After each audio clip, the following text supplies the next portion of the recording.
Hello, welcome to Final Fantasy V. Before I start talking your ear off, I'm going to start the run in 3, 2, 1, go. The reason I started the run is because it starts with a 4.5 minute unskippable cutscene. Uh, so yeah, welcome to Final Fantasy V. This is about a 4.5 hour speed run, closer to 4 if things go really well. This is my favorite Final Fantasy, pretty much because of the speed run. If there's donations or anything like that, feel free to interrupt me whenever I'm not in a sentence because it's a long run. Um, so this route is for the Game Boy Advance, or I'm running the Game Boy Advance version, and we have a route that uses some glitches that are specific to the Game Boy Advance version. This route is actually called the Throw Ragnarok route, and Ragnarok is one of the ultimate super swords. Later on, we're going to be getting a whole bunch of those.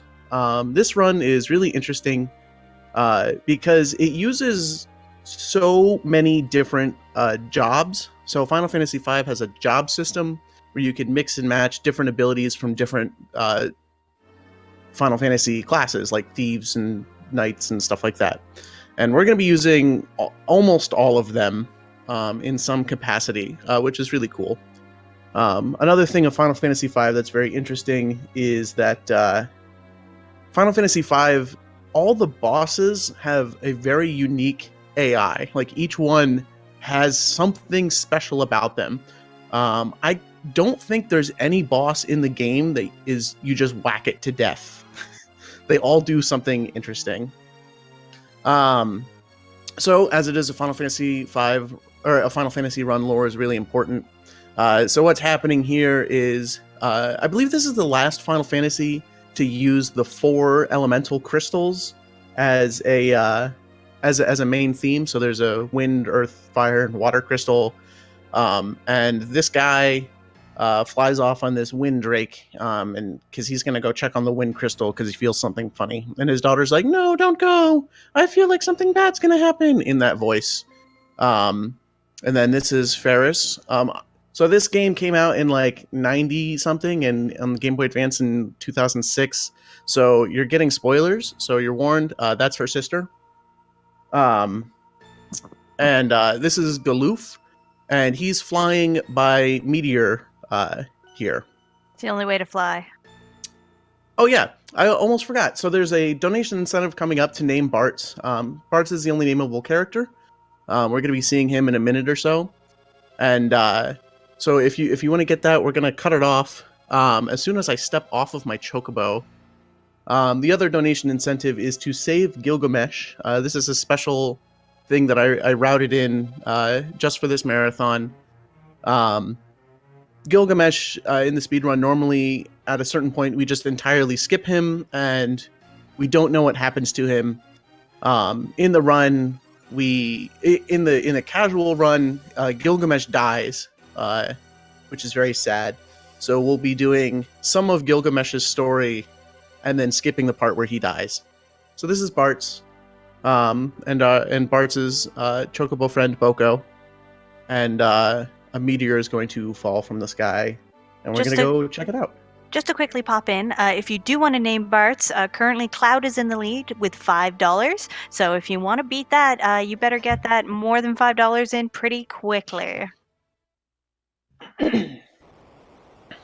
So this is the nicest cutscene in the game, except for the final cutscene, because it's the only one I don't have to mash through. So I'll probably be explaining most of the mechanics of the game as it goes on, because this game is full of so many little mechanics that just make it so good. They really packed it full of stuff that they didn't really need to, which is cool, and that gives the game a great amount of depth.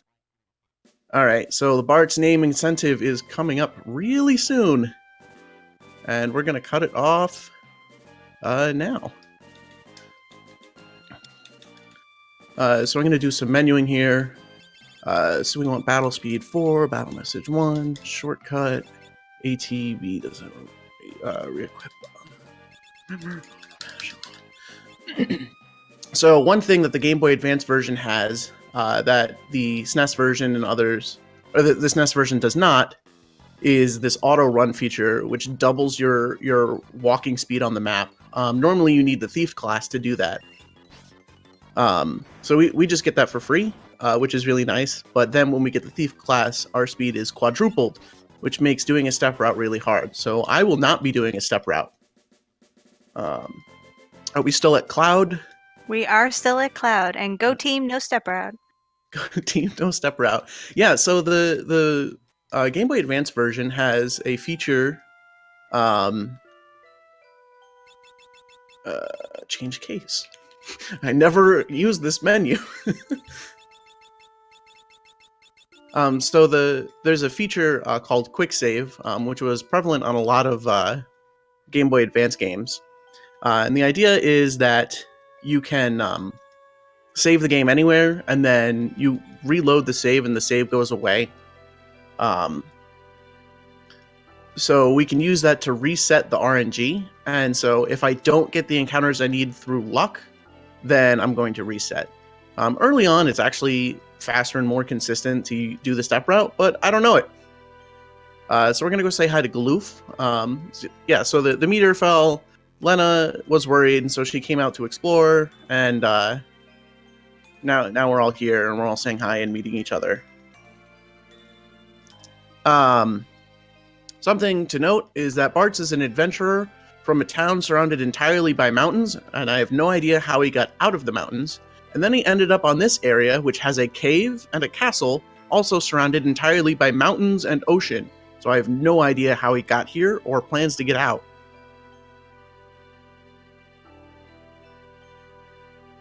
So the beginning of this speedrun has a lot of cutscenes, which is kind of annoying. And that's probably the biggest thing to stop people from speedrunning this game. But if you can sit through the cutscenes, it's a really good RPG speedrun. I have a lot of notes, so we're gonna get this backup Phoenix down just in case things go bad. So yeah, Bart says, or Cloud says, I'm not gonna go with you two. I'm gonna be a loner, and lets them go off on their own adventure because he wants to do his own adventure.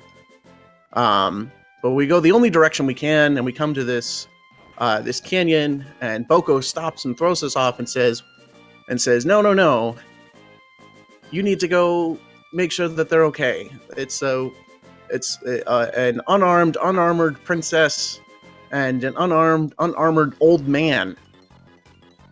But then there's some weird earthquakes for no apparent reason. And we have this sequence where we fight some goblins. Go Team Goblin. Yeah, the goblins are they're not gonna they're not gonna make it. So one thing about this run, I was talking about my notes. I've got 40 pages of printed notes. I recently switched to digital notes, and I'm going to be running them side by side just to make sure I don't miss anything, because I haven't run with my new digital format of my notes. But Final Fantasy V is one of the runs where you have to follow the notes to the letter. So if you mess up, it's really annoying to get back on track. And actually, in the end sequence, there's about 45 minutes where we just go, and there's no save, there's no backup, and I just have to do it right, which makes it very, very fun and very rewarding, honestly, in a marathon setting, because you just go, there's no safety net, and it feels really great when you finish a run. So my last marathon run that I did with this, I actually messed up the experience route in the very beginning of the run. What if there's an apostrophe in there? Well, you don't have to worry about apostrophes, because that's not a letter. One of my characters died in early battle, and I was like, oh, that's not a big deal. It's only like 6 experience or something like that. And then I looked at my levels and I realized, oh, that really does matter. And I had to go and fix it like 15 minutes into the run. And yeah, we're actually going to be finishing the game at level 17, which is kind of crazy. I don't know of many other Final Fantasy runs where you can beat the game at such a low level. even casually, you're going to be about 40 to 50 in your level. So now that we've saved Galoof and Lena, we're going to go with them adventuring. But unfortunately, Boko can't go into caves. So we have to say bye to Boko. Bye, Boko. Also, for those who do want to save Gilgamesh, right now we've only raised $10 towards that, so that means we need to raise a remaining $90. So how long do we have in order to make that incentive, Komaru? We have about 3 hours. Okay, so keep that in quite mind. Yeah. it's quite a bit of time, but not as much as you'd think. No, so I'm sure we can definitely raise that $90 in 3 hours because it's Gilgamesh. We have to save Gilgamesh. There's so much lore and message boxes that happen in battle during that. It's really great. And we have a chance to steal a Genji shield if luck goes our way, which doesn't affect the run in any way, shape, or form, but it's fun to do. So we're skipping a lot of the treasure in the game, as you'd expect in a speed run, because we don't really need equipment. We don't rely on equipment a lot in this run. And most of that is because of the unique way that all the classes work. So like, for example, one that's going to be coming up when we first get our classes. Actually, it's not going to happen for a while, but like the Knight class has an ability called Guard, and when the Knight uses Guard, they don't take physical damage. So we don't need defense if you have a Knight that takes no physical damage. Stuff like that allows us to get away without needing equipment or levels, and when we can just gimmick the bosses away. But that's all in a while. There's lots of cutscenes. So there, they were remarking that how did that pirate ship just go about without any wind? You can't sail a ship when there's no wind because the wind crystal stopped making wind. So now our brilliant party members, if anyone's played any tabletop RPG, this is an idea that, maybe you and your friends have come up with, but they're going to try and steal a pirate ship, a fully occupied, full-on sailing ship. I don't know the classifications of, like, ships from, like, I don't even know what era, but they're just going to try and steal it. And he just says, okay, let's go. At the steering wheel, and was wondering why he's not going. So this is a very well thought out plan. And of course they're caught by the pirates because this was a really stupid idea. So these pirates are very interesting pirates because, like I said before, there's in classic early RPG fashion. There's mountains everywhere. There's not really a whole lot of space for these pirates to go, and they can't really get out of this like lake. Like it's basically just a big lake. There's a temple, their cave, a castle that's fortified, and one town. And when they go to the town, the townspeople are not upset that the pirates are there. So I don't know if these are like they're good pirates ethically, but they're bad pirates at being pirates. They don't steal, they don't plunder. So these are the worst pirates, but also the best pirates.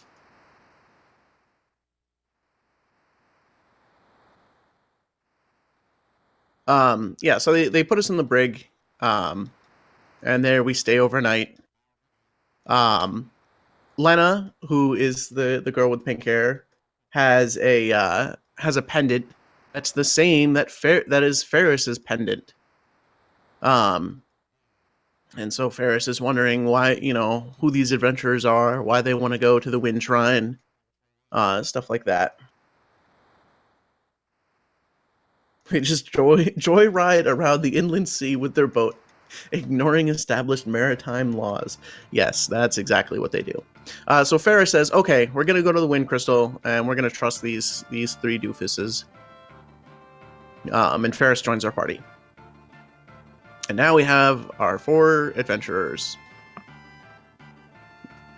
Are there like any other games where you get the majority of your party so early? It's amazing.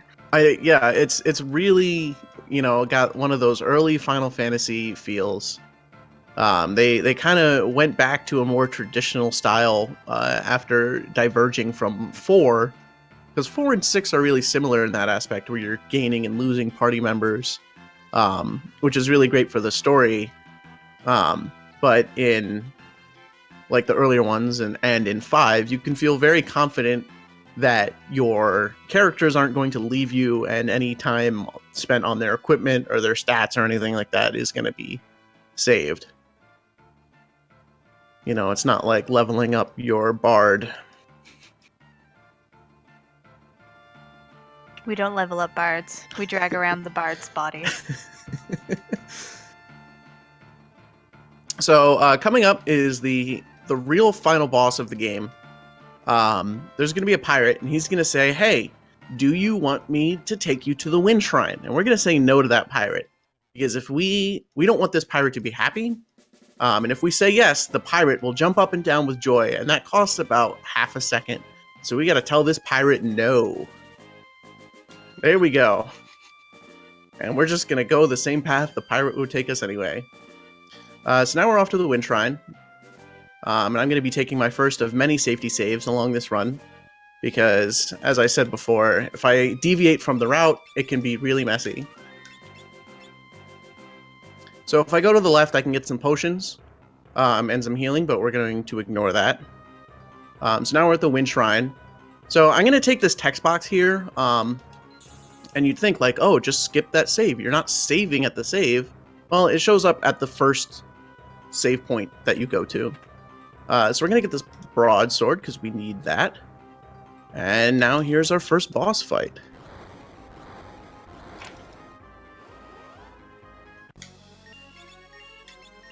One thing that's from these older style games is you can equip things in the middle of combat, which is really nice. So we can give Galoof the broadsword, and if we get lucky damage rolls, I forget how many rounds it is. I want to say it's 2 rounds and 1 Ferris hit, and we'll kill the Wing Raptor, which has the same AI as a lot of those early style bosses. Just like in 7, it does a thing where it goes into counterattack mode, and we want to kill it before it gets into counterattack mode. And there we go.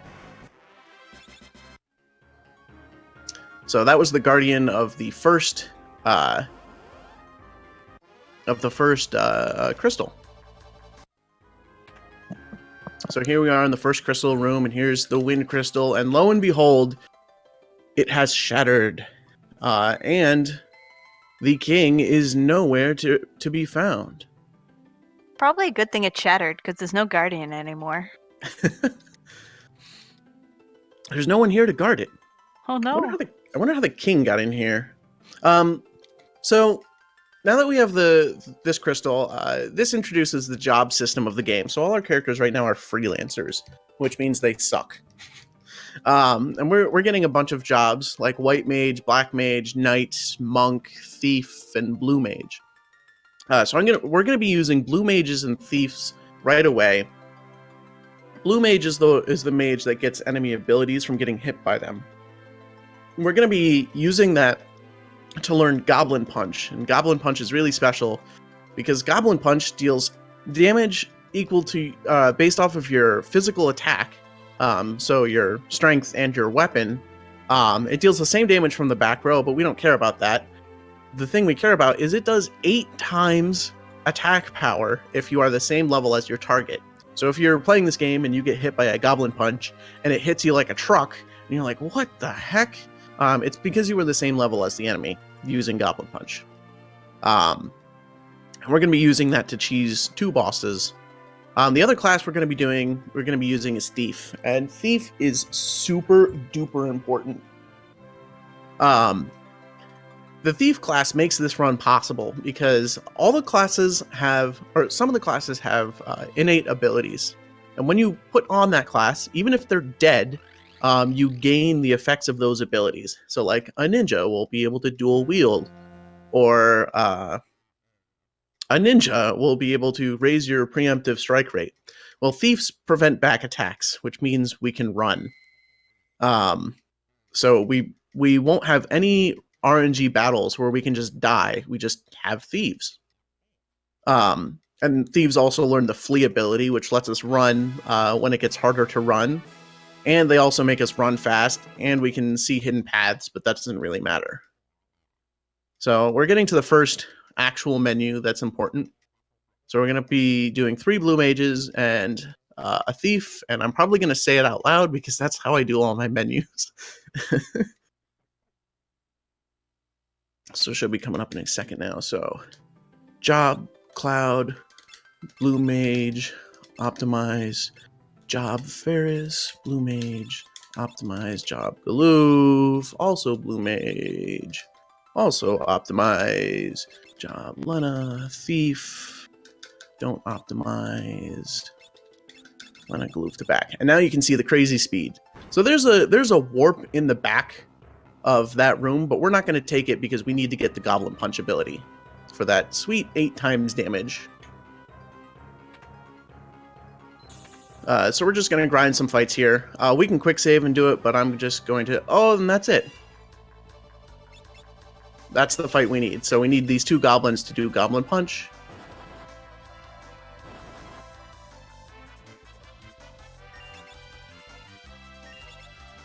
So we're just going to sit here and defend until they Goblin Punch one of our blue mages so we can learn it. Please don't kill Lena.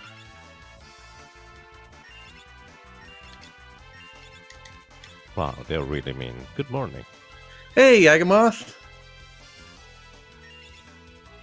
Greetings and good luck on your run. Thank you. Thank you very much. Alright, so we got our Goblin Punch, so we can kill these goblins. This was the fight that I had mentioned before where I had Lena die, which was really bad because it messes up her experience. So now that we have Goblin Punch, we can head out. And now we're going on to continue the plot.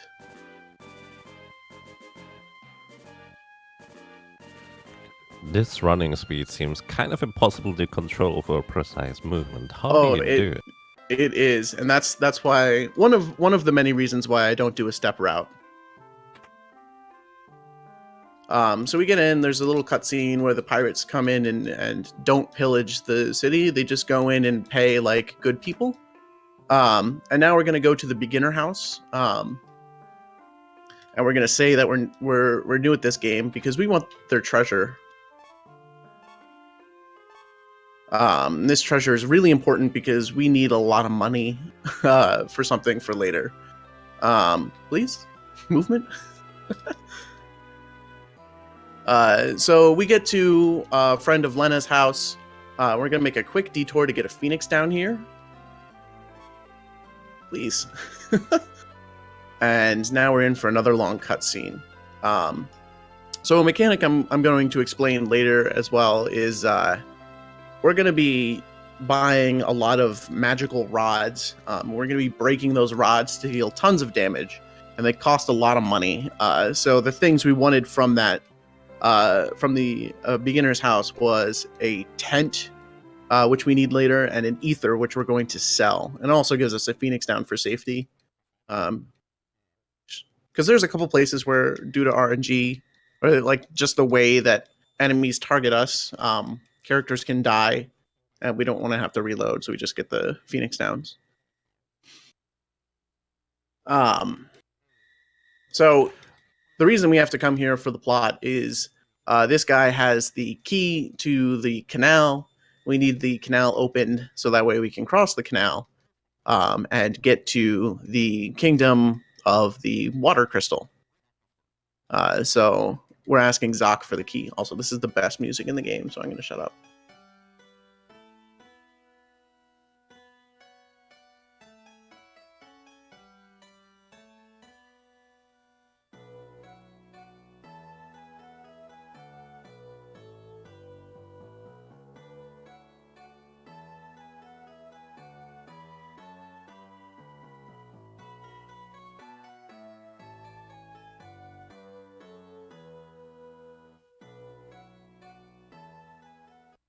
It's unfortunate that music is so short. We'll get to hear it again, and I will also be quiet during that part.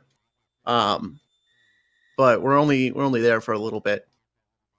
I highly recommend, if you enjoy retro video game music, to go and look up that song, and because it's really good. So Zoc changes his mind and says, "Okay, well, I'm going to give you the key, so you can go save the world." So now we can actually go to where we need to. If I may, Rook, Yeah, go right ahead. we did get a $20 donation by Yummy Sardines, so thank you very much for that. And it just says, Save Gilgamesh! So, Thank you for that donation. indeed, thank you very much. So we are currently $70 away from that incentive to, well, quote-unquote, save Gilgamesh. And, well, if you'd like to see that, how much longer do we have in order to meet that? So that'll be at about the 3-hour mark. Will be where I'll be cutting that off. Alrighty. Thank you very much for the information, and good luck to your run. Thank you. Yeah, feel free to interrupt me at any time. I'm not in the middle of a sentence. There's a lot to talk about in this game. I know you know a great deal about it, especially doing all those solo character challenges. Woohoo! Yeah, I like this game quite a bunch. So Ferris tells her pirates to stay here because she's going on an adventure, and then we take the boat and we just man the ship ourselves somehow, instead of taking the pirates that are needed to do it. And one thing that's a weird optimization is I leave the ship, I park the ship in that spot that's one tile below the city, and that's because when you exit Tool, which is the town we were just in, from the cutscene, it actually places you one tile below the town, and it puts you right there. And you could do, if you are not on a step route, you could put the boat one tile up and say, well, there's less chances to get a random encounter on the grass, but it actually places you one tile lower. So we do that on purpose.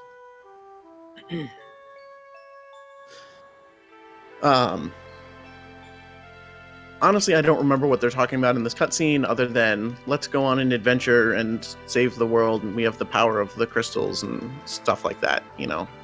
Normal character building cutscenes. So I'm going to take a safety save outside of the canal. And then we get to one of my favorite parts of the game, is the ability to boat dash. So this area is a field, just like as if we were in a cave. We're just given a boat instead of a character sprite. And so we can dash as a boat, and we can boat dash. We get to do this later as an airship, which also looks like a boat, and it's one of my favorite parts. So yeah, there, Cloud has the key and just opens it right up, and we'll never get a back attack because of the thief. And we just dash right along. So we need to take here, Job Galoof, Job Lena, Parts.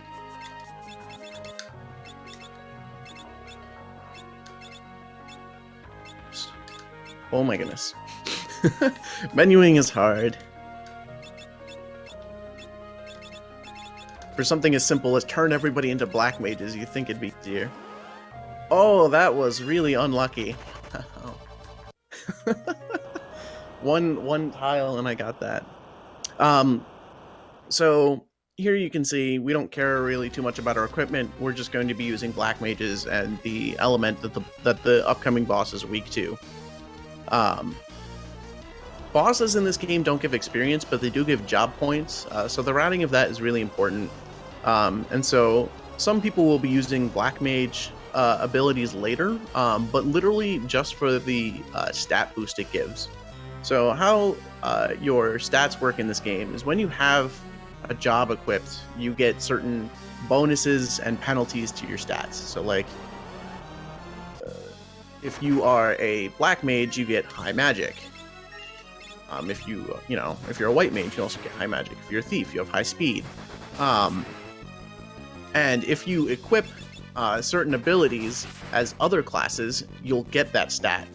So you'll get part of that stat actually. So if I learn Black Magic level 1, I can get like plus 20 something magic on a thief by equipping them with Black Magic, which is very powerful.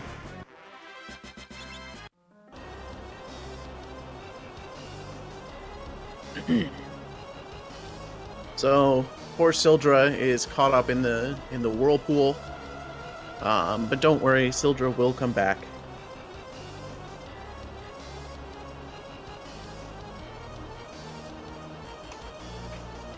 But unfortunately, our ship does not have sails, and now it doesn't have a magical sea thing to steer it. So our ship is going to be drifting off for a bit, which is a nice place for a break if you're speedrunning this game, even though it is only, like 30 minutes in.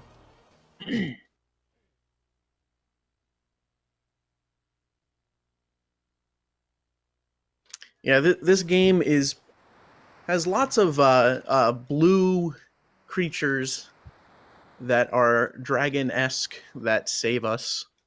That seems to be a common plot theme. So, when we get to the ship, or when we get to the next place, we're going to drift into a shipyard. I'm going to be doing a menu again. I'm going to be putting Thief back on so we won't get any accidental encounters, and then turning everybody else into blue mages. And we're going to be using that ability I talked about before, Goblin Punch. The main theme of this game is getting new and interesting modes of transportation and then losing them immediately. Yes, it is.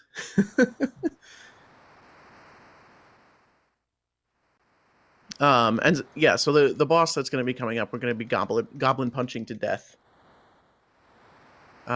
which uses that 8 times damage I was talking about before. So this is where a whole bunch of ships ended up, which doesn't really make any sense because there's no other ships anywhere at all, especially in this lake area that we're in.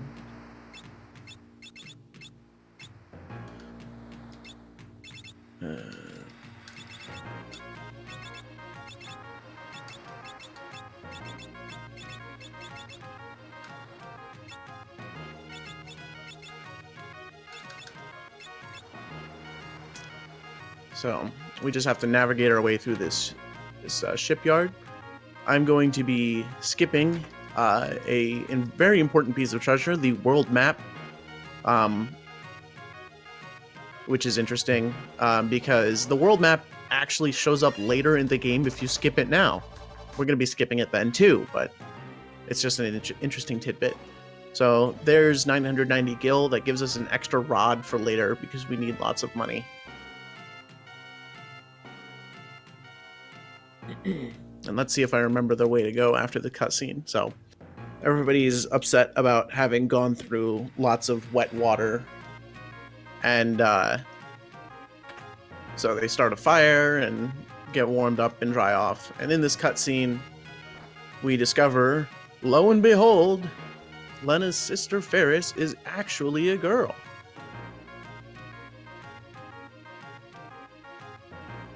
And she has been pretending to be a man in this world where only men can be pirate leaders.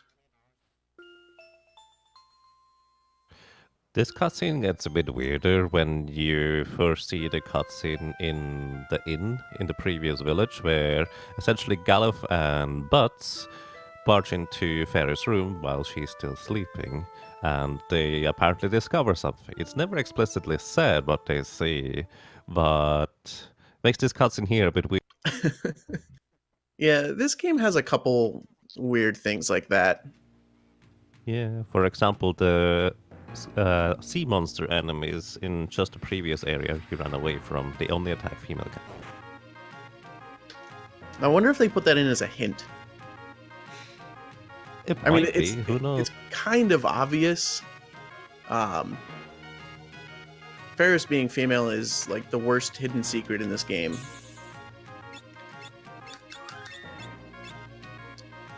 All right, so we're just going to continue on through our shipyard. And hopefully I'll remember the correct way to go. And not take a wrong step for no reason. We'll just say I'm manipulating RNG like I would normally do, or like I would do if I knew the step route. Yeah, controlling this kind of movement speed is really brutal, I would. Yeah, it's very difficult. But luckily, Game Boy Advance has, the quick save to get the few encounters that we're required to get. And also the item index glitch that lets us just get the items we need so we don't have to worry too much about the specific encounters that are required. It's very handy. Ferris is the non-gender conforming pirate captain of my heart. That's very heartwarming. So coming up is the boss Siren. And it's very similar to the sirens of the stories, but it shows what our characters truly want. And this scene has a lot of lag, and you can tell when characters move, and you can tell a bit with the text, but mostly when characters take a step or so, and it goes really slow. And what happens here is Galoof is shown this image of this girl, but it doesn't affect him because he has amnesia, and so he's able to save her other party members. Now, an interesting thing in this cutscene is they didn't change any of the timings of the cutscene from the Super Nintendo version. So there'll be a part where the screen will flash once as the characters' souls are returned to their bodies, and it will make a ping noise when that happens. And that will not happen at the same time the flash happens due to the lag and the fact that they didn't retime it. So there's more tidbits of useless information about Final Fantasy V, specific to the Game Boy Advance version. I love useless information because it makes it more interesting. So here Galoof says, "No, I'm going to save my friends," and wakes us up. And you can see really here while Galoof is walking, this is supposed to be normal walking speed. And it's mostly, I think, because of the blue effect and the number of sprites.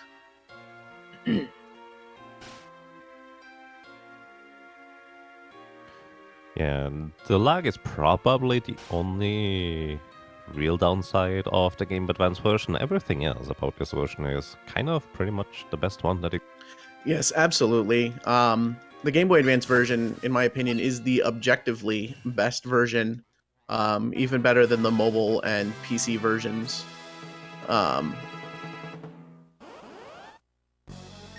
So here we're going to use Goblin Punch because it's extremely effective, and you'll see here with 8 times attack power. That's a massive amount of damage for our level.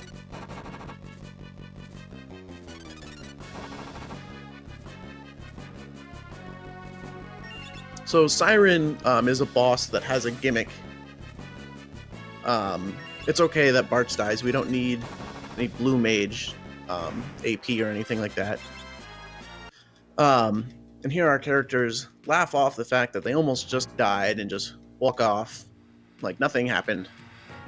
So it doesn't matter that Bartz died because bosses don't give us any experience. They only give us ability points, and we don't care about learning anything that's blue mage. Even if Ferris had died, our thief, Cloud. But yeah, even if Ferris had died, our thief, we would still get the ability to not be ambushed. So that's not a problem. And we'll use that in a couple places. So here we're just going into town, and we're not doing like any shopping or anything. We're just coming here for one item, and that's this frost rod in this box here. So rods are very, very special items in this game because what you can do is you can do a thing called breaking the rod, where a character equips the rod and then double clicks it in their hands, and they will destroy the rod, like they'll be equipping nothing, and then they will cast Blizzard 3, Fire 3, or Bolt 3 just immediately for free. Well, except for the cost of the rod itself. So rods normally cost 750 gil. So this gives us one free Blizzaga cast. There goes one of our backup Phoenix Downs.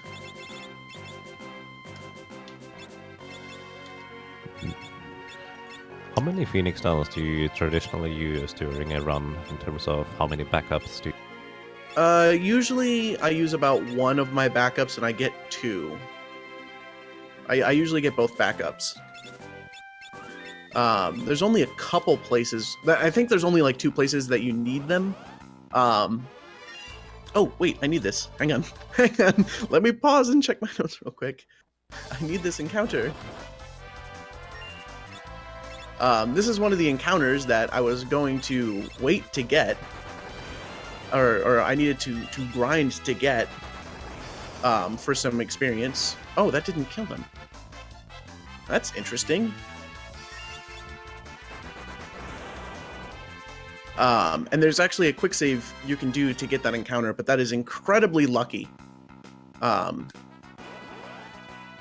yeah, there's a couple things, like minor mistakes that you can make, where having an extra Phoenix down is just handy to have. So normally we would be grinding for this encounter here, the one that we got, and what you can do is we can quick save and reload, and it's a whole pain. So we're going to step on these poison plants because we want everybody at critical health. We want everybody poisoned. That's really important. Because we're going to be abusing knights in a bit. You can see we get encounters all the time because of our enhanced run speed. So I'm going to take the save here, because this is a marathon. That's really why I'm saving all the time.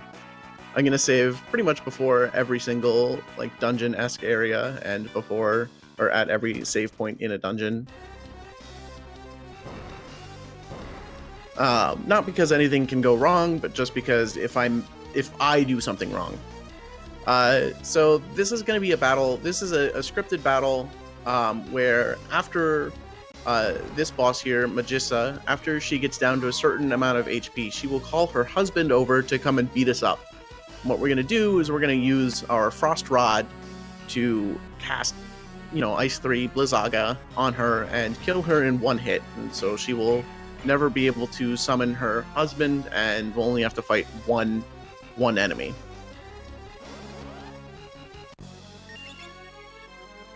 So she's going to hit one person, and then we Phoenix down them because we want everybody to have the AP for this. And then we can use the Frost Rod. And that's it. And you can see everybody's learning Black level 1. That's Black Magic level 1 there. So they can equip that as other classes and get the stat boosts. One thing that's really cool about that cutscene that I never knew until I speedran this game is you find King Tycoon's, that's Ferris and Lena's father. You find his helmet, and it's not just like a plot helmet. You actually get a mithril helmet in your inventory, which we will sell. That's really cool. So Lena gets poisoned all the time. And it's another common story element. She got poisoned in the part before this. She got hit by a poisoned arrow. Then she comes over here. She gets poisoned again for the Drake, for the Wind Drake. She's gonna get poisoned later. Like, yeah, Lena gets poisoned a lot. So now we have the Wind Drakes. Now we can go to our next place, and we're not actually going to lose the Wind Drake as a method of transportation at all in this world. We're just going to be going to places where we can't use the Wind Drake.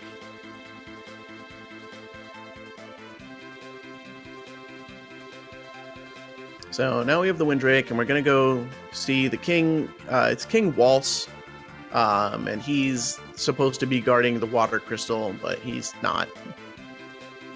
but that's okay.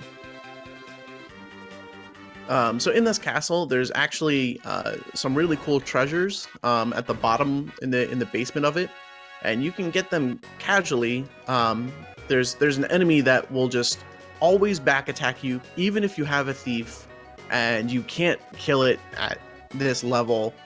You have like a 90% chance of missing it or something ridiculous, and it's very difficult. But if you play the Game Boy Advance version, you can quick save, reset the RNG, take, I think it's like 16 steps, I want to say. I counted it once, I don't remember what it is. And then quick save again, and you can get all the treasure in the basement, which is really cool. But we don't care about the treasure because we don't care about equipment, because we don't need equipment except for frost rods and things to sell. Well, and other rods. So another meteor falls down. The meteors are methods of transportation from the World 2 that we'll be getting to in a couple hours. But we don't know it yet. We just know, oh my god, there's meteors falling from the sky and then bad things happen.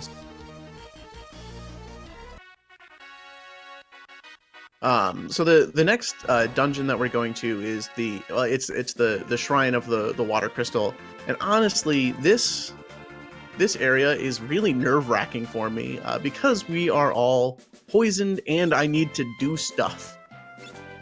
So we need to steal in this place. So here we give her black magic because then it boosts her magic. So everybody's still poisoned, but we need to steal a bunch of stuff, and so I'm probably gonna pause in the first battle that I get that I'm looking for. I need to steal two mithril swords. No encounters. That's crappy. Oh, 2 people are up. Well, that's bad. So unfortunately, there's no easy quick save minute for this. So we just have to get lucky, and so we can just grind out some enemies here.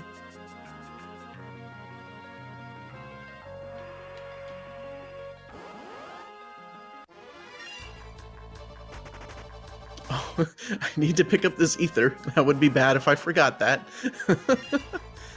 Ethers sell for 1,500, and so they are 2 rods, and we don't have 2 rods to spare. We have 1 rod to spare. So we're looking for ice soldiers because we need to steal from them. Oh my goodness.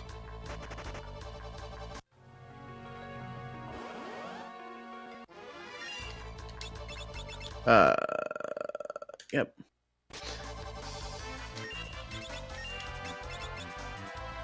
Nope. Oh my goodness. Yeah, we need these 2 mithril swords. This is one of the few cases that we care about equipment. Stealing, you have a 40% chance to steal. Oh my goodness. Oh my goodness. This is terrible. We need 2 of those to pass. So having done 5 of them and having none pass is really bad luck.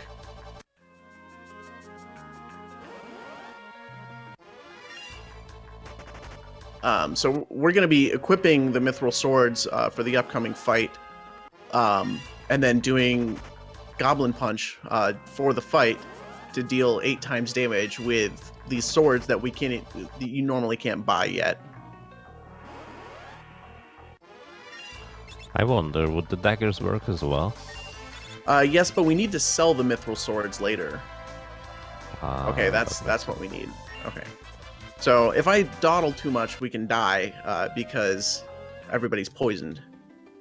So Galoof to Blue Mage, Black Magic, Optimize, Ferris, Knight, Mithril Helm, Bart, Blue Mage, Black Magic, Optimize, Bart's Ferris, Potion Ferris, let's go. Okay. Literally more rare than Fast Fan Tune. Thank you for doing that math, Ploff. So we're going to be doing a thing I call Knight Abuse. So Ferris is our knight, and oops. Knights are special because they have the guard ability that I mentioned before, which will they'll take no physical damage, but on top of that, they will always take physical damage over characters who are near death, which is all of our party members because we poisoned them a while ago.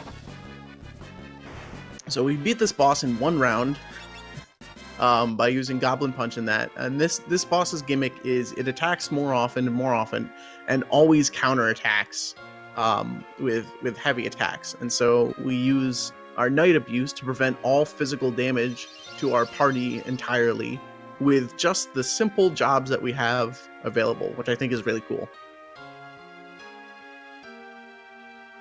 But unfortunately, the crystal shatters. No. Also, this knight here is from World 2 and calls Galoof Lord Galoof, and we're all wondering what's going on, but Galoof has no memory, inconveniently. So there's a small optimization here. I need to do a menu to have Ferris be a thief again, because we don't have a thief, and we need a thief to not die. So we're gonna turn Ferris into a thief now before picking up the crystals.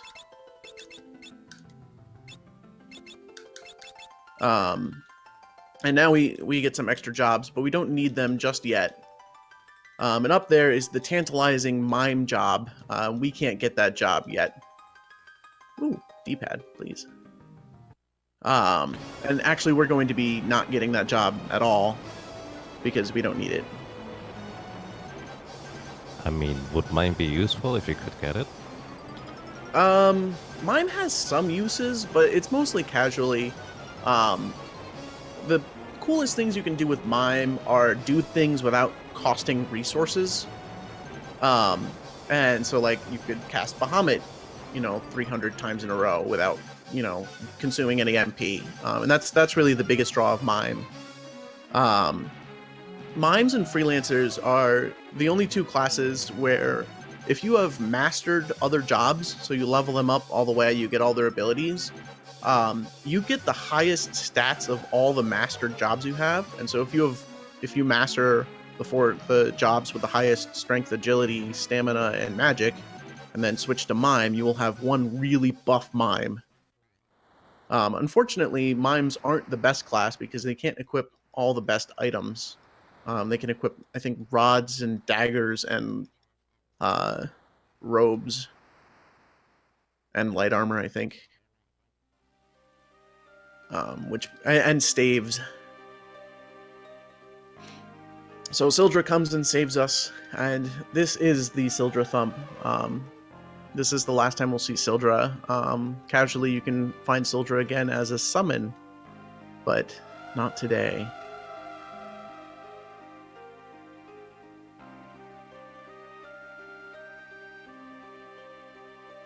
Coming up is we're going to be doing a little bit of experience grinding in one battle. And I'm going to save before the battle because I've messed it up before. Everybody's at critical health. And so, we could die.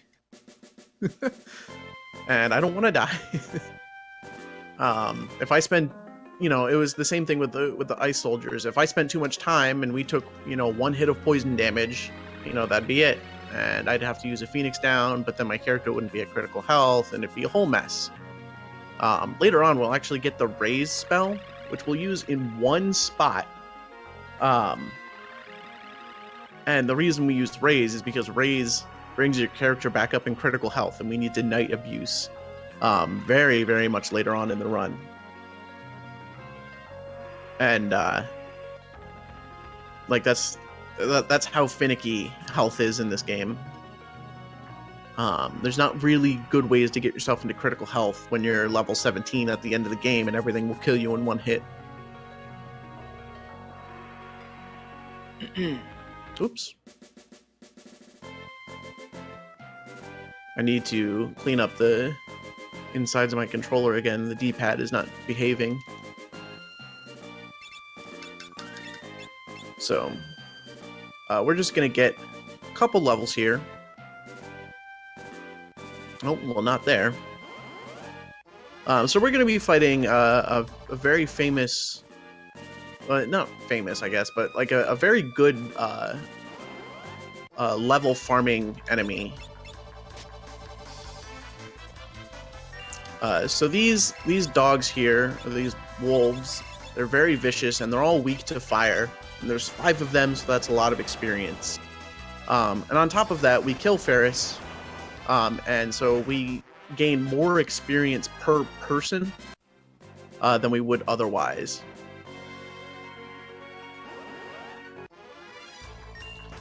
That enemy there is one of our best friends, and we're going to be seeing them later. So we use one of the tents that we got from earlier, and we'll have the other tent for a required tent later on.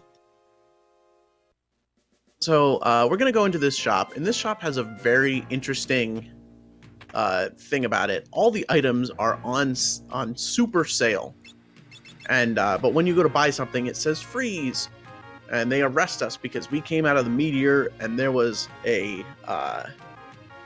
werewolf that came out of the meteor, and they say, well, you must be the bad guys. You must be why there's monsters and stuff. Oh, I got to do this menu. Oh, crap. This is a hard menu. I'm going to do the menu.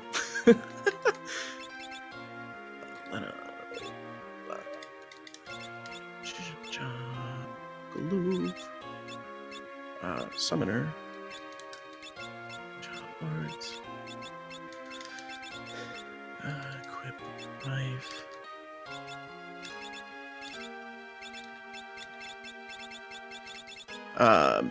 So there's a very interesting property of the Game Boy Advance game that's not in the other games. Oh, we sell the ethers. Oh my goodness, this is going to be a really slow menu. I think that's right. So in the Game Boy Advance version, when you have a timed event, you can go into the menu and the timer will keep going. In the SNES version, it will not. So in the Game Boy Advance version, we get a free menu there. Thank you for the luck, Corundum. How come I am running so fast? So in the Game Boy Advance version, you can turn on auto dash and you'll run at twice speed. But then coupled with the thief, which makes you run at twice speed, you run at 4 times speed, which makes you run stupid fast. So what I was trying to do with those items was I was trying to put the items that we sell at the bottom and the items that I keep at the top during that free time. Also, this is, a classic RPG prison. We get into prison, we're going to get out of prison in about 5 minutes. But I think it's really funny that Sid here, with knowing that there are open bars right in front of him, decides to blow a hole in the wall into the cell next to him and not into, the bars of his, doors to get out with his last explosives that he smuggled into prison. So the Chancellor says, oh, something's up with the fire crystal. We shouldn't have locked you away. Or we shouldn't have locked Sid away because Sid was saying, don't use the fire crystal. And he's like, no, we need your help now.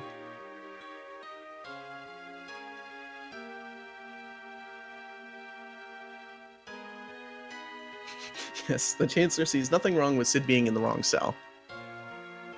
So this is the first place we can buy rods, and we're going to be buying lots of rods because they, give us very high level magic that we don't have yet. We need that for the bosses. The Final Fantasy V speedrun is all about just skipping through bosses or being able to beat them at all. So here's the werewolf again. Well, not again, but for them it's again. And so they attack the werewolf using more explosives and scare him off. So now we go back to town. And hopefully I menued correctly. So we need to sell shield, the armor, the helm, the armor, the 2 swords, the whip, 2 ethers. No leather shoes. We need to buy another flame rod. And 6 frost rods. I'm just gonna make sure I don't have leather shoes. So there's a rare drop you can get. The rare drop is leather shoes, which is an accessory that gives you 1 extra defense. And if you pick it up, it messes up your menus for the rest of the game. So I just did a quick marathon safe double check there to make sure that I don't have it.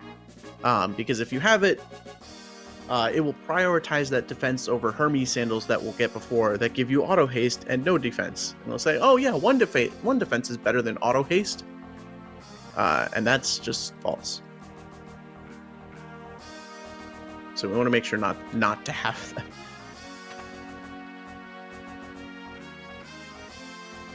So this is the steam ship. The steam ship is the way to get to the fire crystal instead of the path in the castle that I know exists. And up here is going to be the chest.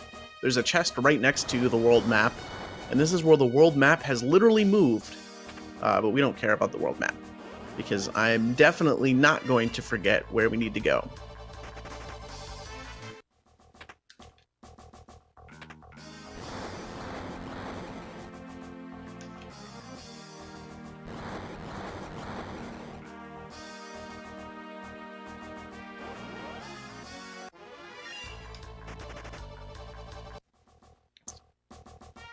So this steamship has a couple like move around puzzles, and it has some good loot, especially in the randomizer. There's lots of chests, and it's kind of fun to walk around it. But in the speedrun, we're just going to go directly to where we need to go. And interesting to note is you'd think, oh yeah, you can hold dash to go faster there, which is fun. Well, if you have a thief, there's an elixir coming up that we're going to be skipping, and you'd say, well, why don't you pick up the safety elixir if it's marathon safe in this chest right over here? And the reason is because the elixir doesn't really make anything more safe, because of all the tricks that we used before. For example, in the gorilla fight that we did before with the night abuse, the elixir wouldn't help us because everybody's going to die in one hit, and so what really was dependent on was everybody being at the right health, being critical health. So here's Queen Karnak, and she has been possessed to turn on this engine way too much and use it and use up the power of the fire crystal. So this boss is really interesting. It takes a hit and then it counters and changes its form.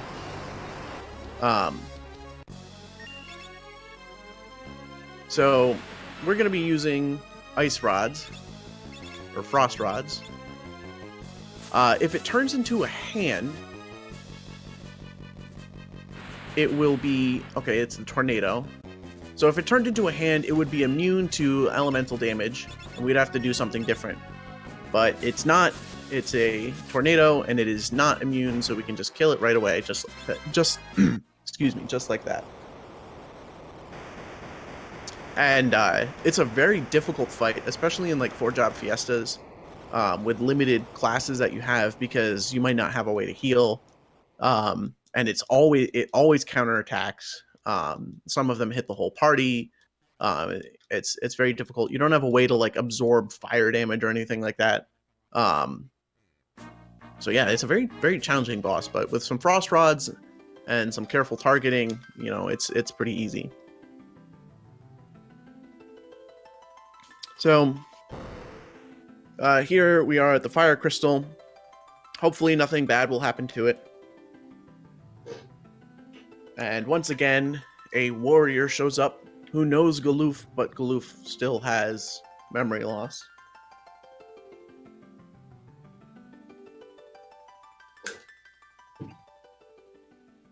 And this soldier comes and flicks the one switch in the wall.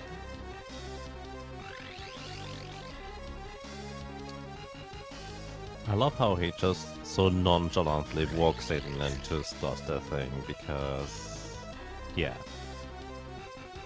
Oh, let me come over and hit this switch while the adventurers just stand over there.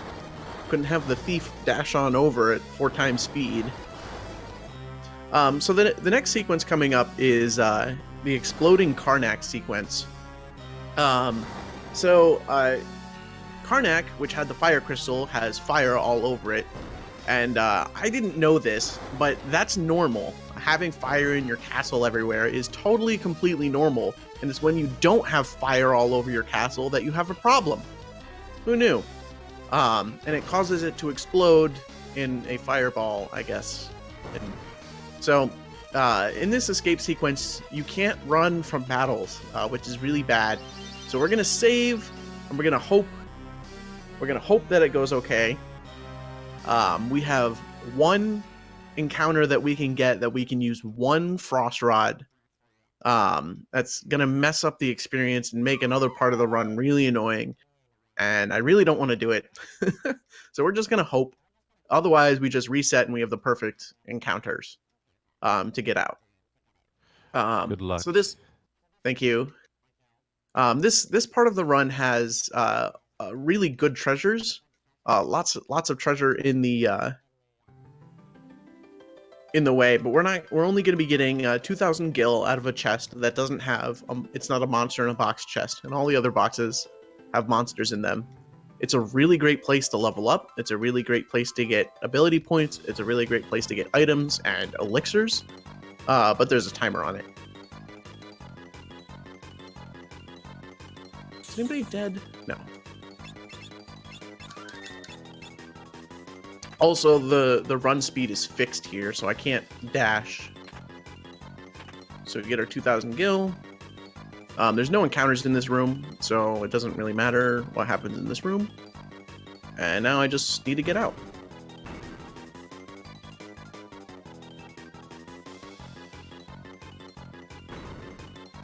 So yeah, if you're doing a 4-job fiesta of this, I highly recommend sitting around here and leveling up.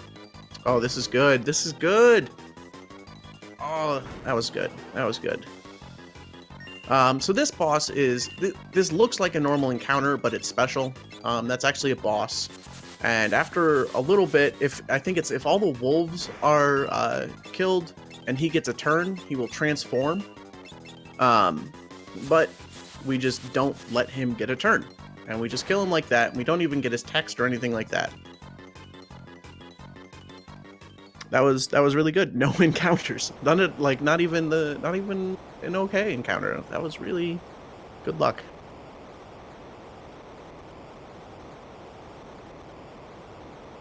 So, the who is this Iron Claw you mentioned?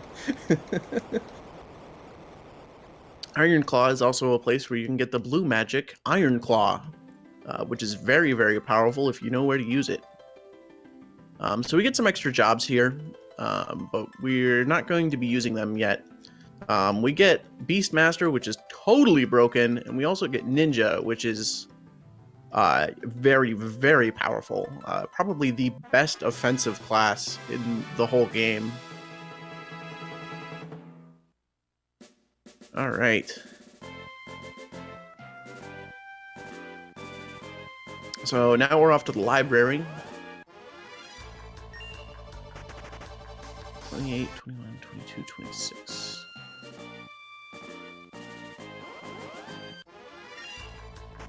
So I don't have to worry about this fight because I can just run away from it. But normally, that enemy can kill your whole party in one hit.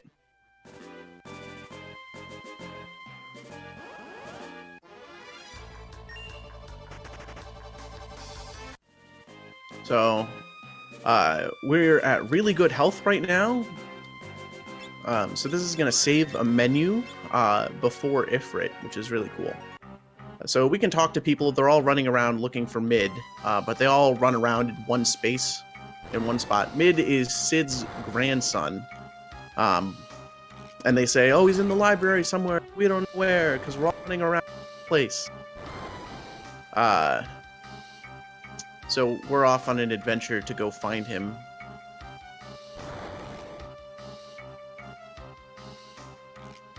Let me just double check real quick.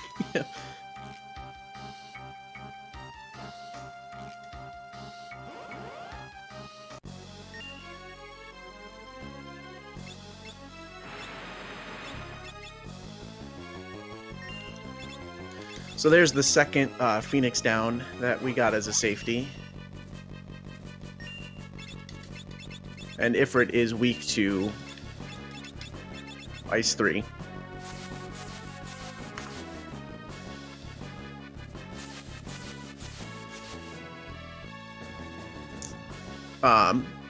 That Fyra was really unlucky, because if I didn't get it, I would be able to do some menuing while we wait here, and I wouldn't have used my last safety Phoenix down.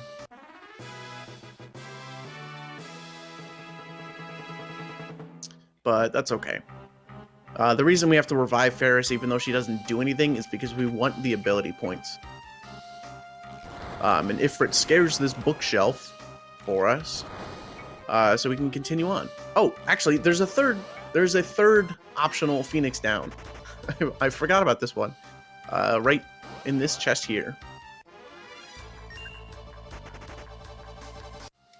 So we get that Phoenix down as well. So I don't have just 2.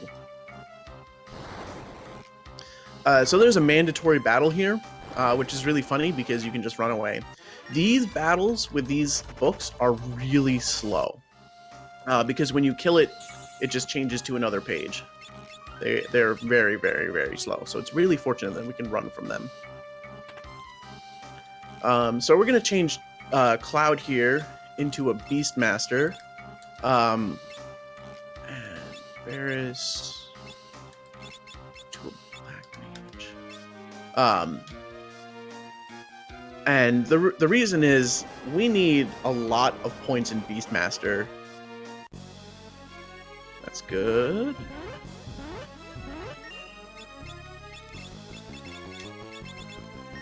Oh, not you.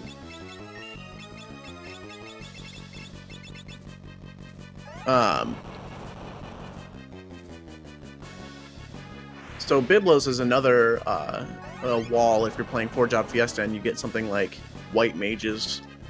But here we can just use a couple Flame Rods and he goes down pretty quickly. What is a 4-Job Fiesta? What's that? What is a 4-Job Fiesta? Oh, that's a really great question. 4-Job Fiesta is a yearly event where people gather around the world and play on their own Final Fantasy V with randomized jobs. It's not like a special ROM. If you just have any version of Final Fantasy V, you can join in and you tweet to the Gilgabot, and it will tell you what jobs you get as you get them under some certain rules, and you equip those jobs and you use those jobs only as a challenge run to beat the game. It's for, I forget what's the charity? Something to do with children, I remember that. And you can donate to force people to have berserkers as jobs, which berserkers are really difficult because they always attack. It's really a great event. It gets a lot of people playing this game. I highly recommend, if you enjoy Final Fantasy V, to check out 4-Job Fiesta, put a bookmark in your calendar for when it is, and make sure to look it up. Child's Play, thank you. Exactly. And real quick, if you don't mind me chiming in, Go right ahead. Final Fantasy V can be a pretty daunting game to play because there's so many options. If you are like me, that's too many options available from the get-go, because every time you unlock more jobs, you have so many more options to mix and match and do more and more and more things. And the 4-Job Fiesta kind of limits you to 4 of the jobs, which all of those 4 jobs are usually going to be pretty strong on their own right, and there is not usually much of a bad team you can get.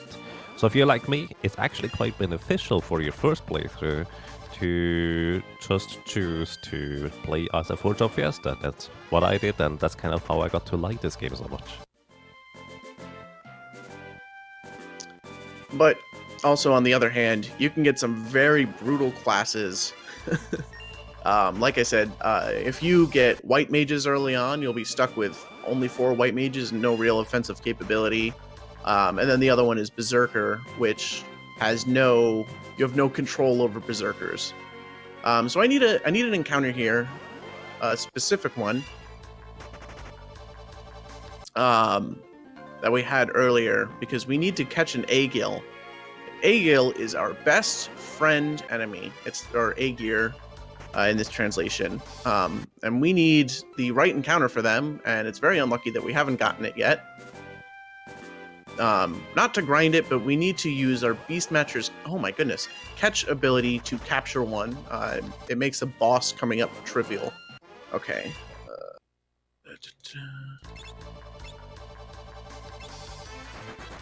So you see we have a ninja here. So this is sort of like Pokemon. We need to have it at a very specific HP value so we can catch it. And that's it. So now we can use that Aegir once for its effect in a boss battle later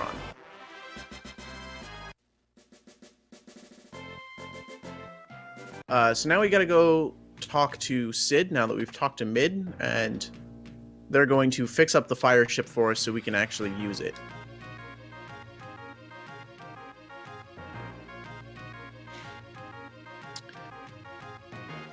But yeah, Forge Out Fiesta is such a great, wonderful event. Seriously, if you like Final Fantasy V, please check it out. So here, Mid snaps Sid out of his depression, and they are now enthused enough to help us out again, and we're going to get another method of transportation.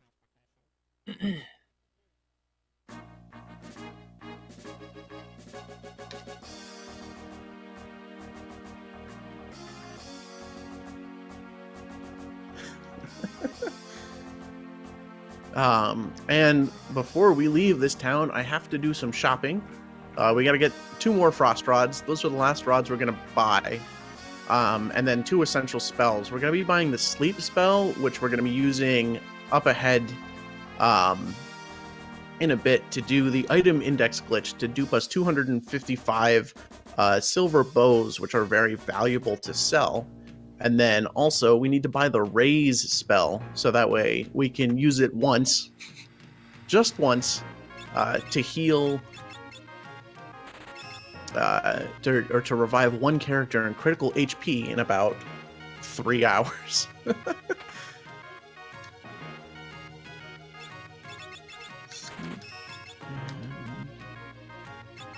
Raise.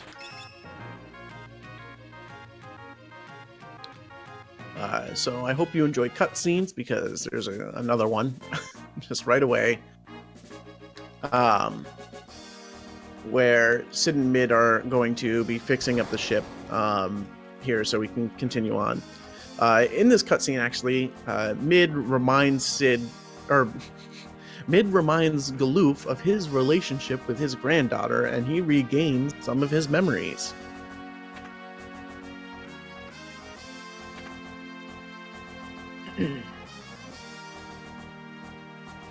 And that happens while we wait.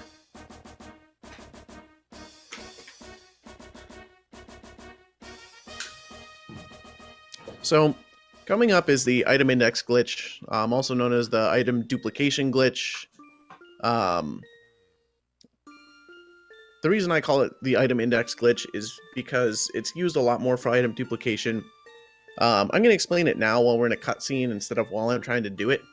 What it is a glitch exclusive to the Game Boy Advance version, where you move the cursor off of the item in the item menu in battle for a particular character off by 1. And so what happens is you can switch items or equip the item in the negative first slot, like in the slot that doesn't exist. So if you think of, going from left to right, you have item 1, item 2, item 3, item 4. Well, before item 1, I guess it wouldn't be -1, is a 0th item, which is a glitched slot. And we're going to be able to pull that into our inventory, which we can then toss 2 of them, which will underflow it to 254 of that item, then steal a silver bow, which will go into that weird slot, and then give us 255 of that silver bow. which just sells for a lot of money. It's going to be used with a different glitch later, not with stealing, but it's called the control glitch, where we control a monster, that A-gear, with the fourth character in our party, Cloud, and that's going to allow us to pull Hermes sandals out of thin air in World 1, which is a late game World 3 item. So it's very, very, very powerful. We're going to be doing that towards the end of World 1. And, oh, interesting fact here, you can't run through those speech bubbles. They are solid speech or Z bubbles where they're sleeping.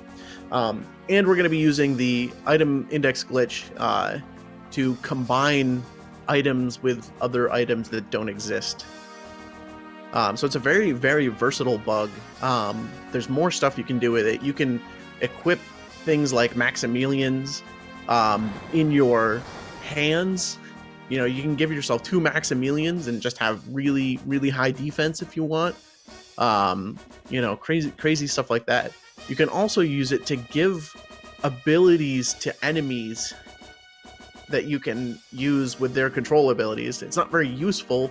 I think it's like something really cheap that you can use to give an enemy mighty guard, so you can learn that, which isn't useful in the speed run, but it's a very interesting thing to know. But before we do that, we're going to do one of like 5 encounters in the whole run that we're going to sit around and grind literally for experience. And it's a group of black flames. They're really easy to kill, and they just give us a bunch of experience. Oh wow, that sucks.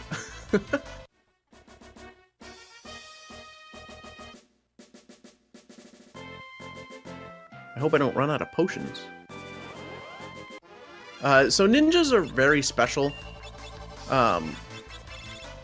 Because they have the throw ability, and they can throw scrolls. And something about that is that the scrolls use your magic for the attack that they do.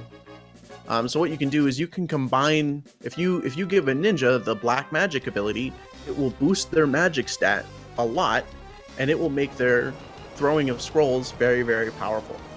And if you put throw on a job that holds rods, you can have like a summoner with a really high magic stat, give them a flame rod, which boosts fire damage by 50%, and have them throw a flame scroll for really, really crazy damage.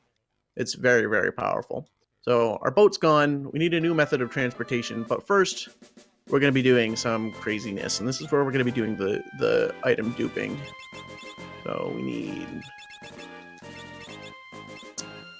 parts, thief.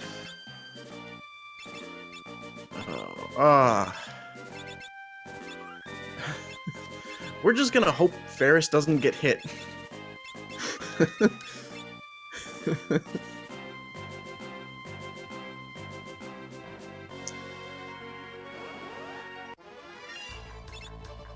Okay, let's do this.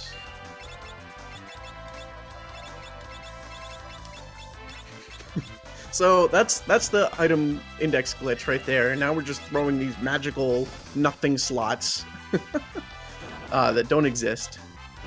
Yeah, nope. Best speedrun strats, hope. I highly approve of this. I should have used the potion on Ferris. Oh, did I save after the menu? Yes, I did. Okay.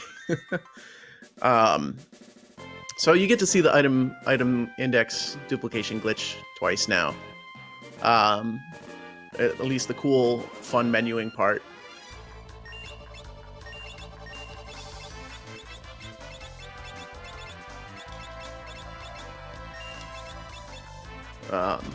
It looks kind of crazy what I'm doing, but after having done it a whole bunch of times, casually or otherwise, it's really not that bad. Alright, let's get out of here. Nice. So now we have 255 silver bows. Which, we don't care about silver bows, they just sell for a lot. And so now we're going to get this black chocobo, which is actually purple. And now we have a chocobo that can fly, sort of. But it's not feeling very well because it swallowed some crystals, which is convenient for us. I mean, that's like a 1 in a million. Like, how many places are there in the world that these crystals could end up? And we just happened to walk across the one animal that ate them. So the black chocobos is interesting because it can fly anywhere, except for over really tall mountains, which isn't a restriction, but it can only land in forests. So we're gonna go to the town of Licks, which has really, really good music. And so I hope you enjoy the music. It's my favorite music. We're going to be doing some shopping there. This is also good music, too.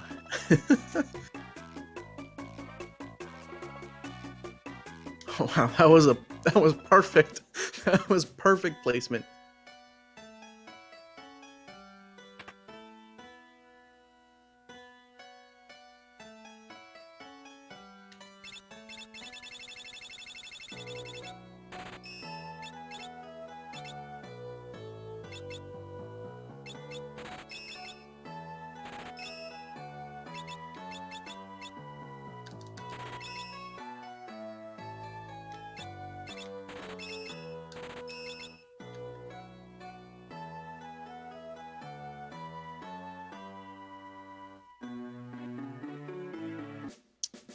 So in classic early Final Fantasy fashion, that town in the mountains is a ninja town and sells lots of ninja equipment, including scrolls and kunai and ninja equipment, which are all really great because they increase our speed, which is important because that lets us alter our agility as we need it. So here we're going to be doing the only actual grinding. Oops. And we're going to be using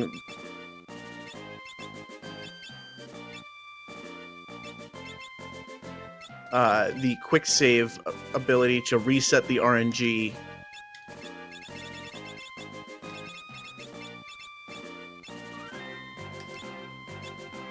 So here you get to see it for the first time, because I haven't needed to use it yet. And it just resets the game immediately. And then we quick save, and now the RNG has been reset. And so the first encounter we're going to get is 5 mini dragons, which is the highest experience you can get in World 1. We're going to be fighting one of those. Actually, I forgot what I need to do here. Defend, throw... What am I throwing? Is it just 2? It's 1. So the reason that I have to be careful about how many lightning scrolls I actually throw is because in Final Fantasy V, when you click to select an item, that's what consumes it, not the actual using of it. So if you say, yes, I would like to use an elixir, and then you win before that elixir goes off, that elixir's gone. So that's why I don't want to use extra lightning scrolls there. I don't think it matters, but I just wanted to be careful. So we need to do that again. And then we'll be at level 13, only 4 levels before the final level that we'll have. So we're going to get 2 levels in the next 2 encounters. And these are, like I said, these are the only encounters that we're going to be grinding for experience.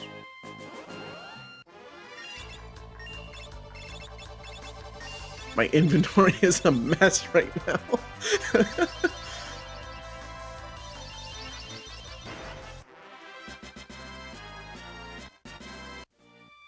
And actually, it's really important that we don't go above level 17.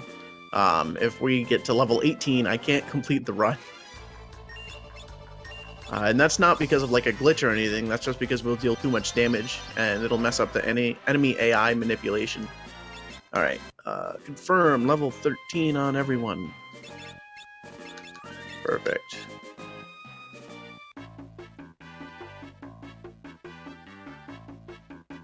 All right, so now we're off to the library, which is the next actual plot point. Now that we're done beefing up our team, they are very, very strong now, with ninjas and throwing stuff. And when we get here, Sid and Mid are like, oh, we saw what happened, or heard what happened. Oh, no, they didn't. We have to tell them. Never mind. But they found a book. And the book tells us where the Earth Crystal is, and that's what we're looking for, because we need to get to the Earth Crystal. And they say it's through the desert that we can't go through. But they have a way of getting through this desert that we can't go through. So basically, they're just unlocking the next quest thing that we need to do. Yeah, the prototype actually might have more experience or AP or something, but it's significantly harder to kill. You almost need a Beastmaster in order to take care of them. Yeah, there's a couple cheese methods that you can do for it, I think, but the Beastmaster is definitely one of them. The Beastmaster class is very, very powerful, but very difficult to use if you're not familiar with it.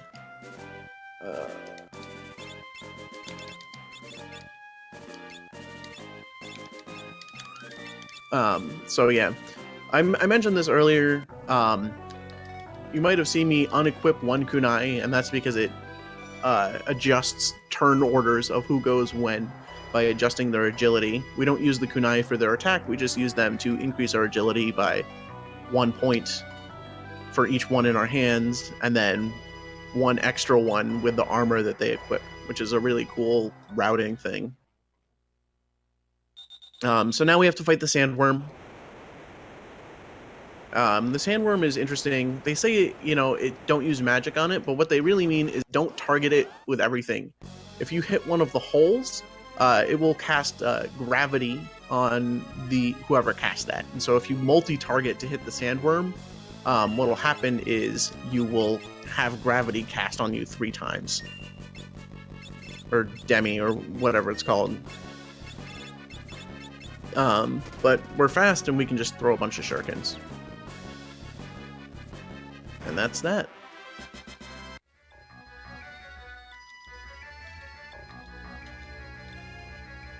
So now's the actual first part of the game where we can't just run from the battles without getting hit. Except for that one really unlucky roll. So now we actually have to equip Flee. Which Flee is better than running, because Flee allows us to do this. Which means when I get into battle, I can just hold A, and that's that. Bye. Which is really nice to have.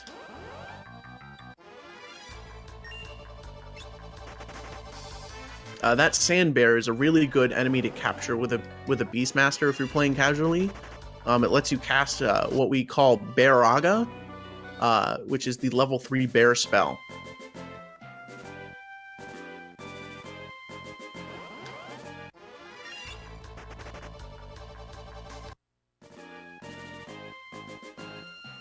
It's a very, very powerful enemy ability, and you can use it on bosses if you're playing casually with a Beastmaster.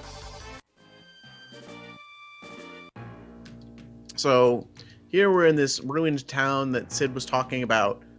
We keep seeing King Tycoon out of the corner of our eye. You can follow him around for a bit, but the fastest way is just to take the steps that I'm taking here to get all the needed encounters. And he shows up and pulls us into this trap. And we're all worried about this trap, but there's nothing down there dangerous at all. Like, it does not matter.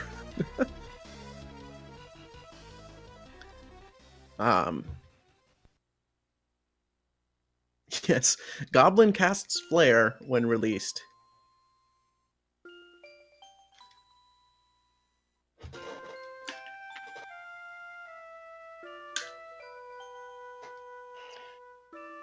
So here, Lena and Ferris develop more story points that aren't really that important. They go over the "we're sisters" thing, "are we sisters" thing a lot.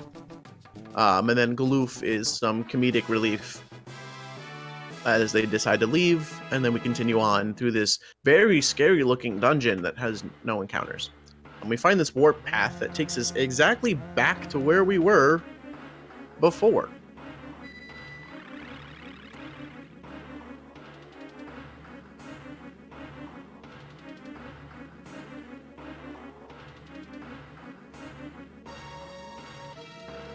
So this teleporter takes us to underneath the this underground facility over on Crescent Island, which is where we lost the ship. No, so there are event goblins and then there are normal goblins, and they're different.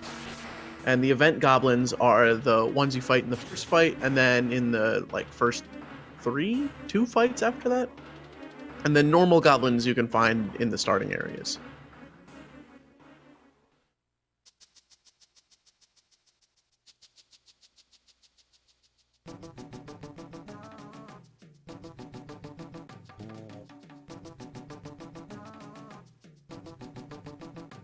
Yeah, if you pull up the enemy lists, you can find all sorts of useful things for Beastmasters. The only thing is you have to be able to get them to a low amount of health, and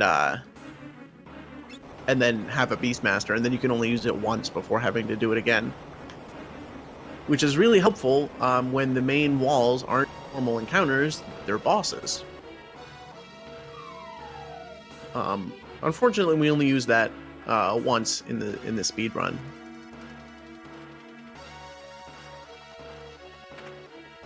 So Sid and Mid happened to just come over here to this forest where we are.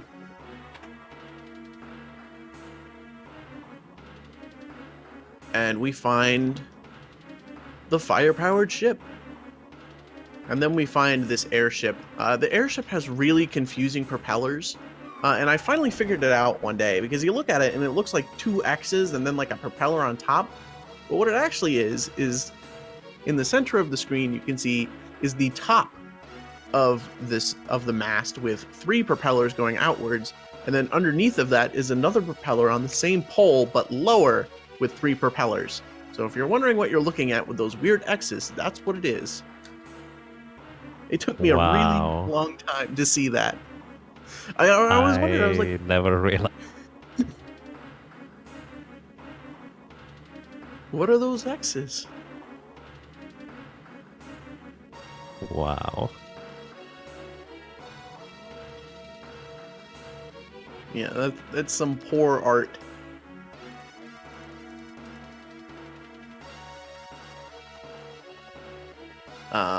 So here it's our first airship. Actually, the only airship we get. With a boss attached. This boss is the easiest boss ever. Because they made this boss especially easy because you can't go and, you can save and you can't get other encounters. If you weren't able to beat this boss, you would be stuck here forever. So they made it really easy. Actually, you know what? There it is. There's the boss that all you have to do is beat it to death. I don't know any of the boss mechanics for that boss. I don't know if it does anything special. Well, So I could tell you, but it's pretty simple. Is it just the same as the original, as the red one? No, not quite. He actually has a significantly higher chance to use Tail Screw, which puts you into critical HP. Let's put it, that's the short version. By the way, you can steal a Coral Sword from that boss, which is a lightning element sword. So even if you have literally level 1 characters, if you just have a thief and a knight in your party, can steal a Coral Sword and then just beat him with a knight at level 1. He's that easy. Oh wow, I didn't know that. That's really interesting.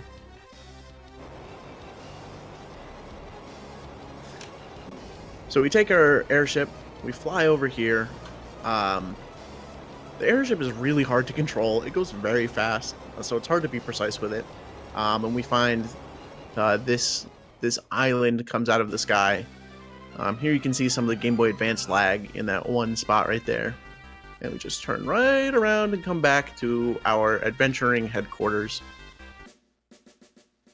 And oh my goodness.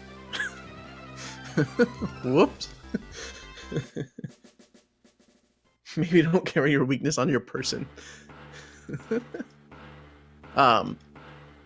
So Mid and Sid say, okay, well, we need to be able to fly up that high to get to the floating island. And to do that, we need to get some adamantite. And Gloof remembers there was adamantite in the meteor. So the next thing we're doing is we're going to be going off to the meteor to get some adamantite. Later on, we're going to be getting it out of all the meteors, and it's kind of the most annoying side quest that you have to do for the main quest in the whole run. I don't really like them, but they have some interesting bosses, so that's cool. But this one makes me sad because we have to fight a turtle, and I love turtles. So we're going to go back to the first meteor.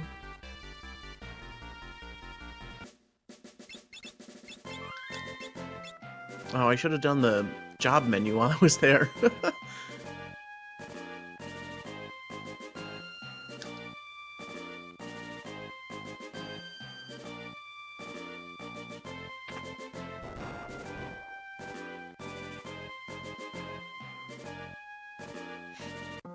So here we are inside the meteor. The warp doesn't take us anywhere. We grab the adamantite, and on the next step, well, I think it's the next step. I don't know. One of the next couple steps. They are not Teenage Mutant Turtles. There is a turtle with ninja training. Whoops. Job. Lena. Here we actually use red mages. I don't know why, honestly. I think it might be something to do with their speed. Yeah, because they can equip ninja suits and they'll have higher speed. That's why we use red mages. So here we use those two frost rods because turtles are weak to cold.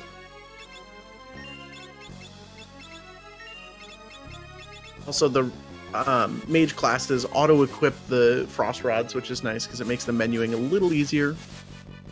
And this is going to get us actually a turtle shell. We're going to be using that one turtle shell later on. Stack thief, job, Lena. Not thief. Ninja. Black, all.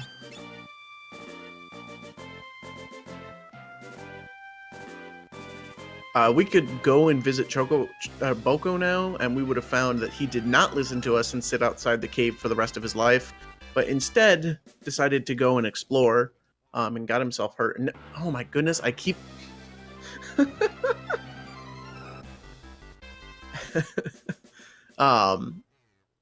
And so now he's with some pirates, hanging out with pirates. Because they're friendly pirates.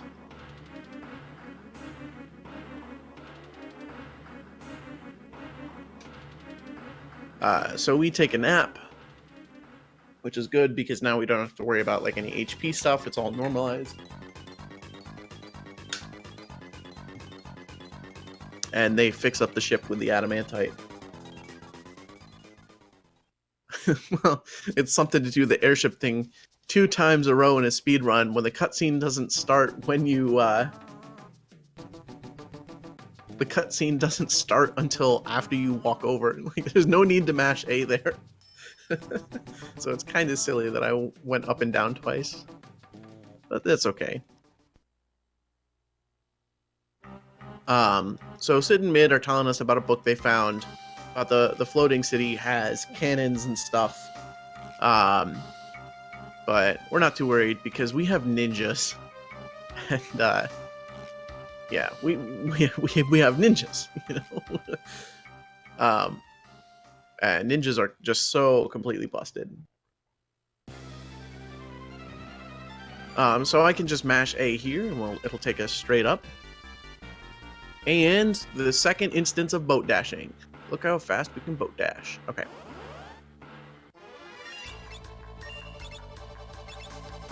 So basically, they're weak to lightning, and we have lightning scrolls. And that's it.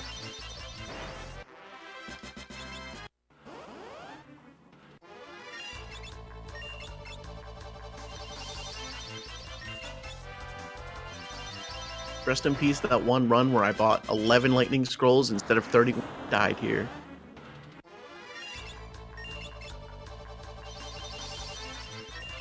That's why 31 is bolded in my notes.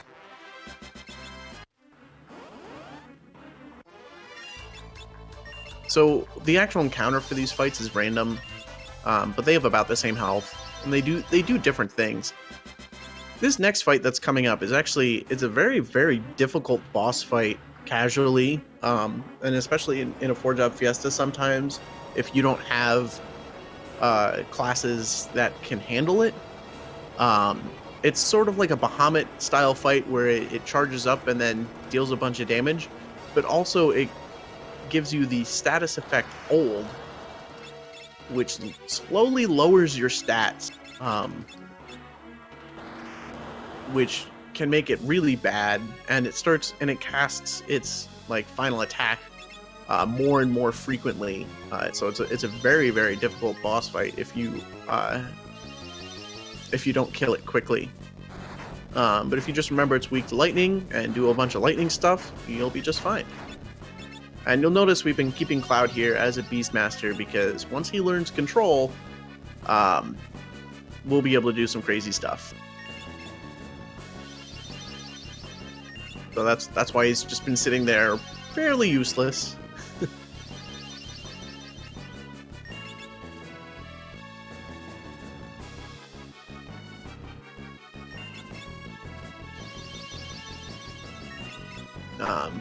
But yeah, so it doesn't even get an attack off because we kill the launchers on the back, and then it self-destructs.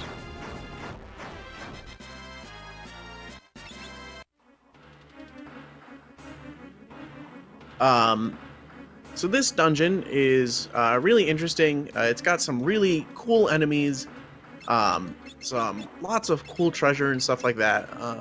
And it's kind of unfortunate that we're going to completely ignore all of that.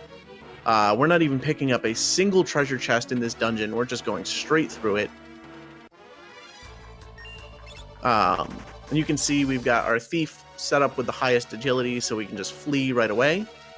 Those little speckles on the floor, that's because of the thief that shows us where the hidden floor is.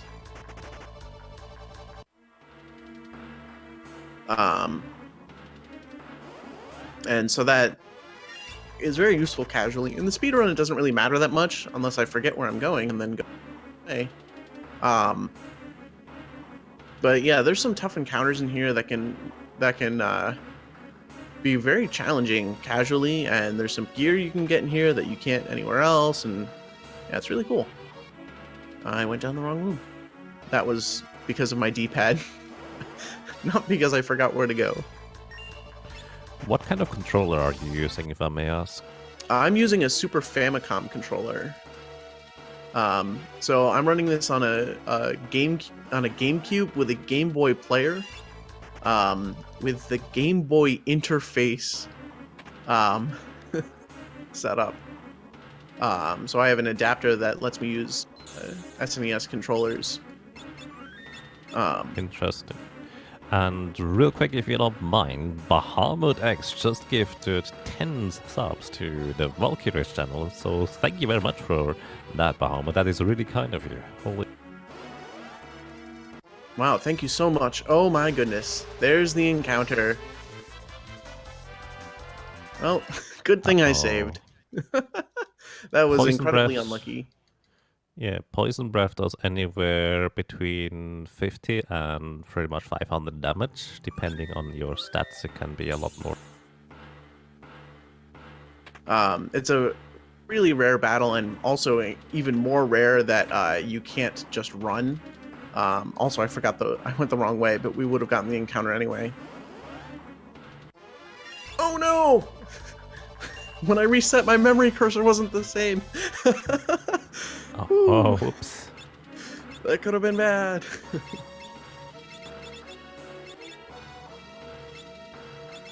Optimize. Everybody's over 220 HP. Alright, so this boss is really interesting. We're going to be using the HP sap status effect on it. And I have to do math for this, actually.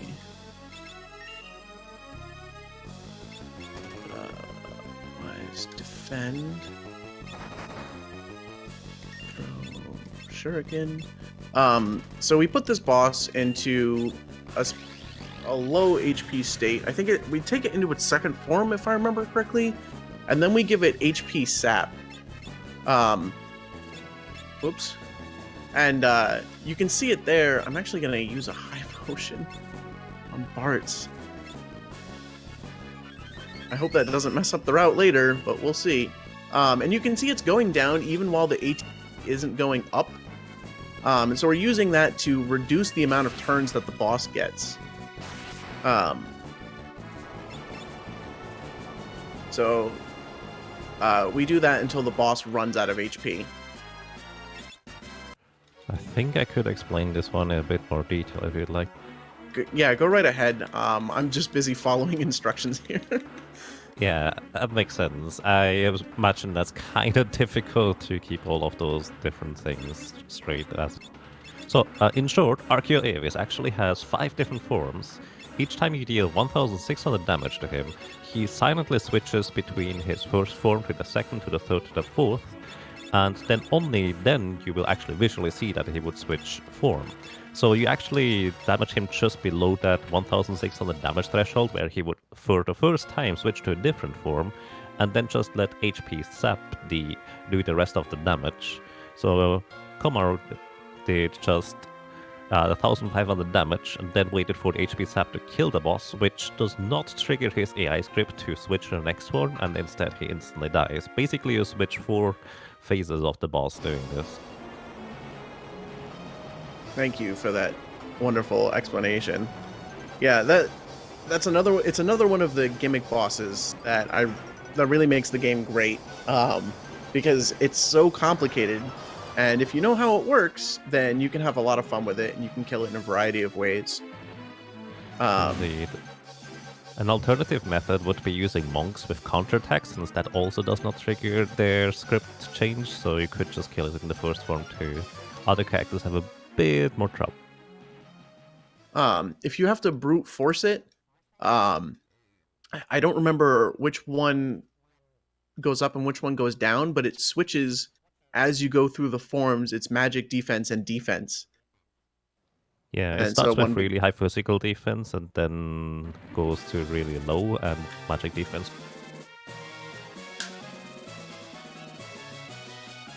So once again, just a really interesting boss. Like, it's got so many parts and bits and different things that you can do to it. Yeah. So this cutscene is 7 minutes long, and you can't skip it. So what happens is we find King Tycoon, and he's here, and he recognizes his children after we break the spell from him. And Galuf's daughter, Kara, shows up, or I don't even know how it's supposed to be pronounced in this version, Krile. So I just say Kara, which I think is the better translation. And she comes in the last meteor to save the day, and unfortunately, the last crystal still explodes because we were too late. I don't know what we would do with the crystal even if we got here on time, honestly, but so it explodes and it releases the last seal on the real boss of the story, X-Death. And now X-Death comes to attack us, but he's not going to be very successful. And then he's going to go back to his world, which is known as World 2, which is Galuf's world, which is where all these meteors are coming from. So that's what's happening in the story. I'm going to talk a little bit about what we're doing after this. Is now you might have seen that I was able to give Cloud the control ability, so that means that we can use the item index glitch to do all sorts of crazy things. And I have a tutorial on it, but it doesn't anywhere go near all the crazy stuff you can do with it. And once again, it's Game Boy Advance only. And so what we're going to do is we're going to be using this to produce 255 Hermes sandals out of nowhere. I mentioned this earlier. Hermes sandals are late game items. They give you auto haste as an accessory, but on top of that, and I didn't know this until recently, they protect you from sleep and slow and stop and some other status effects too, which is really cool.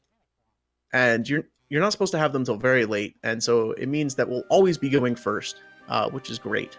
And so what we're gonna do is we're gonna use control on that A gear enemy, the one that we released on the boss, and it has 4 control abilities. So when you use control on it, you can tell it what to do. And the 4th item, or the 4th ability that it has, is in memory adjacent to the memory for our items. So once again, if you think of your items as going left to right, 1, 2, 3, 4, item 0 is actually at the same spot as the 4th ability of the controlled enemy of the 4th character in our party. So basically, whatever the 4th ability that is controlled by Cloud has will allow us to pull that item into our inventory from nothing. So all we have to do is pull that into our inventory, and there'll be 0 of it, and then we chuck one of them. We can toss it or drink it or do anything with it, and then we'll have 255 of them. And so that's how we can use that to pull items out of nowhere. You can also equip them like in your hands too, doing that, which is really cool. They also cost 50,000 gil, and we'll have 255 of them, and we can sell them for 25,000 gil, and you can use that to max out your gil very quickly. As soon as you get Beastmaster, you can get to to all 9 gil within 30 minutes. That's without speed strats, like just casually. If you know the thing, you just get control, you just grind up a bit and get yourself max gil right there. So we escape, Super Metroid style, and everybody's sad because X-Death is back, and Galoof and Kara say, okay, well, it's our responsibility. We need to go back to our world and stop X-Death. So you 3 stay here, live in your world, live your lives. We shouldn't have sealed X-Death here. And Galoof was with the 3 other warriors, which are the Dawn Warriors, I believe is their name. And they're the hero party from the previous generation that sealed X-Death away in this world. And so they say, oh, it's our responsibility to stay here. And then immediately after they do that, our party is going to say, well, no, we want to go help. And we all could have gone at once, but no, we wasted the opportunity, and that gave us more plot.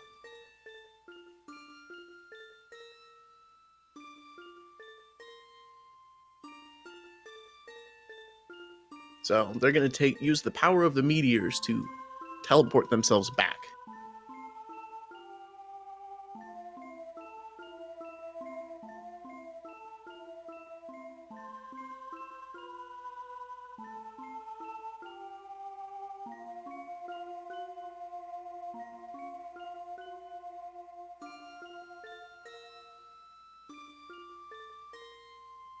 Yes, and by help, they immediately get captured. So there's a couple theories about X-Death, about that capturing that I'll get into later. But if you are fast enough to read all of the story text, please consider the 2 theories that either X-Death is a good guy, or he is a really, really bad, terrible villain. He's just not good at his job. So as soon as we land, we get another cutscene, unfortunately. But it's a pretty short one. This is where our party says, let's go with them. How do you figure he's a good guy? Well, I'll get to that when I get to it, but basically he's given several very good opportunities to kill us. And he just doesn't. And he does some other stupid things.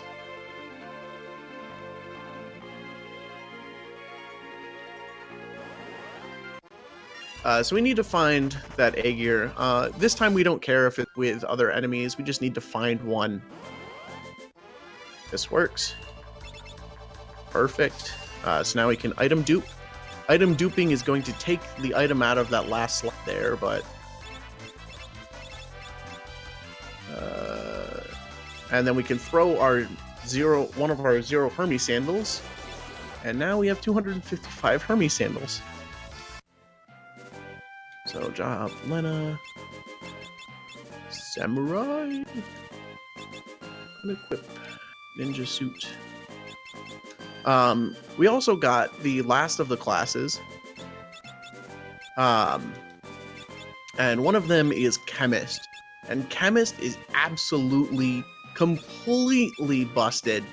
And that's not even with, like, glitches or anything. It's just casually extremely powerful.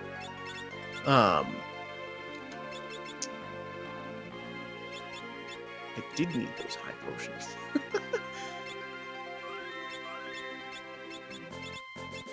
It'll be fine. It'll be fine. So the Chemist class lets you combine 2 items for an effect. And one of those effects is... like, there's a great variety of them. You can give yourself different status effects, status effects on enemies, increase your elemental damage, all sorts of things like that. But one of them is you can use it to temporarily increase your level by 10 or 20, depending on the combination of items you use. And so you can just boost your level just for that battle. You can actually boost it up to 255 depending on the version that you're in, which is over the normal cap of 99, just for that battle. And we're going to be using that pretty liberally in the game, because as you'd imagine, it's pretty broken. So Sid and Mid say, we got to go get more adamantite. So that's what we're about to do. Another thing is we got another one of our damage dealing abilities. It's a Zenonage, also known as Throw Gill. We got that from the Samurai class,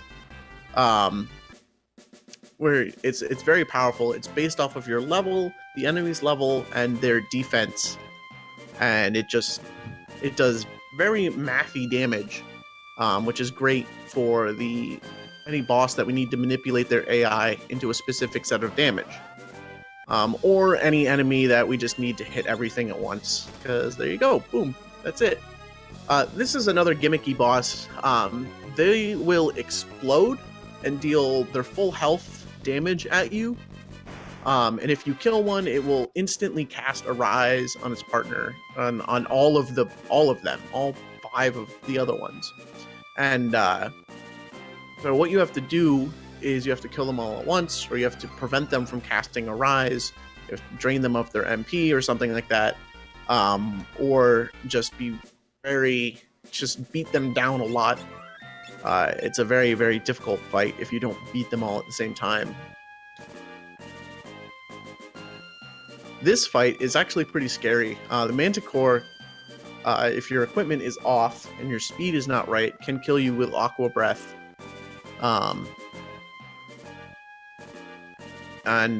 So we have to kill it in a couple rounds, which is kind of sad, because this Manticore, you can steal Dragon Fangs from it, and the Dragon Fangs you can use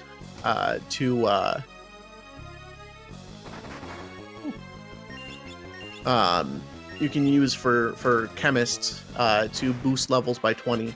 And so we're restricted in the number of Dragon Fangs we have until quite a bit in the speedrun. But it's okay. We can get around without that. But it'd be too difficult to let that fight last any longer than 1 round. It's too dangerous at our low level. And now we are off to the final meteor. The boss of this meteor is Titan. So there's a glitch in the Game Boy Advance version that allows you to use Calm which is a Beastmaster ability, on things that you're not supposed to. And what it does is it paralyzes. For I don't know exactly the mechanics of it, but it stops enemies, and it's supposed to work on magical beasts, but instead it works on everything that's not a magical beast. So we can use it on Titan, and then when you kill Titan, he doesn't use his counterattack, which would normally cast Quake and kill us all. So that's an easy way around that.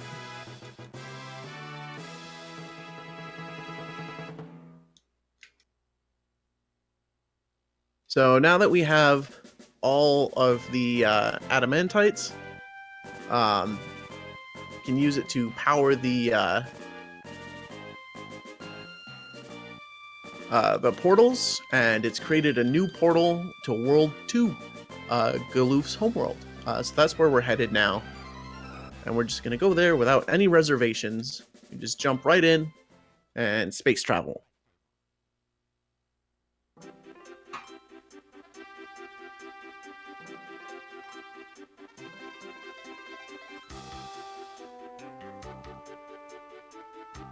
Yeah, the Game Boy Advance version is very, very interesting. Really, it's the item index glitch that makes it for me. But other than that, it's like if you take glitches out of the equation, I still think it's the best because of the quality of life upgrades, like having proper names on things so you can actually read it, as opposed to the like PlayStation and Super Nintendo translations with limited text ranges, while still keeping the original art design, because the mobile and Steam versions drastically changed the art style. So we wake up on this completely solitary island in Galoof's world. Our plan was really, really bad, and we could have just stayed here. This is another reason why X-Death is great. We could be stuck on this island for forever, unable to do anything at all, right?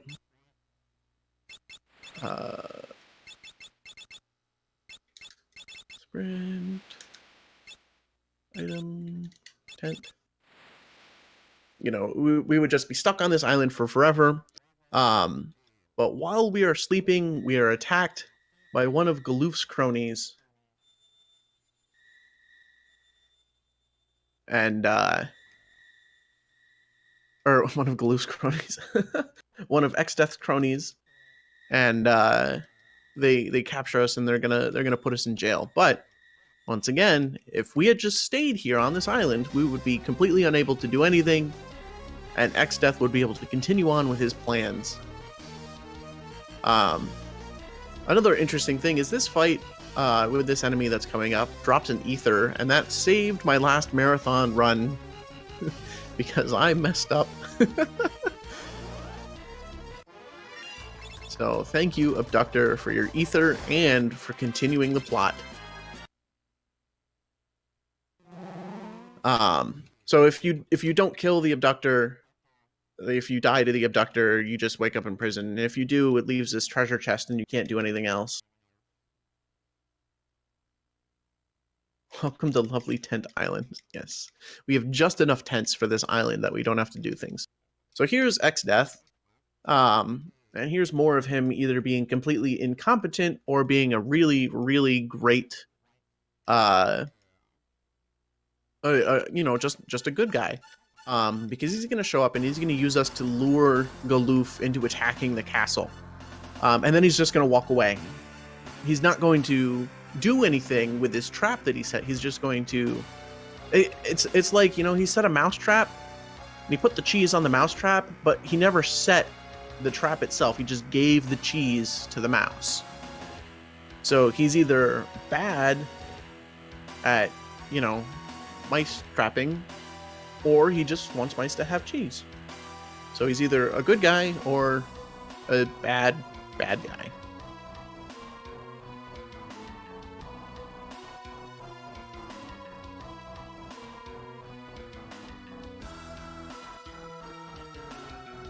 The incentive for saving Gilgamesh is going to be coming up when we come back to this castle in about 50-ish minutes. I'm not sure the exact time because when I it was about the 3-hour mark in my splits, but I don't remember exactly where it is. But basically, when we enter the castle, well, I suppose when we get to the save point, it would probably be a safe place to cut it off if we get some last minute in there and it's not met. For the save Gilgamesh incentive. So here Galoof falls for the trap that X-Death didn't set. And it's classic RPG. Well, it's actually a different RPG prison than the classic one where you can just get out somehow.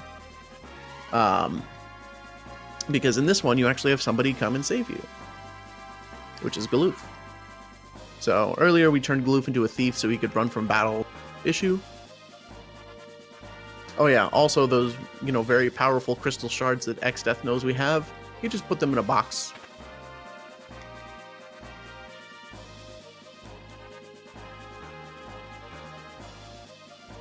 Also, those monsters don't see us at all, but we have to sneak by them later, which is an interesting tidbit.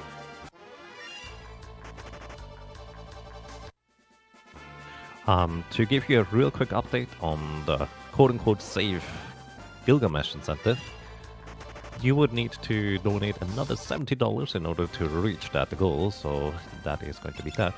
And maybe a quick note as to what we are doing here. This is the RPGs We Love 2 marathon by the RPG Valkyries, and this is a marathon to raise funds for the RPG Valkyries to be able to attend RPG Limit Break, which is a on-site marathon for a good cause for the charity NAMI. And well, the RPG Valkyries are involved in speedrunning various games, but also volunteering, so the marathon will be able to run smoothly and well. So overall, quite a nice thing.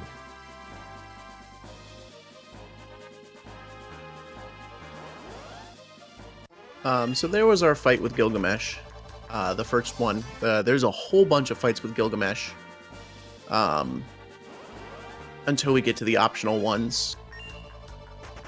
And Gilgamesh is a really funny and great character. So now we have to sneak by these guys for no apparent reason. And our party is assembled, and we're basically going to be throwing Gil for a while because that's our best damage output. We're coming up to the Battle on the Big Bridge, which is everyone's favorite music spot. It's going to come up again later, the music. But yeah.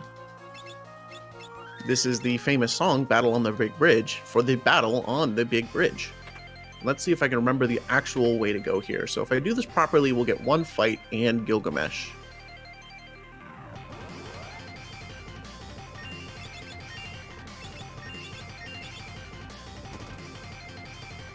But I always forget the step route. It's very confusing. I think it's there, and then, yeah.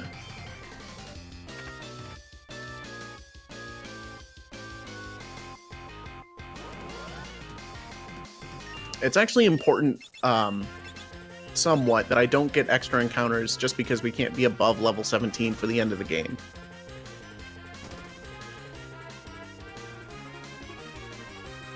So here, Gilgamesh goes into his hyper mode and does a jump attack,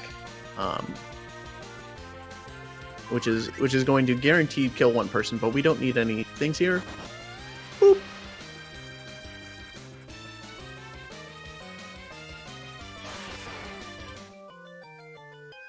Also, you can see we all have auto haste because Hermes sandals.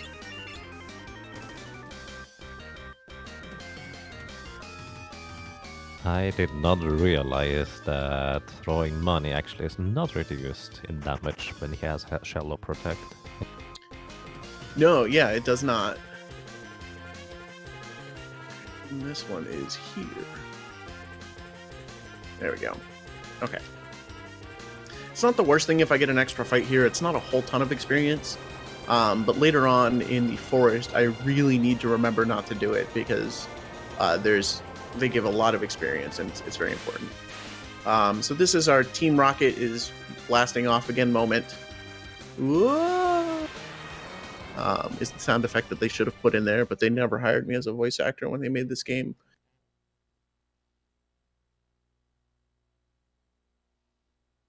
So now that we've all been finally reunited after our last series of fetch quests, now we're sent off to this island out here, or to this other continent over here, in Galoof's world.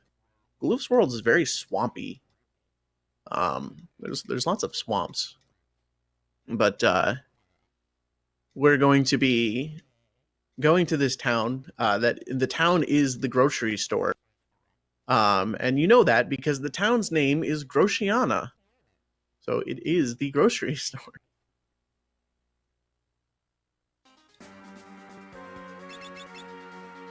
Phoenix down. Blue. Leave.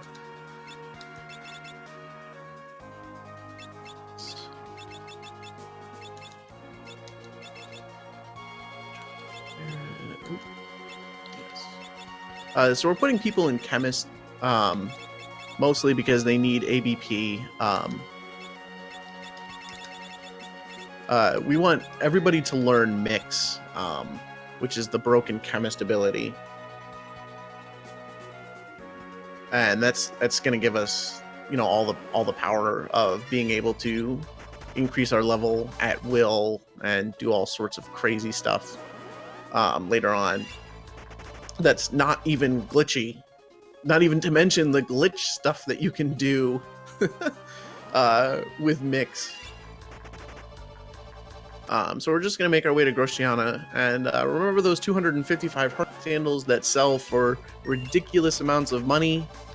Well, we're going to be selling a bunch of them, and we're not going to worry about money for the rest of the game. Actually, I don't think we're going to go shopping for the rest of the game. If I may, real quick. Go right ahead. So, Bahamut X just donated $70 and says, everyone's favorite multiverse character must be saved. That's crazy. Thank you so much, Bahamut. That is really, really generous of you. And, well, in this case, Gilgamesh must be saved. Thank you so much for that. Wow. Indeed. Thank you very much.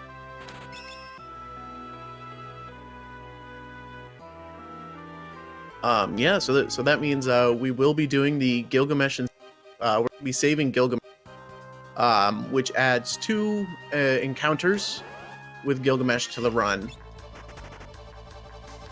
And we'll be seeing those once we get to Exdeath Castle for the second time, and then towards the end of the game again, and then we will actually save Gilgamesh.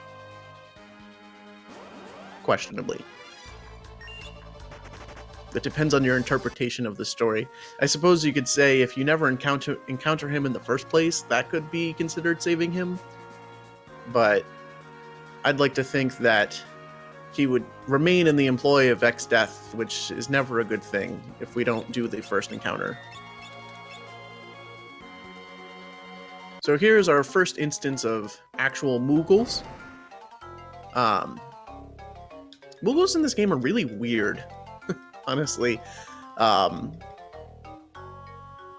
that's kind of what they were in the early Final Fantasy games. They're telepathic, and they can speak with Kara somehow. Yeah, they're really weird.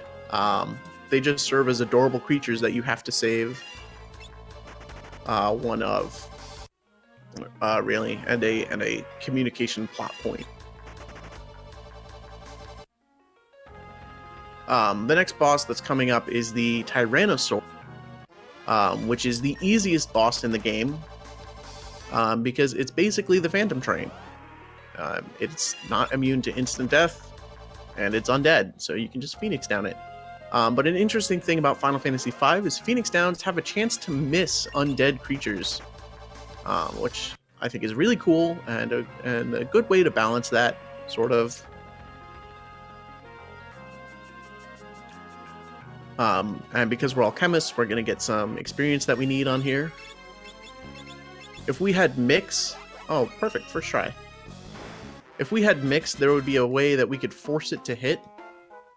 Because if you have mix and you combine a Phoenix down, I think with a potion, it does a full revive, which will always hit, which is really cool.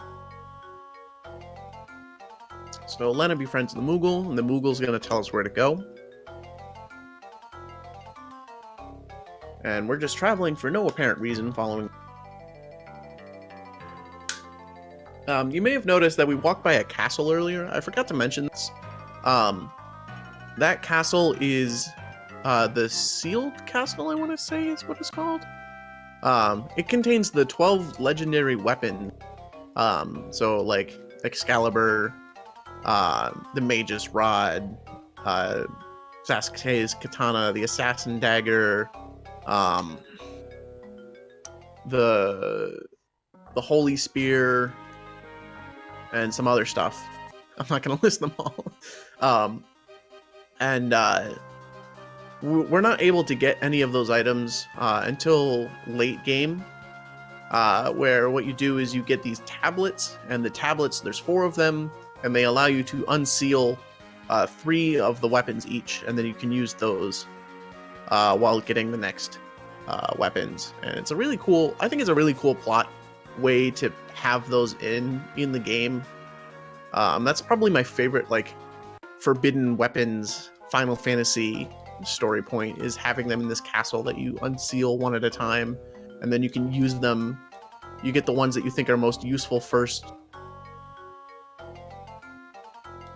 So coming up is another free menu in a sequence like I talked about before. So we're going to talk to this Moogle, and then we just have to wait around for the next cutscene. So we just get free menus for that. So we're gonna come inside. We're gonna get this dancing dagger. We use the dancing dagger because it sets our speed better. And then ability. Oh my goodness. Calm on you. Unequip all. Hermes sandals are. Equip dancing dagger are. Ninja suit. Order Gloof Ferris. Cursor over Gloof. Item. Let's fix this up.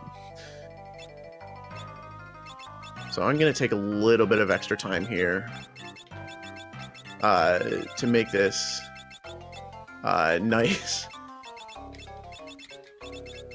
I need an empty slot here. And yeah, that'll do.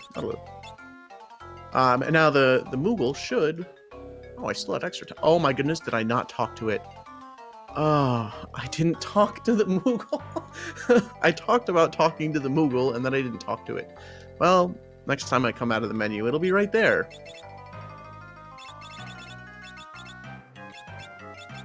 So now we have... kind of... Oh, sorry. No, you're fine. And now we just have extra free menu. This thing is also kind of awkward. If you play through it casually, just talk to the Moogle because you do. But when you play through this game a few times and you don't know what triggers the Moogle being outside, you might just be waiting forever and never realize as to you have to talk to the Moogle. Yeah, it's there's a couple sequences like that, but like with the timed wait thing, but that's the only one I think that you have to trigger, that doesn't just like cause a sequence of text to appear.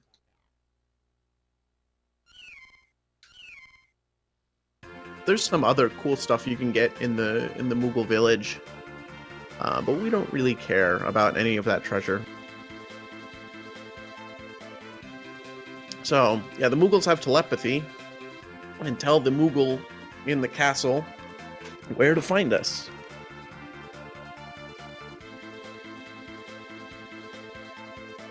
Yep, you can get the Elven Cape here, which just gives you, I think it's like a straight up 25% chance to dodge, which is calculated separately from everything else. It's not like extra dodge, it's just like an extra 25% chance. And also, So when this Windrake takes us back, it's going to land here. It's going to pick us up, and we're going to head out. You're going to be able to see it. It's going to fly over mountains that it normally wouldn't be able to. It's going to cheat. How long until Gilgamesh is saved? Unfortunately, Gilgamesh, it won't be saved until towards the very end of the run. So it's probably going to be about half an hour plus-ish until we start saving Gilgamesh. So how that works is there's an optional battle with Gilgamesh that we just skip entirely in the speed run. And we're going to do that battle, which is going to cause Xdeath to be angry with Gilgamesh. And he's not going to be employed anymore by Xdeath. And then we're going to encounter Gilgamesh later on, and towards the very, very end of the game. And he's going to be very upset, and he's going to think of us as allies, and we're going to fight him there, and he's going to realize we're allies. And then he's going to be looking out for us the whole time. And then there is a final sequence that we're going to not do, where normally Gilgamesh would sacrifice himself to save us. But we're just not going to do that fight, and he's not going to need to sacrifice himself, and he's just going to escape and live on happily ever after.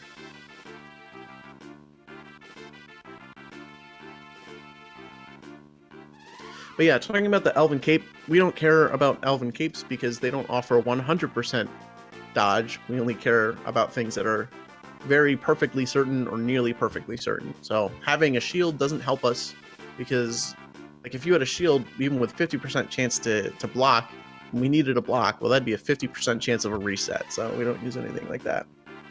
Yeah, it's a multi-part thing. The skip isn't anything special. We just don't do a boss that we normally don't do. But it's the extra 2 fights that are the special thing.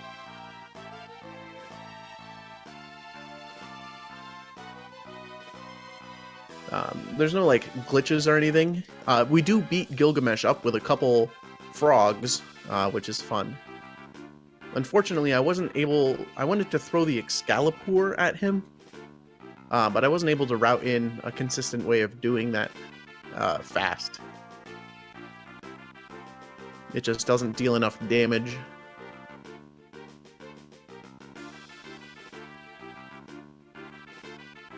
Really? That's interesting.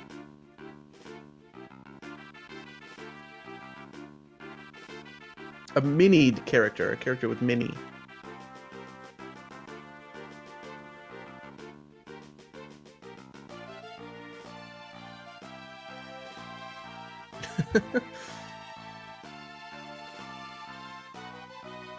I'll add that to the list of very obscure Final Fantasy V things that I didn't know.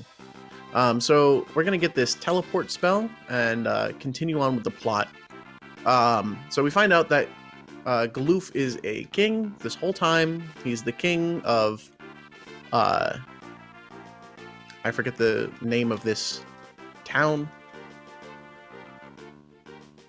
And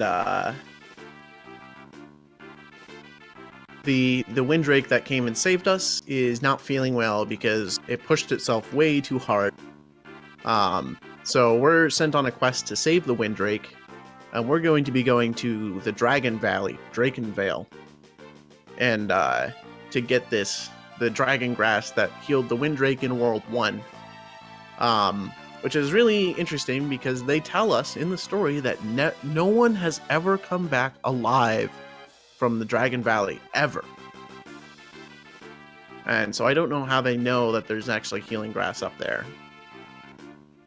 And it also makes me wonder what kind of crazy adventurer goes up there, puts a chest up there, like full of treasure, and then dies. But that's what's up in Drakenvale. So that's our next quest point. Maybe that's just a family-friendly depiction of bodies of characters or adventurers that have died. Instead of corpses, it's, well... Well, but you do pick up the bone mail from bones. Yeah, but those are, I guess, monster bones? That's a good take on it, though. I like that. I like that thought.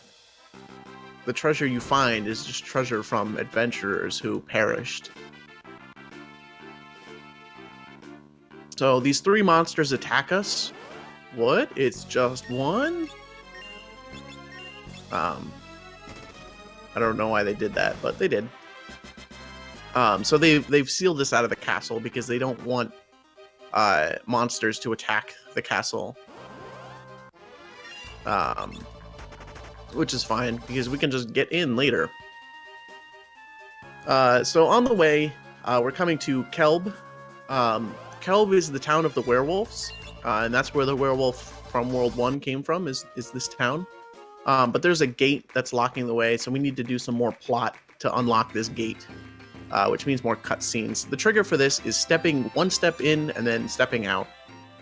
In this cutscene, we meet the first other Dawn warrior of the game that we haven't met yet. And this is Kelgar. Kelgar is one of Galoof's friends, and here, he acts like he's their enemy, and he starts a duel. With Cloud here. Yeah, we'll see what happens.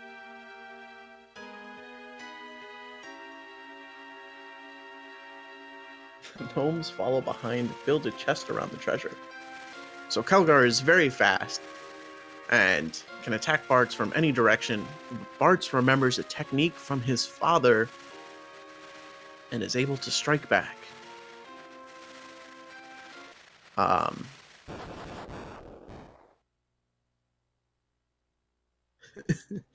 And Galoof is upset and says, "Why did you hurt Kelgar?" Because Kelgar is old. Remember, Galoof is pretty old. So Kelgar, his death is directly caused by Cloud, and this is a part the story really glazes over, and I wish it didn't, because at this point, Cloud here is a murderer. He put Kelgar in critical condition, and Kelgar dies later on because he is in critical condition laying in bed. So, Bartz is a murderer. So in this scene, they talk about, how they seal X-Death back in the day, and they find out that Cloud's father, Dorgan, is actually the 4th Dawn warrior. And scenes like this make me really wish that Galoof had a cape, because he's the only, there's 5 characters in this scene, he's the only one without a cape. He really should have one. It's a real shame. But yeah, with their power of friendship, they seal X-Death, and that's what happened historically. So after this cutscene, they're going to open the gate for us, and I'm going to be going on to Drakenvale. I'm not going to be talking much during it, because it's not complicated. I need a battle in one room. I need a battle with a single zombie dragon, and I need 2 battles with a zombie dragon and some other enemy. And I need to make sure I get all of those exactly. Once again, because I can't over level and I can't under level. So when I get there, I'm not going to be talking much, because I'm going to be trying to remember what I need to do. Because you have to kill everything in a specific way. Because if you get hit in a battle, then that messes up your HP, which messes up your bosses, and it just, messing up the route, messing up the, going off of the notes. The notes are really your Bible while doing the speedrun. And it can start a chain reaction of things, or something that'll get you later. Like once one of my characters died and I used the raise spell, and I shouldn't have used the raise spell. I should have just continued on. And when I used the raise spell, I didn't have enough MP to use it later, and I was lucky to have had that extra ether. And it was just something simple. I misdid one input that caused it. I delayed a little bit too much in one battle.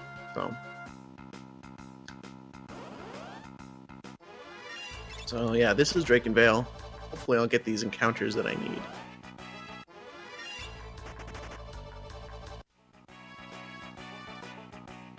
Otherwise, we'll have to level up a little bit.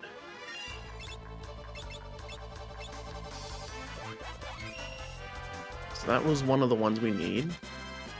So we need one out in the next outside room. Those zombie dragons also give you a guaranteed dragon fang, which is really valuable.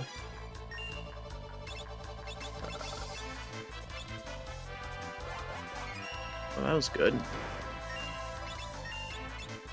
So we need another one of those, and then the dragon fangs we can use to gain 20 levels for one battle. That's bad. We need to grind in this room.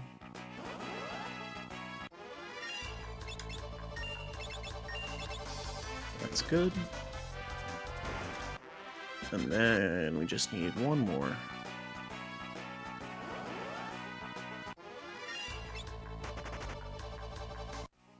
We're also going to pick up the bone mail here.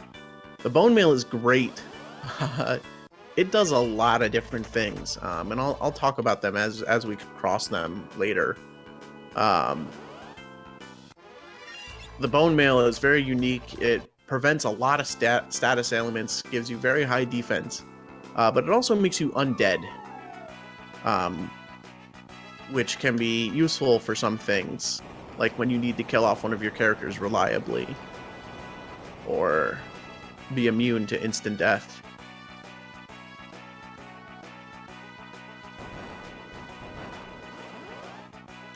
It's really easy to get stuck at this place casually because you're wondering where to go. Fall through a hole in the floor.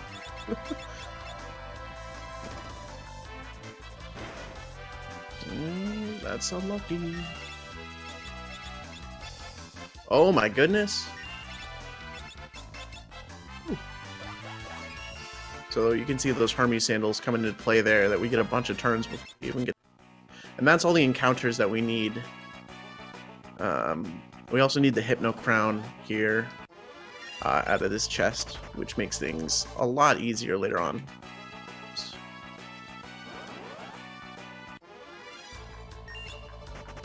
And once again, because we have a thief, we'll never get a back attack. So these are perfectly safe. I'm going to take this save here, just to be safe. There is a boss coming up. It's not hard, but if I take an extra step and we encounter the boss early, then I would miss the menu before the boss. That's really important.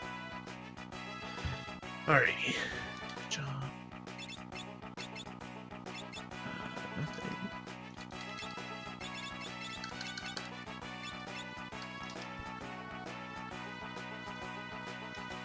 So we go to get the dragon grass, but it's actually a monster. No.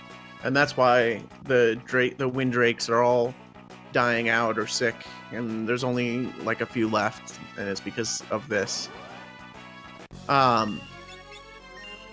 So this boss is also weak to the calm glitch that I mentioned before. It's not a magical beast, but we can stop it. Its attacks aren't actually like devastating or anything. It just summons these little plants. The plants attack, but it's just slow to have them attack when we can just stop it. And there you can see we got a whole bunch of ability points, because bosses give you lots of ability points and no experience.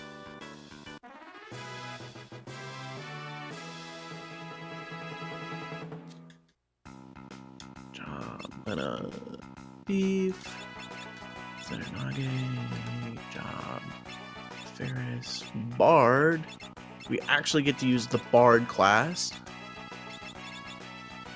Job. Time Mage. Oh, I did that menu wrong. Whatever. And we use Time Mage solely to teleport out of here. And now we're out of that. And we have the dragon grass. Didn't know this was Time Spinner DLC.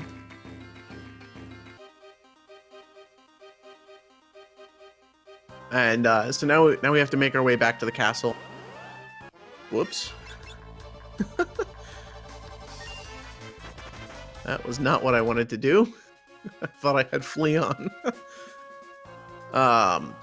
So we can't get back into the castle because we told them don't let us in no matter what. Because what if it's a zombie or zombie? What if it's an enemy disguised as us?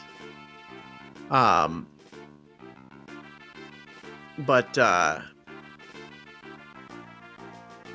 we can just go in anyway because there's a back door. So it's very, very secure. That Galoof knew about this back door and then told the guards definitely to guard it. But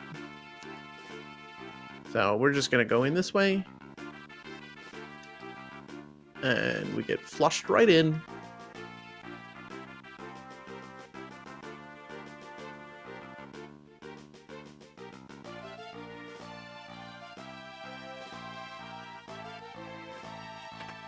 This is a funny cutscene because if I do it correctly, we'll have somebody standing on the Moogle. There we go. There we have Cloud there standing underneath a Moogle. Don't know how that one works. Just step right underneath of it.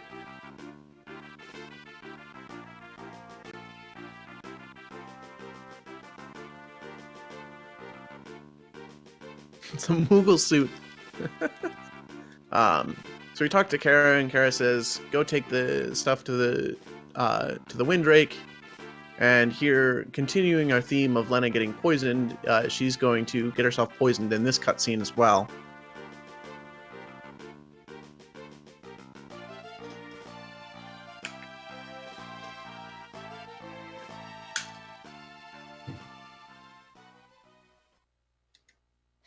Never not a big dummy.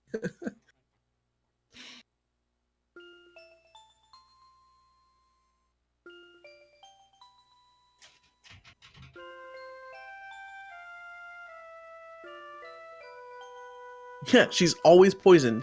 Yeah, so the Windrake doesn't want to take his medicine, so she tries this poisonous medicine. And this time the Windrake tears can't heal her for some reason. Probably because it's internal poisoning as opposed to stepping on poison plants. But luckily, Kara feels better and just has the antidote just like right there. Yeah, Lena is always poisoned.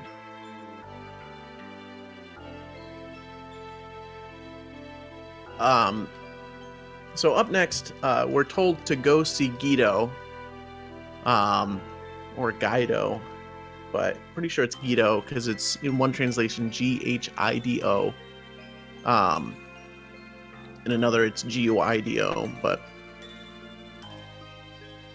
Guido is truly the best character in all of Final Fantasy, but if you don't like that, at least Final Fantasy V.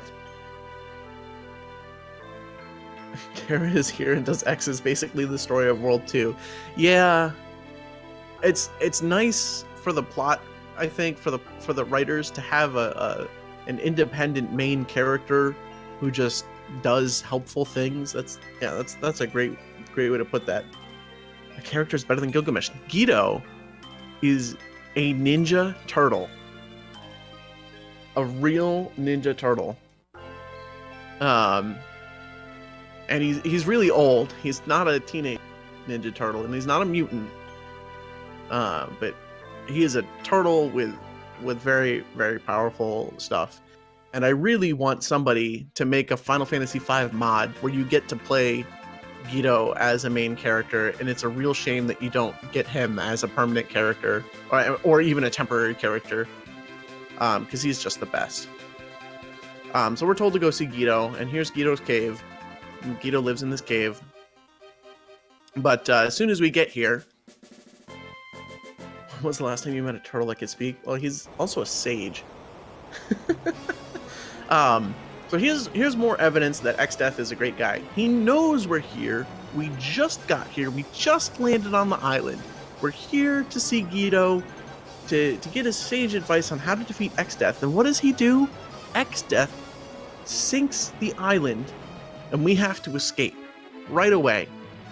But luckily, we have just enough to escape that the Windrake will come and save us, and we won't die. The Windrake comes, dives down, picks us up. We're all good, right? But X-Death could have waited 10 minutes. If he just waited 10, in-game story minutes, that would be it. That would be the end of our party. Right then and there. We would have been inside a cave that just got sunk underwater. And that would have been it. But no, he knew we were there and didn't wait. Either he's incompetent or he's a nice guy.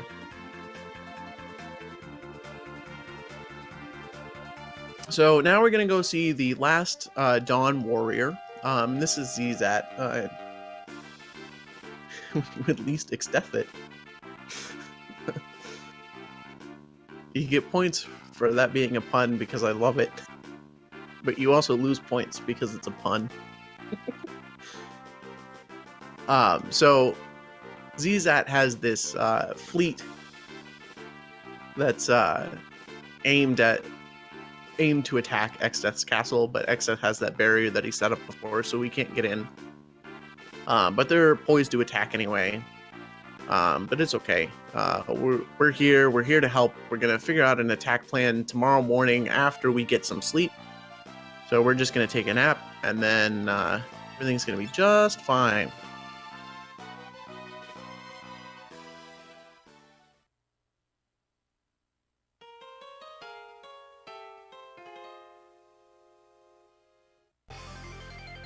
But of course, we're under attack. I'm just gonna check my menu here real quick. Okay. I just wanted to make sure Lena was equipped with the bone mail. It always surprises me when I do this because I just follow the instructions. Oops, I just but she uses the bone mail to commit Sudoku later on. That's when she's doing Sudoku puzzles too much to actually pay attention to combat. So she's effectively has 0 HP.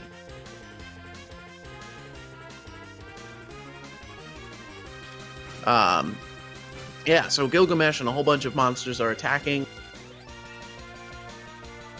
on the boat. Battle on the big boat.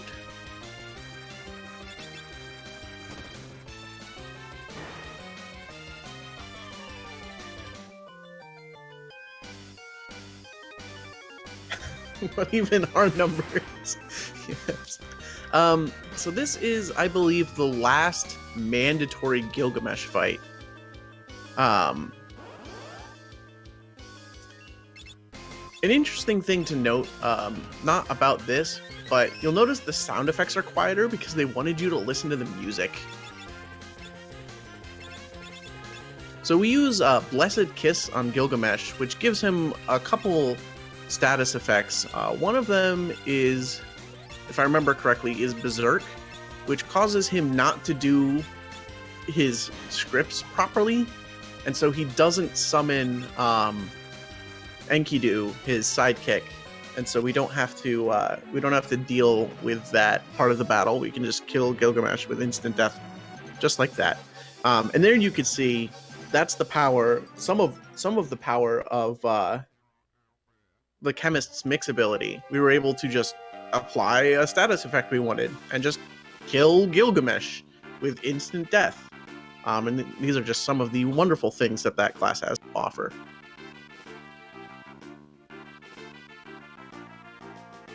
I did not know that. That's really interesting. I didn't know that was scripted in. Please. So here we would normally be talking to figure out what plot points are, but we just know the next actual trigger is to go here. We talked to Zizat, and Zizat's actual plan is not to attack with boats, but to use the boats as a distraction, because he's going to destroy one of the barrier towers and destroy the barrier protecting X-Death's castle so they can get in. ZZ is honestly really awesome. He's a magic swordsman, which is really cool, and he's really smart and has plans and stuff like that.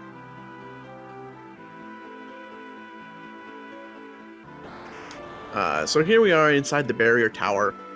This is the first place that you can actually get consistent reflect rings, but it takes forever. And he's going to go down and disable a generator while we go up and destroy the antenna. And that's the plan here.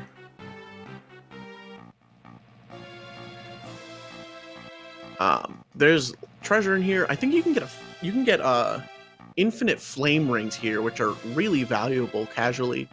The way you do that is you use the chest encounter. I guess it's not a glitch, it's more of an exploit. Basically, if there's a sneak attack in a chest, like you open the chest and it says, it's like, oh, it was an enemy in a box. You can run away from that enemy and you'll be just fine. Do I have flee on somebody? No. Okay, guess it's just run. So there's one with a flame dragon, and you can open the box, steal from it, run away, and you just rinse, repeat. And the flame ring, I believe, is a rare steal, so you have a 40% chance to steal any item, and then 1 in 16 chance to steal the flame ring. So it's really small chances, but you can just retry forever. And there's no consequences to failing. You just run away. As long as you need to have a thief that can flee, otherwise you're gonna take a while running away. But yeah, it's a really cool exploit. It's a good way to get money too, if you're not, just Beastmaster glitching.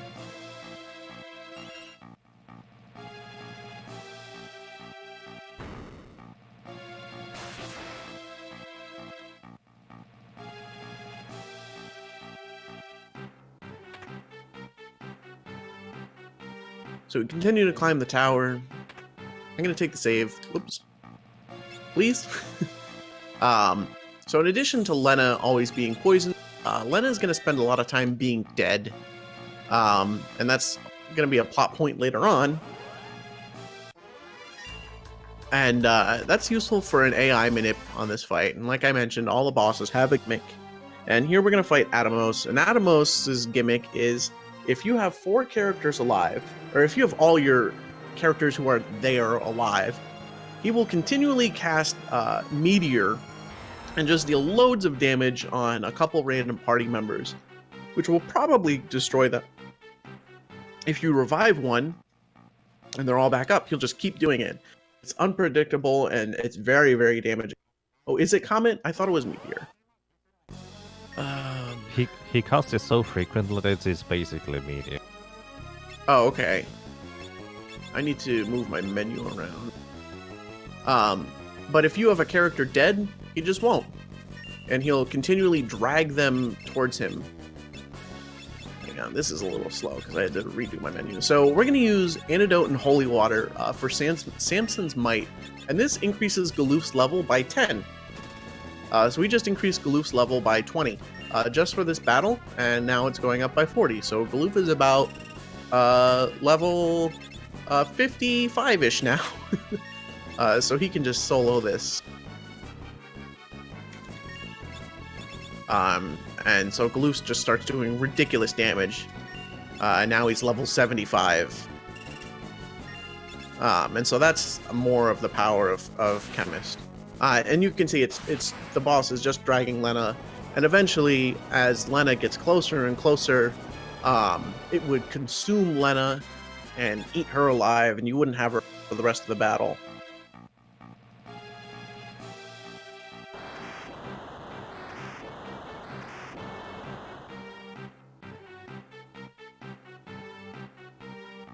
Yeah, I didn't realize it was Comet a couple times, but once you know the gimmick to that boss, then it's easy. You just always go in with somebody dead. And that's why we used the battle that we had earlier to make sure that Lena was dead. If you do the menu correctly, she will optimize with the bone mail, and then you just use a high potion and you're all set. Which I think is really, really fun and clever. So now the whole thing is exploding. We're gonna make our daring escape.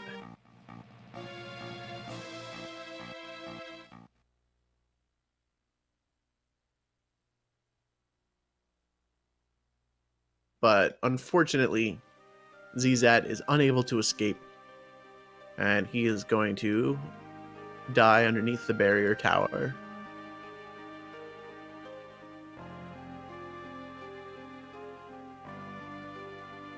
But his sacrifice allows us to actually get in to the castle. Which is kind of amusing, because if you go into the castle now, the front door will, or it's not the front door, but like the inside door locked, and it'll just be a big waste of time. So we actually have to just go somewhere else. So whenever a character is really sad, we get another one of those timed cutscene that we get a free menu in, and so we get one right here with Loof. So I'm gonna make sure that my items are all in place, hopefully a little bit better than I did before, because Galoof is sad about Zizat.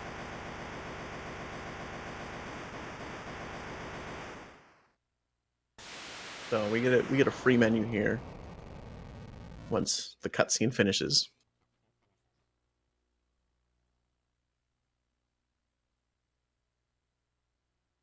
I think it's a little silly that you open the barrier and then immediately don't go that way. But they needed a good way to give you the submarine.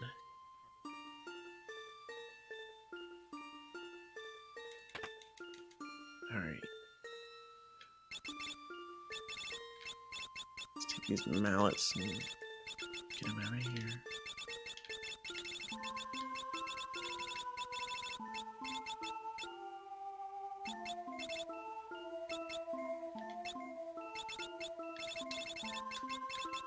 Ability, Ferris, flee.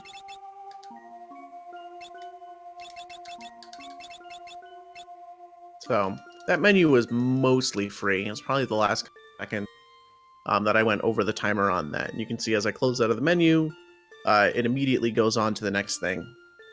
So what I did in that menu was I put my items where I wanted them. I wanted to make sure that the dragon fangs were in a useful spot. I didn't do a very good job because I need to make sure they're next to high potions, and I didn't do that. But then I also did an equip menu, and I put the cursor over Bart's magic, because the next menu that I'm going to do is going to be Bart's casting teleport. And so that means when I open the menu with the memory cursor, it's going to be Bart's teleport. It's going to be right there, and I'm going to remember that, and I'm not going to stare at the menu and wonder what I need to do next. So now that we have this, we're going to actually go to Guido's cave, because it wasn't destroyed, it was just sunk underwater. So Guido's cave is an interesting location. It has some puzzles in it, like this one. With this, there's this a rock that you move around that lets you go into the different rooms, and this enemy you can steal some rare items from, and you can learn some blue magic that you didn't have before. But there's no actual treasure in here too, which is also interesting. Like it's just a cave. So it's a very uninteresting place. In the speed run, because there's nothing useful here. It's just a couple buttons and walking around and running from enemies. That enemy is very interesting. I believe it's 3 different encounters, and what it'll do is it'll transform into a different shape and then cast a set blue magic that you can then learn and then transform into the next shape. Which is useful if you need like Aeroga at this point. Which is very helpful in a 4-job Fiesta run if you have Blue Mage, because at this point in the game, you're about to be able to get the Air Knife, which will increase your air damage by 50%, and then you can have Blue Mages with Air Knives casting Aeroga, which is pretty powerful. So we see an image of Guido there. Guido's a turtle. And so we hop in the water. And we come out here. And there he is. Cloud doesn't realize that this is the great sage Guido.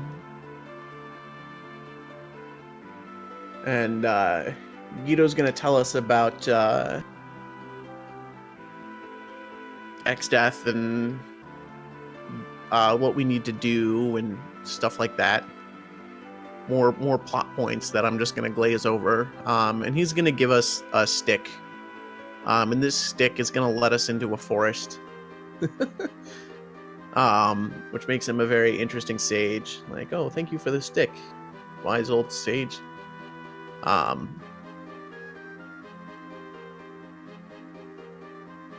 So he tells us about like the origins of X-Death. X-Death is actually a tree who came from this forest. And so that's where X-Death is going to go back, and that's where the crystals of this world actually are. So like the earth, fire, wind, and water crystals from World 1, they're actually also in this world. And so they're in that forest. Favorite part of Guido is he tolerates his Bart's stupidity. Not at all. Alright. So now, here's that menu I mentioned. And if I don't mess it up, we can just teleport right out.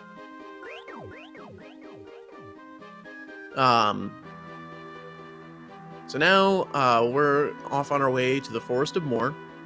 And there we're going to reach our final level of the game. We're finally going to make it to level 17.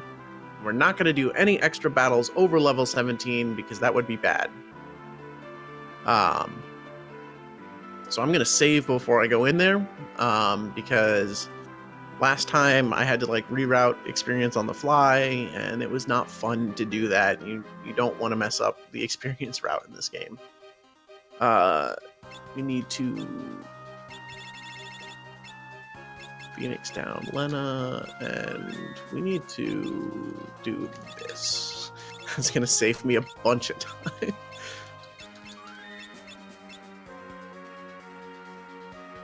So there's some fights that I'll be taking here and some that I won't. Basically the ones that I can just throw Gale and will be just fine, I'll be taking until I reach the level I need, and then the other ones I won't. So like this one is a good one. Oh yeah, is Flea on someone? I always forget this. Yes, Flea is on Ferris. So this is the magical Forest of Moor.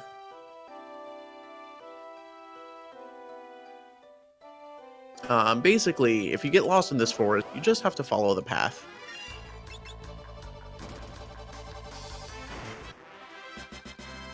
Oh, that really sucks. So I got a rare drop there, the Diamond Armlet. Basically, whenever I optimize now, I have to make sure that the Diamond Armlet does not get equipped over the Hermes Sandals. And there's no way to get rid of the Diamond Armlet without, like, item duping it away or selling it.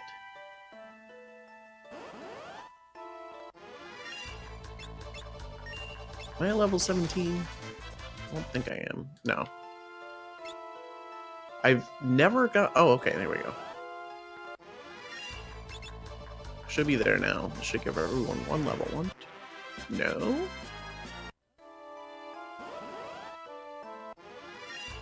Well, this is something that's never happened before. I've never made it to this point in the forest without reaching level 17.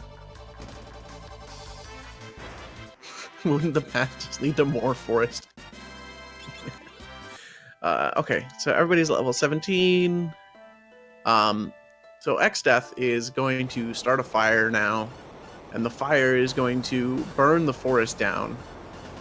And X-Death makes a really amazing fire. Yeah, no, that's never happened before. I've never gotten to that point. 17. And this fire is so strong, it literally burns a hole through the mountain. It's crazy. So this starts another one of the timer cutscenes. So we're just going to do a menu after sitting ourselves right here. This does a couple things.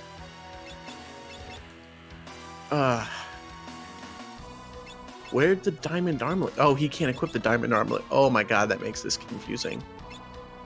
Mix. See? Confirm dancing dagger. L. Ninja suit. Bone nail.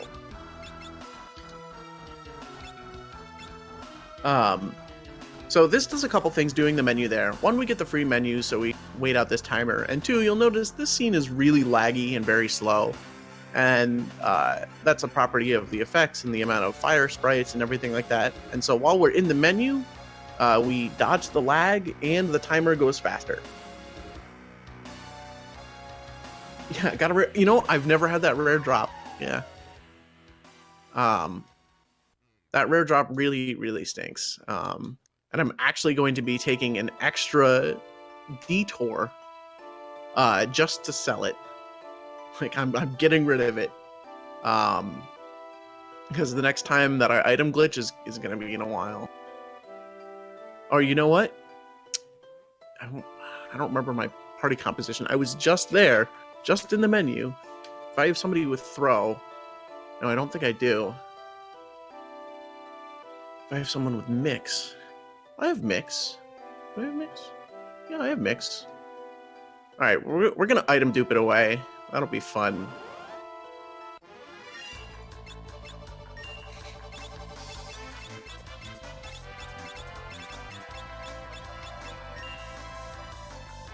There we go. It's gone.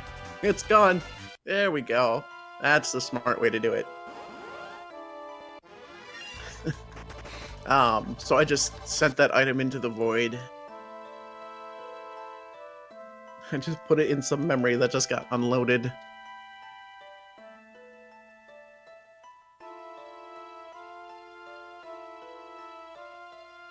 It made me feel really good to do that because, no, you can't just drop items. It's because it's not an issue to have extra items, so it's not like in 4 where you have like a limited item space. You can hold, your item space is greatly larger than the number of unique items in the game. But I've been waiting to item dupe an item out of existence for a while. Do it yet. So this boss coming up is the Seal Guardians, and they have a very interesting AI and abilities, and present a very unique challenge. It's a real shame that we don't get to fight them in a interesting way, because we're just going to beat the crap out of them. They do not have a chance against Zenonage. Like, they just do not have a chance at all. And that's it. They're done.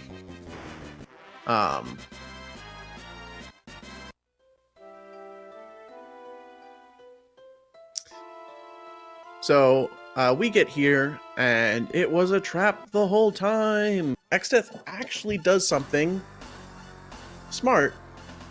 Now that we've come here, we've released the seal on the crystals of this world, and now he has them. And he can use their power, but that's not actually why he grabs them.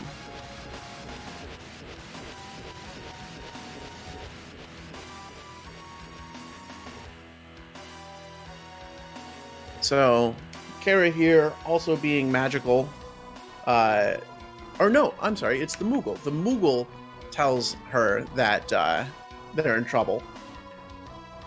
And she flies the Windrake to the forest super duper fast. Crazy fast, considering, you know, this is like 10 seconds. She flies it through the hole that Xdeath burned in the mountain, and comes and fights Xdeath. But Xdeath has the power of the crystals. If you've played this game casually, you'll remember that coming up is one of the most epic cutscenes. It's a scene where Galoof there is gonna fight Xdeath, one-on-one. He's gonna fight Xdeath one-on-one. And no matter what you do, he won't die, even if he's at 0 HP. It's quite an epic cutscene. I sure hope nothing happens to it.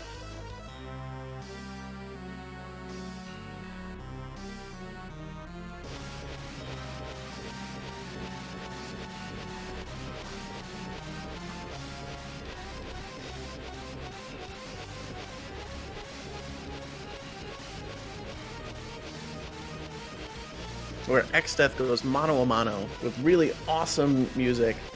Yeah, would be a shame if it was short somehow. So Galoof, in his rage, destroys one of the crystals that he was trying to save, and becomes super magic, super power Galoof. But he's not feeling so well, so he's gonna Phoenix down himself just to be safe. All right. So what happened there is you can't really except through some interesting glitchy means, and we gave him the bone mail, and so you can Phoenix down Galoof and he will die instead of just go 0 HP die, which he would live because of the weird cutscene-ness. I mean, he would die at the end of this fight anyway, but so that's what happens. This next part of this next like cutscene bit is pretty interesting as well, because they're gonna try and like cast spells that we don't have and like use Phoenix downs and like elixirs and stuff, and they don't come out of our inventory. Like,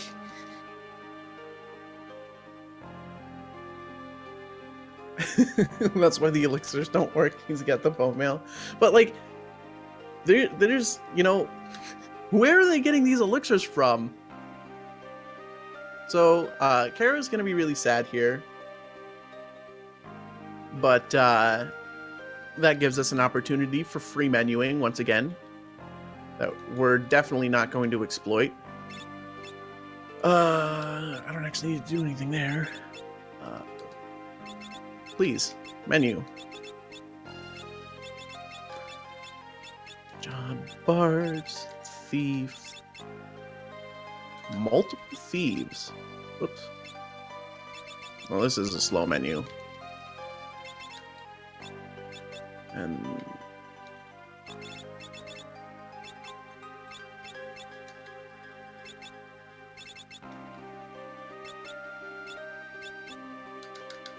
so, yeah, that was a really slow menu.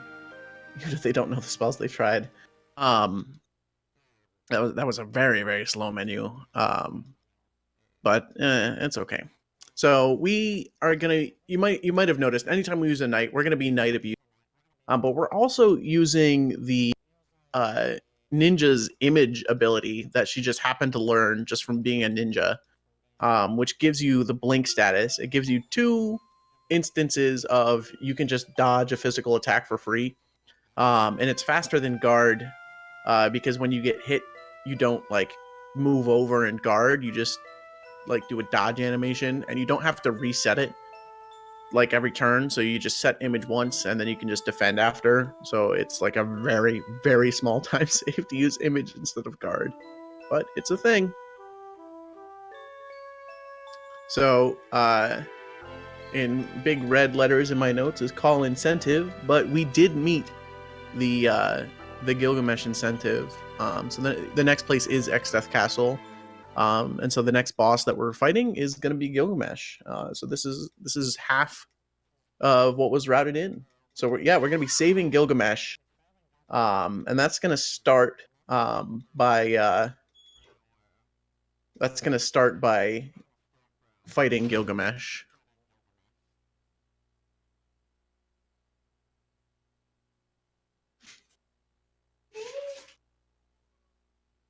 Miss Komaru is home, and she's saying hi to the dog. I was very excited to have somebody less boring home. So here you can see there's a mountain.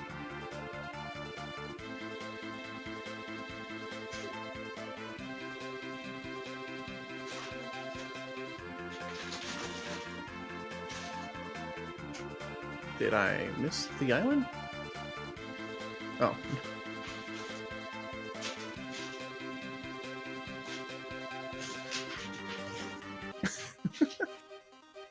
So we're going to save before going into X-Death's castle. While a dog runs around behind me. And now this door is actually open.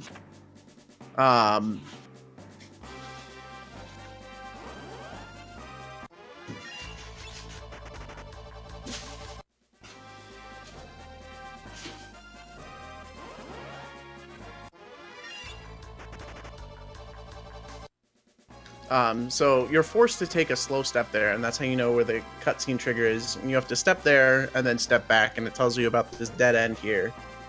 Yeah, the fun part, Meat Castle. I always thought this was amusing, and I've always pointed out in the speedrun. So this is where Kelger dies, and he's going to sacrifice the last of his power because Bart's murdered him, basically, and it's going to reveal that the appearance of the castle is an illusion, and it's not like a regal castle. It's a gross, fleshy castle with like, it's not blood, it's not lava, but it's bubbling and it's gross. And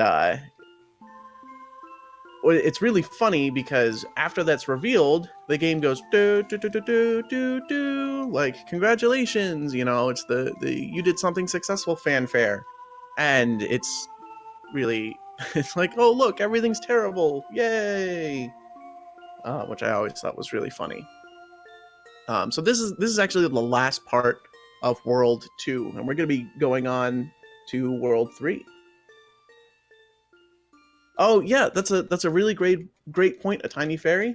There's a healing spring on the first floor, and you can drink from it, and it will give you it'll refill your health and everything, and it will turn into that to the grossness after this part, and you won't be able to drink from it anymore.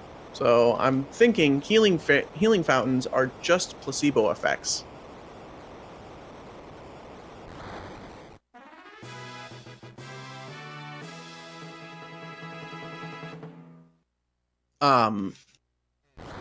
So in the SNES run, actually another interesting thing is in the wall that's just above me, there is a wall that's not programmed properly, and you can walk up it but not down it.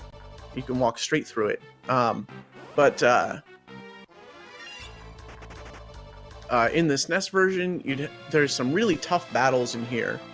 Where you need to capture with the Beastmaster the magic dragons to use their abilities. So we're going to walk through the lava because we want everybody to be at critical health, once again for Night Abuse. So now everybody is at 1 HP, which is useful for that. And let's hope I don't mess this up. Ooh. If I mess that up, we have to go back to the beginning. But I didn't mess it up.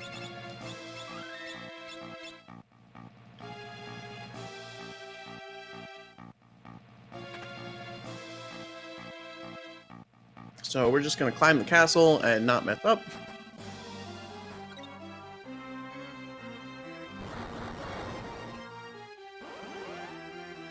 No, I don't really...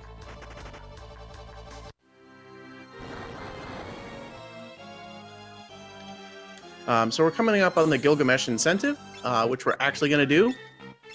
So I actually have to pull my notes up for this. So normally we just skip this chest, which is empty, which contains a legendary weapon. So we take a step here, we do this menu.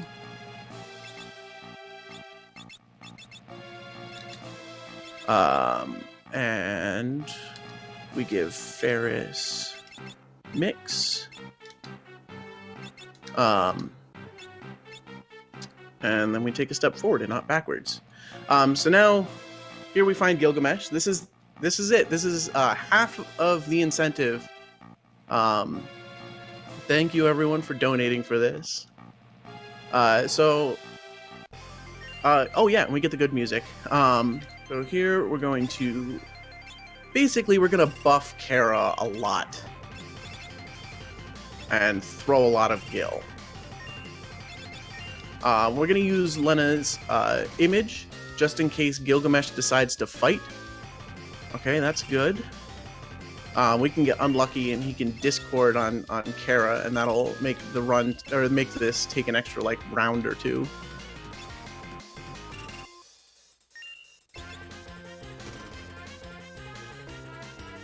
All right, that's it. That was really good.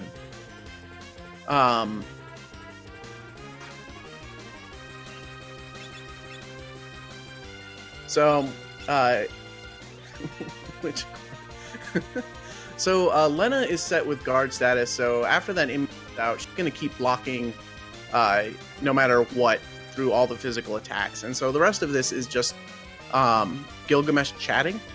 And Gilgamesh is going to Mighty Morphin Power Rangers transform and attack us a bunch of times with the Excalibur.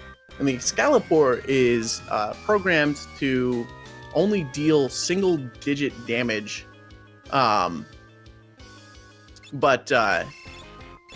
it won't, because we'll have a knight. And if you're playing casually and you're wondering, like, Excalibur, like, I can't like use it to attack with because it stinks. Well, you can like throw it or use it with Goblin Punch, and it'll use its high rating attack power instead. But normally that would be lethal. And so Gilgamesh is like, what? This is so weak. This isn't the Excalibur that is the best sword? No, it's not.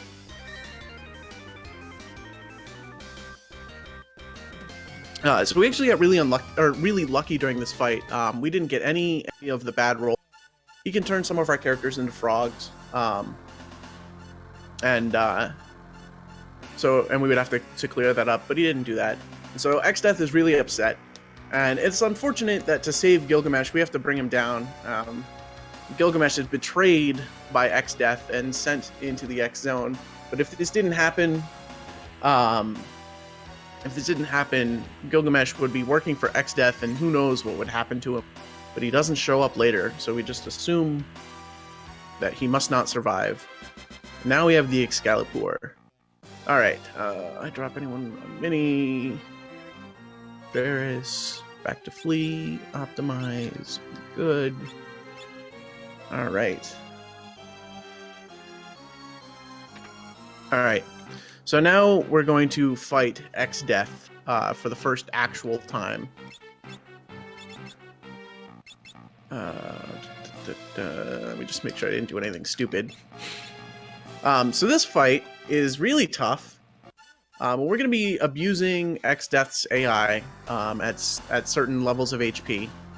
And we're actually going to be using our Dragon Fangs. And so we need to put him just above the amount where he's of health where he's going to change his AI.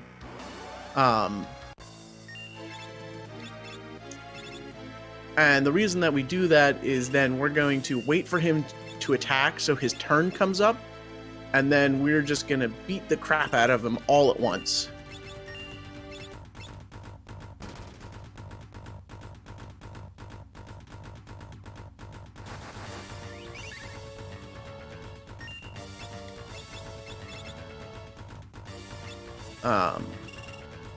Because he starts using like crazy magic attacks and stuff that we can't really deal with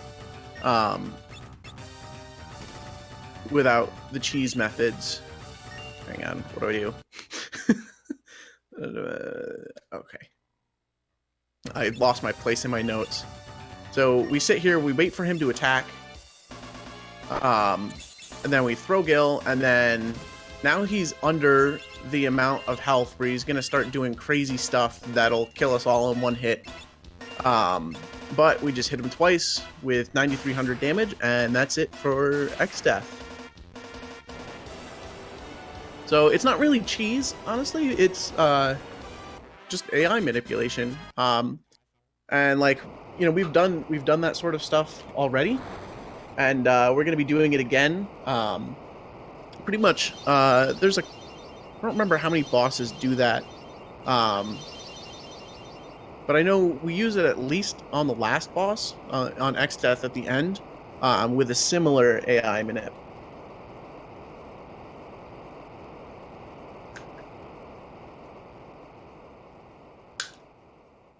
So, if you're getting tired of cutscenes, I'm sorry. There's a couple more, but we are getting closer to the end of the run. It's just a boss rush with very little cutscenes. You should have 12 extra jobs at least. Unfortunately not. So unfortunately we were unable to stop X Death. And what X Death did was he crushed the crystals, and the crystals were used to actually separate the current world we're in, World 3, into two separate unique worlds. And this was done in order to seal the power of the void between those two worlds. So no one could use the power of the void. And so X-Death went to destroy the crystals, which would mash the worlds back together and release the power of the void so he can grab a hold of it.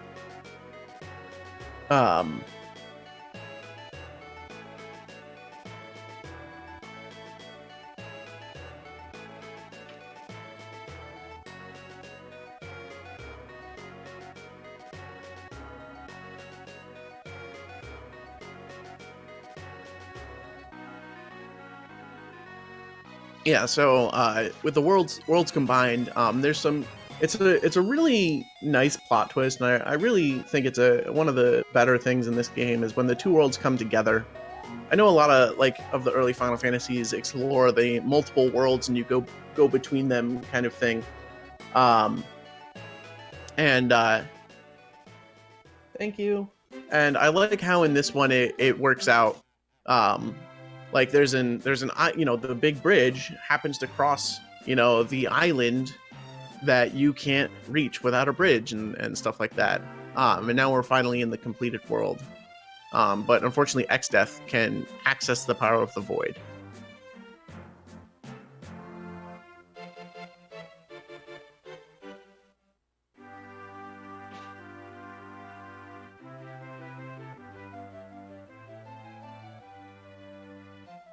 Oh yes. In World 2, if you went to this lake in the northwest of the map, there's a chocobo forest with a lady chocobo hanging. Yes, we will come across that lady chocobo later. And here I am just mashing and not paying attention to the scene that just finished. If you speedrun this game, that's something you have to avoid, especially at the half-hour mark, because you're starting to wear down.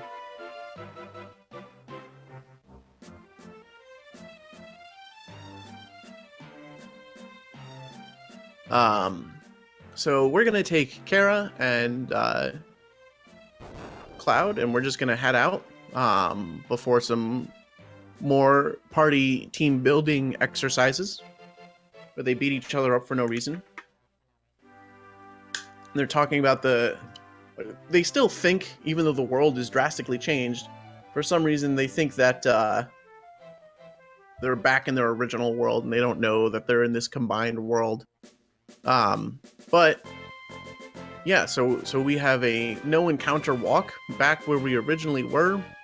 And they built this bridge and everything's all nice and happy, and no one realizes that X-Death is still out. Sorry. Spoilers for like a 20-something-year-old game.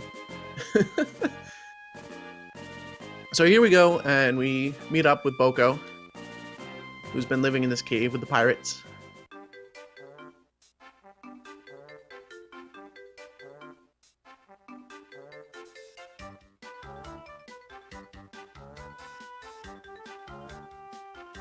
And lo and behold, they've started a family together.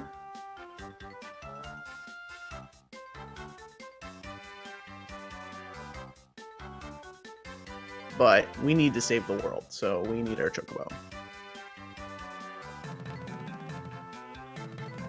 So we're going on an adventure.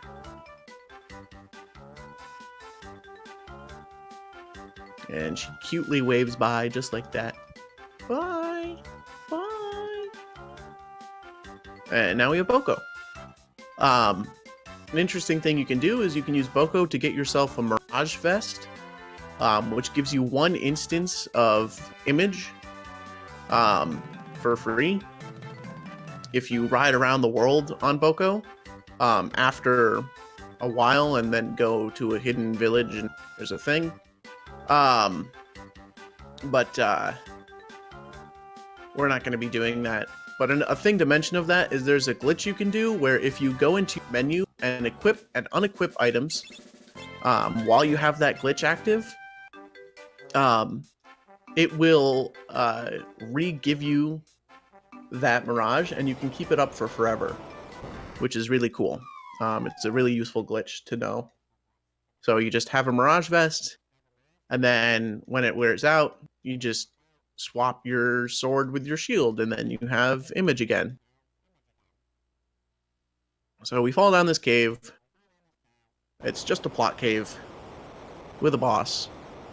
We're going to use our last Dragon Fang on Kara. And this is really important because we need to have no Dragon Fangs.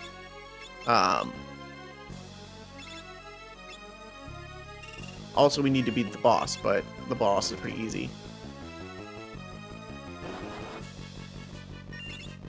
So we need to have no Dragon Fangs because in the next dungeon area is we're gonna be duping a ton of Dragon Fangs. So here's another waiting menu.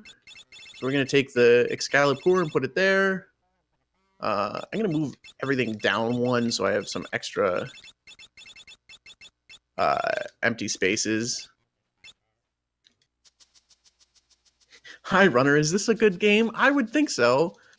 I'd like to welcome to the chat Dark JDL, who knows just about everything about this game.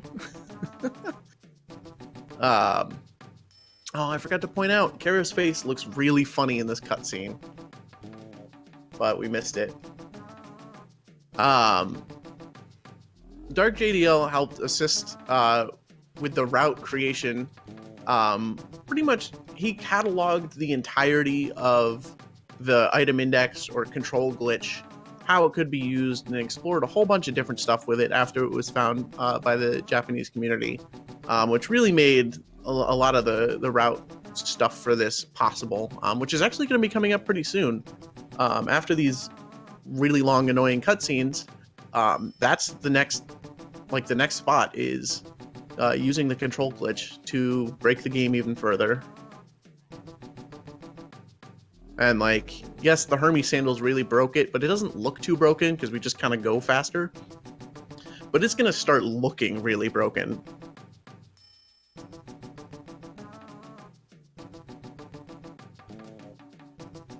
So, Ferris doesn't want to be a princess, and she escaped the same way that we did.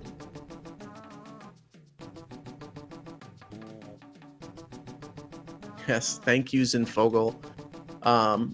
Unfortunately, he's not in chat here, but yes, shoutouts to Zinfogel for literally creating the entire route. That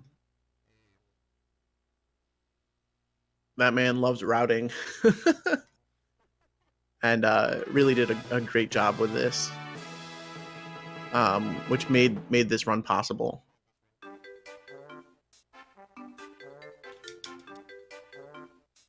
Job, Ferris, Samurai, Flea, Unequip All, Hermes Sandals, L, Green Beret.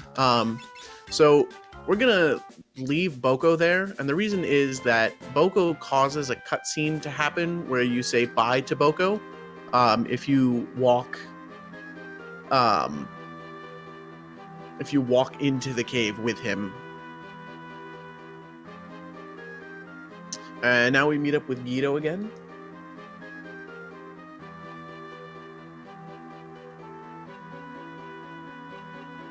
It's a very, very small cutscene.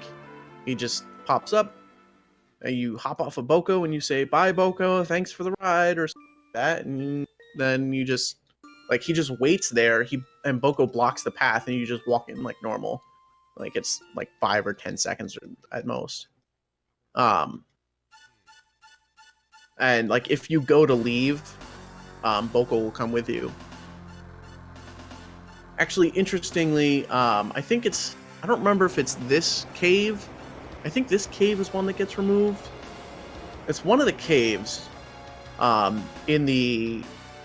I don't remember what versions it's in, but don't go landing the airship if you play this on locations, because there's one cave that you can land the airship on, and when you do, you get out of the airship, and then you enter the cave, and then when you leave the cave, you come out outside of the cave, and you can't go onto that tile and get back in the airship, and you soft lock. So yeah, this is my favorite cutscene of all time. So yeah, what happened was X-Death, being a tree, disguised himself as a twig or as a splinter, and then shows up and starts using his power of the void, and he destroys this castle. And this is what I want somebody to make a mod of, where I want Lena to die there, and then we get Guido as a party member, and that's what should happen. That's how the game story should go. We have a replacement for Lena, but unfortunately that's not what happens. So X-Death comes to fight, but Guido, the Ninja Turtle,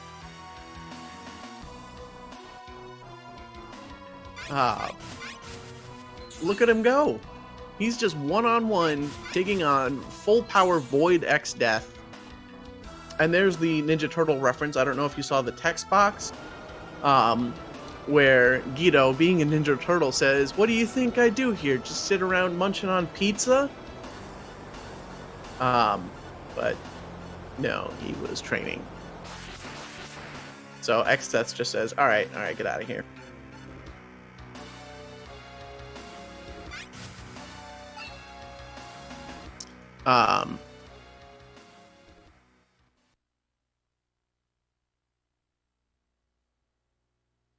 X-Death is secretly a crab, and you have proof for this. I'm intrigued.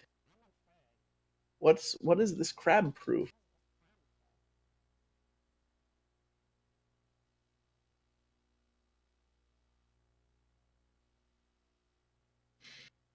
Oh boy, I'm excited for this. So X-Death flings us off to this library.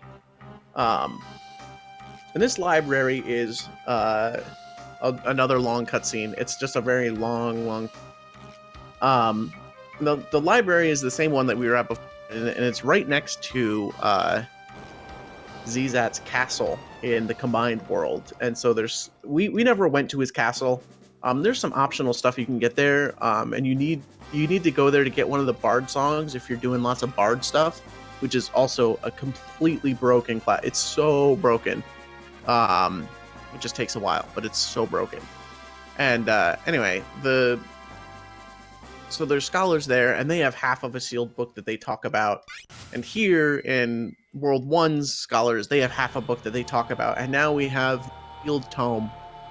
And this tome talks about the warriors of light, which are us, and about how we need to get powers from the castle where the legendary weapons are, and stuff like that. And like we need to get these tablets, and we can use the tablets, and it gives us entrances to the places, and blah blah blah.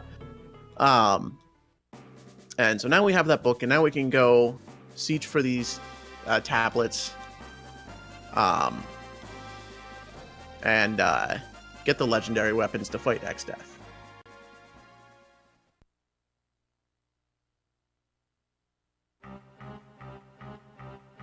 Whew, long cutscene.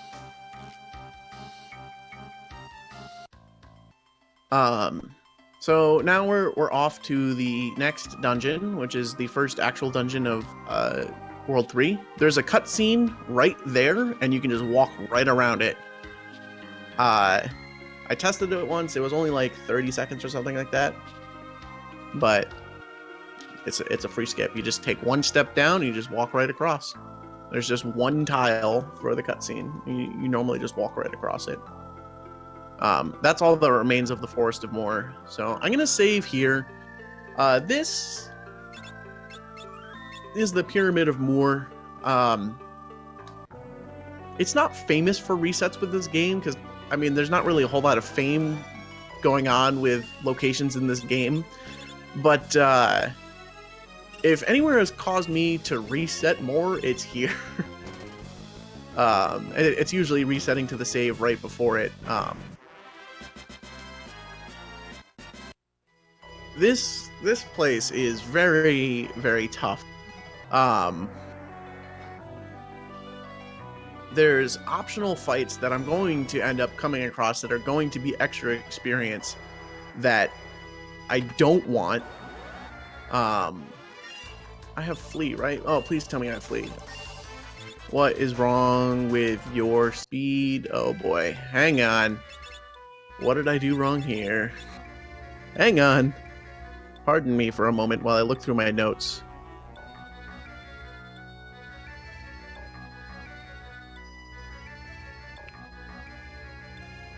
Chemist Senonage. You're supposed to have...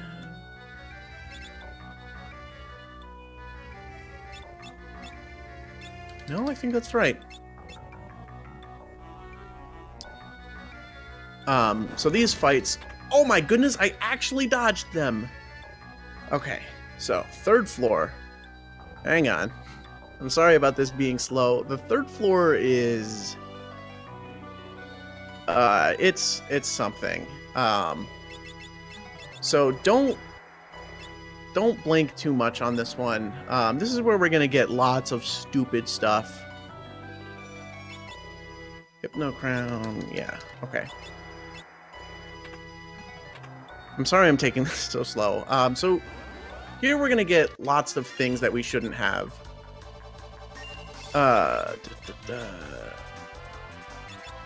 No, you can't. Alright, what? Hang on, I've messed up a menu. I swear I have.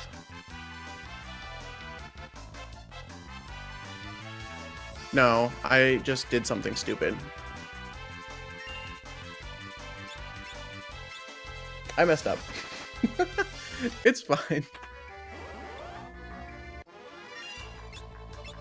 I forgot how to do this for a second. And we are just drinking it. Alright, so now we have 255 Dragon Fangs.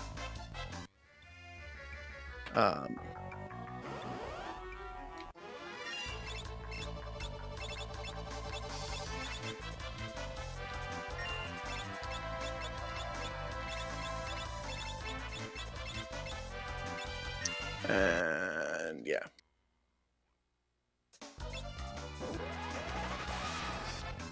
And now I need to get poisoned. Please? Poison.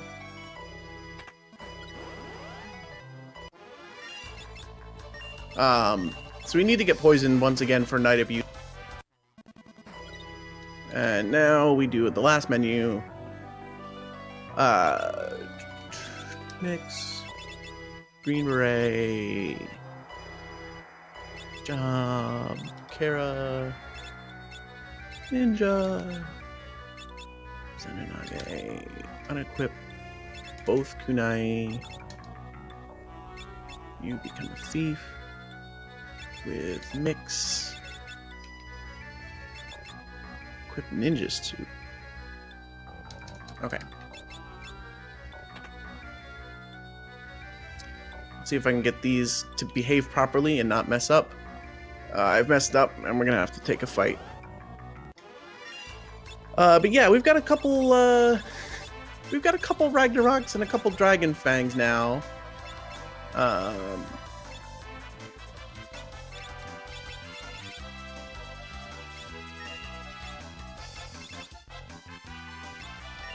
And so we're just gonna chuck Ragnaroks, and this is where the route name comes from. I'm sorry if I'm being very distracted here. Like I said, this is the hardest part is this whole place.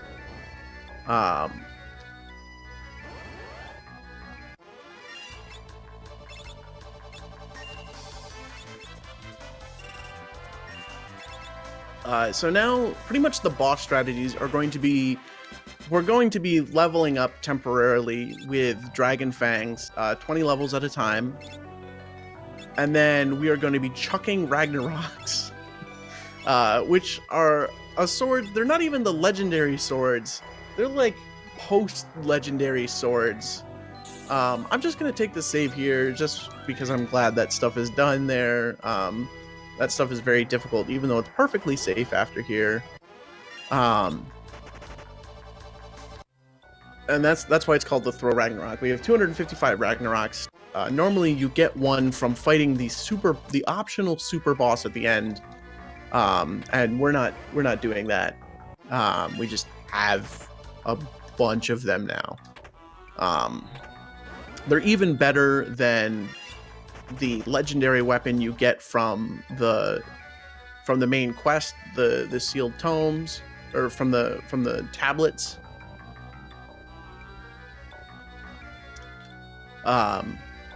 And they just have massive attack power, and so that's why they're useful to throw. All right, there is the first tablet. There is no boss associated with this tablet. We just take the tablet and go. And Bahamut shows up and says, "Hey, you foolish kids, don't be dumb." And we don't have to like fight Bahamut or anything. Cutscenes are coming close to the end.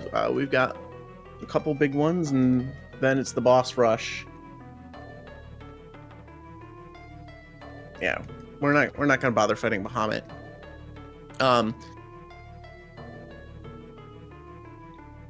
But Bahamut actually is the island that we landed the ship on earlier. I really like this detail, which is, you know, literally that big island, that dragon-shaped island, and we just awoke the island, and it, you know, flew up and went on to some other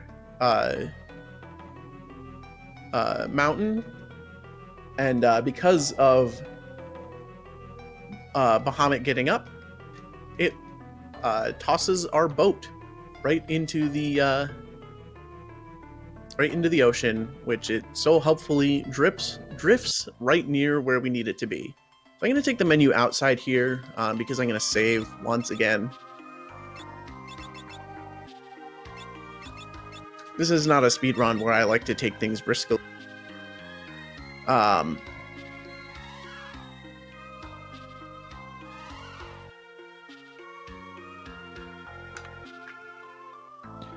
the way, X-Def is a crab because he walks sideways right here.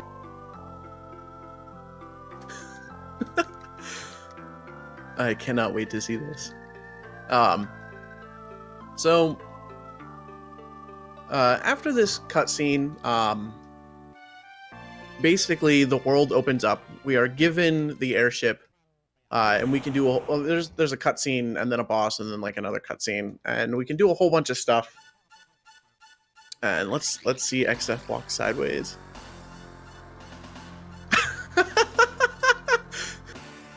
Look at that. Oh, that's wonderful. Oh, I love it. And the world really opens up. There's tons of side quests and then main quests to get the 12 legendary items. I was going to make this a surprise, but honestly, there's so much to talk about as soon as everything is opened up. We're not doing any of that. We're just going straight to the end. So after this boss battle, we're going to go to the ship, and we're just going to go straight to the void. We're not even doing any shopping or anything. We just go. Because, I mean, we have 255 Ragnaroks, and we have Chemist. I mean, what else do you need to finish the speedrun at level 17? We don't need, you know, any of the legendary weapons. We don't need Bahamut. We don't need Flare, Holy, Meteor, any of that stuff. So, go. So this boss has another cool gimmick where her weakness changes like every hit, and so basically you have to scan or do something else to figure out what it is. So you'll get to see what we do here. Do we even need Chemist or Ragnarok? Kind of need one or the other, I guess. If you could have one or the other, I would choose Chemist.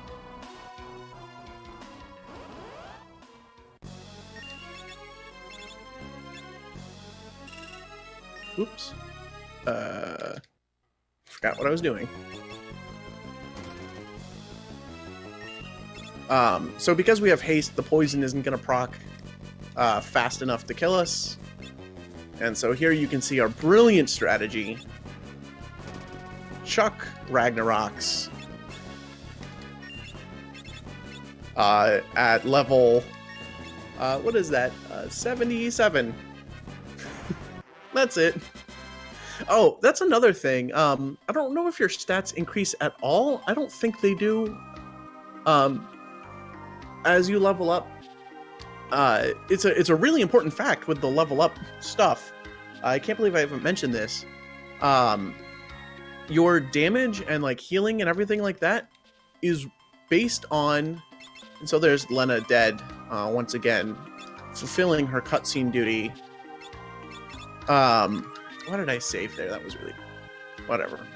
So the damage that you deal is based off of your level and your stats, but more so your level.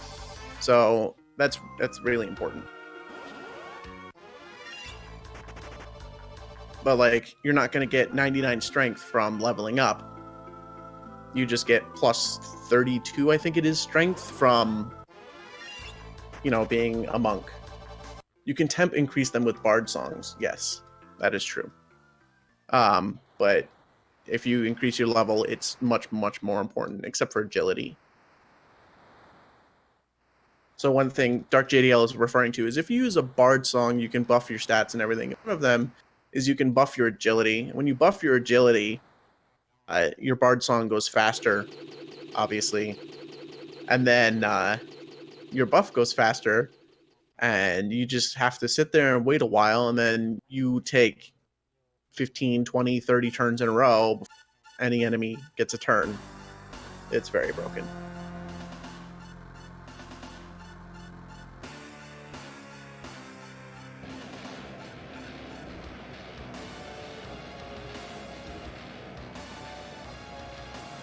So, this should be the final long cutscene. So what's coming up next is the... Oh, I need to make a note in my notes about this. Give me a second while I find a pen or something.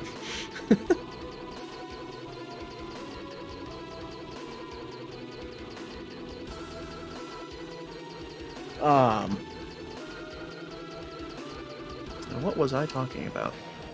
Oh, yeah.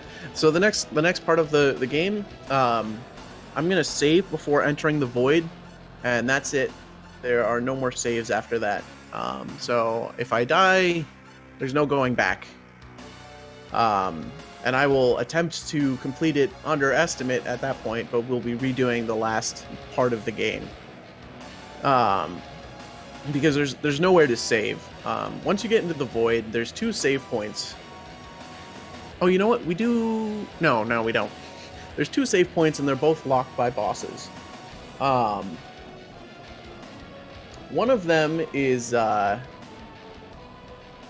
Actually, we're not allowed to get it, because if we did it, it would break the incentive. But also, I don't have a route for it, so we don't get either save.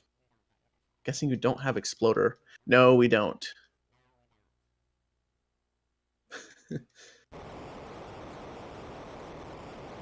So what Kishur is referring to is one of the bosses guarding the save point. One of the save points is Azumalgia, I believe is how it's pronounced. And he uses blue mage spells randomly against you. And if you use blue magic on him, he will just use that.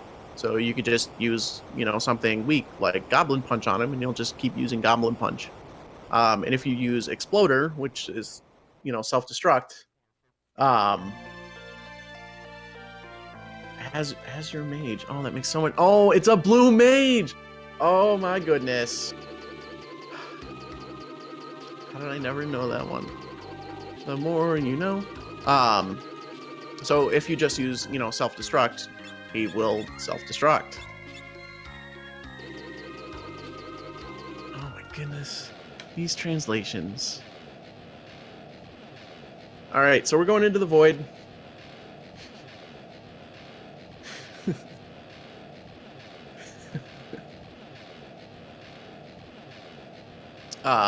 So this is it. No more save points. Pick one, save Gilgamesh or save the game. We're saving Gilgamesh.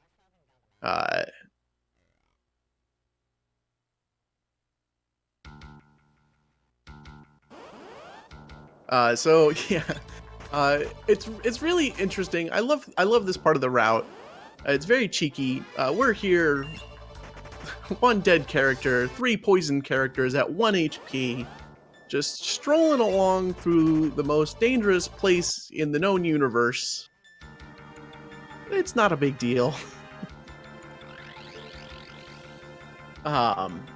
It doesn't get any better either. We don't get any healthier really. And that's mostly for night abuse, just so we can take no damage, because we're at level 17, and while using Chemist to boost your level by popping Dragon Fangs does increase your level, it doesn't decrease the amount of damage you take, except on stuff where it takes that into the calculation, but it doesn't increase your health or anything. So we're very squishy. So the whole route is don't get hit. If I can no, I cannot safely kill. I cannot safely do that. I'm sorry. I just have to not mess up. I will be very, very careful. I promise I won't. Actually, we beat the hardest boss in the game right there, which was, there's a healing pot there, and I have to not drink from it. What's the point of being at 1 HP? So if you have a knight, the knight will block all physical attacks to HP critical characters. And so if everybody's at 1 HP, they're all at critical, and the knight will block everything. So this is the scariest 2 steps right there. Mix. Job. Part.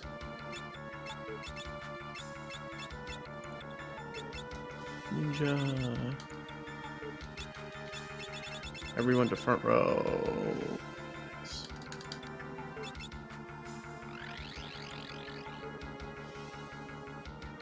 So a common thing is this is pretty close to our final party. Kara.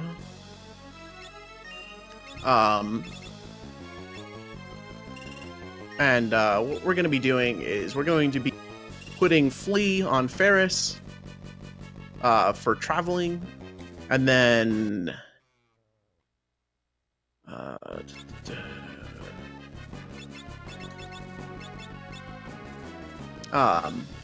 Mix for boss fights, which is going to be the common theme as we travel along.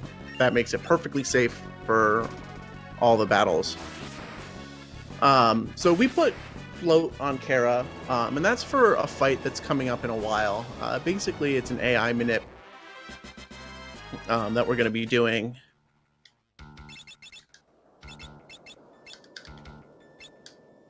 All right, do we take it risky or do we take it safe? Do we take it risky or do we take it safe? Oops, didn't mean to throw that. So I'm going to take it safe because we're in a marathon, but if I was taking it risky, if I was in a run, I would drop down that waterfall right there and then turn around and come to this save point coming up. Oh, I guess there is a save point in here. I didn't even think about that one. This save point is before the super boss Omega. basically, you just don't touch Omega.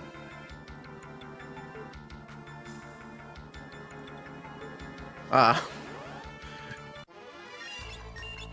keep wasting Ragnaroks with that.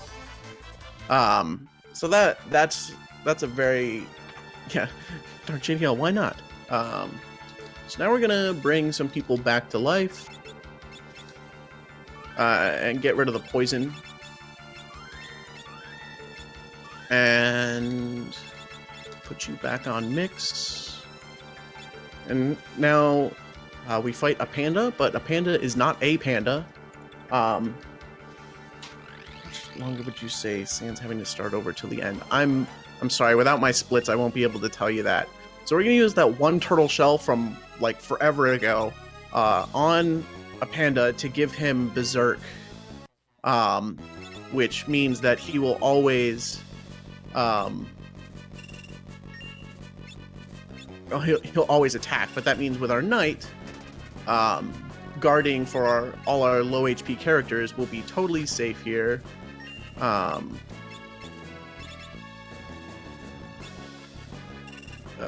am I doing? Just defend, Kara, throw, Ragnarok. It's just Kara, throw, Ragnarok.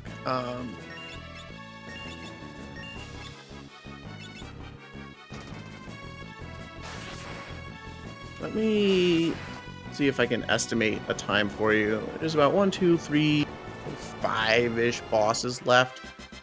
So maybe about 10, 15 minutes, I would say.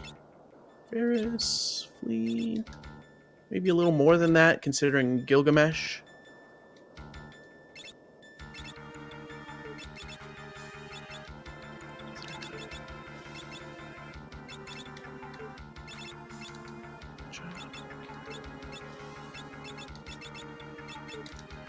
Verify bone mail. Kunai. Someone's supposed to have.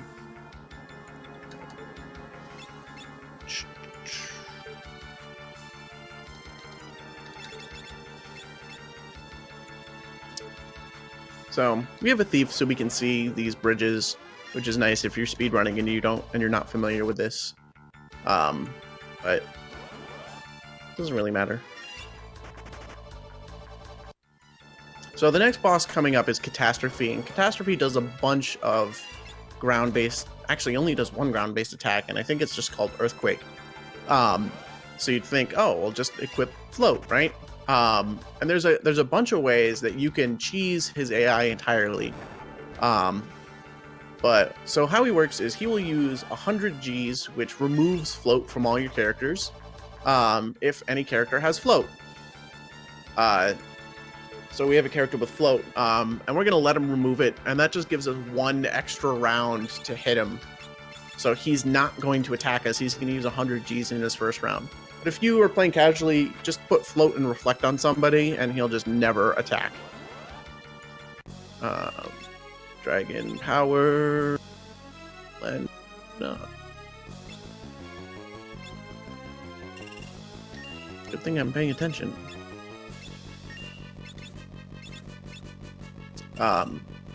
So we're just having Kara get some experience as a chemist here before the final stuff. So here he uses his attack. He's just trying to remove that status effect for Float. And that's it for him.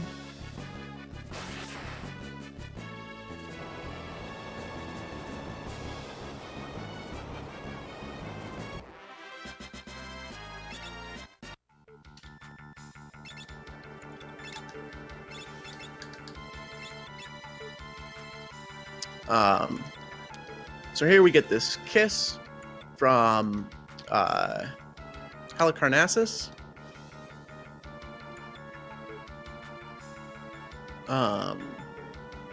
Which is actually a trap. It's a curse that prevents us from leaving.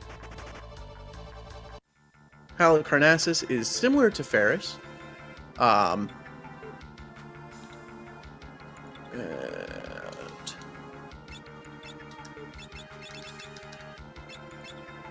And uses his womanly disguise to entrance us and trap us here for the fight.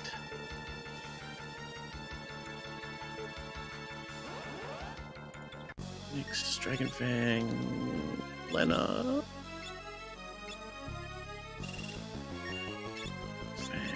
Lena. Throw, Ragnarok. So we're boosting levels on Lena. Helicarnasso is going to turn us all into frogs. And frogs do not throw weapons very well, but they do throw Gil very well.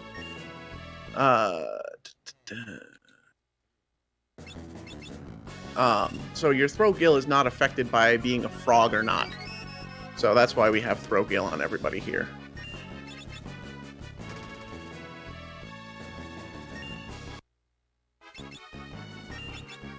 So just to be safe, I'm going to put Flea on for this battle.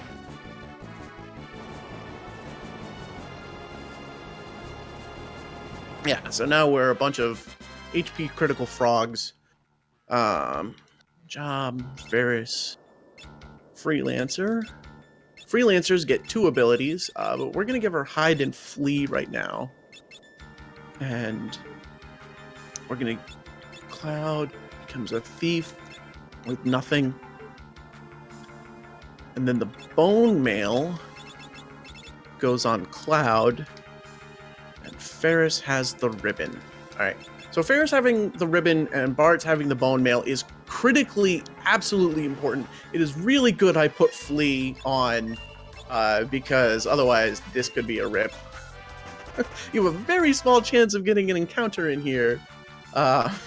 You really don't want to mess that up.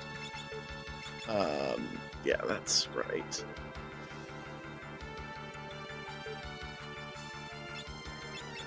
Hide equals flee, but only if everybody's dead. Oh, you know what? It doesn't matter. Oh, I didn't even think about that. That's interesting.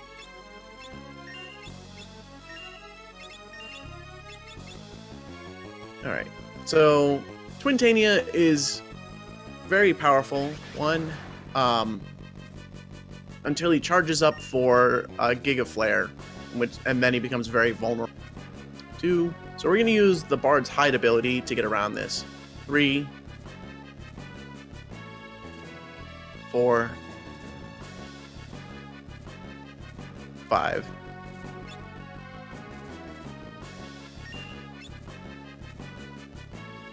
He's going to say powering up for Giga Flare. And then we use Phoenix down, Dark Matter. And that's how you take care of Twintania. Right. I didn't even think about that. That's very interesting to know. I didn't think about that because everybody dies at Twintania. And I always thought you had to put Flea on there just to be safe. Alright, so we've killed Twintania. We're in the final gauntlet. We're actually going to the Void. And coming up... Yeah, I didn't think about the fact that Twintania doesn't matter if all of your dead. So Gilgamesh is finally here. We're going to save Gilgamesh. And here we are just going along with one HP frog. Through the real deadliest place. So this is the incentive. We're going to save Gilgamesh here. You become a knight with image. That's right. And we're doing it with frogs. Hopefully I remember to do this properly.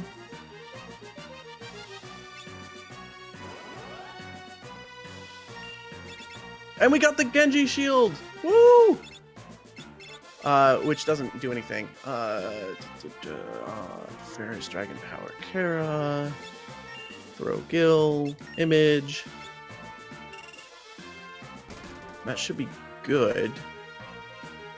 That's it. This is the Gilgamesh incentive. So Gilgamesh has been in here, growing steadily stronger, fighting in the void on his own.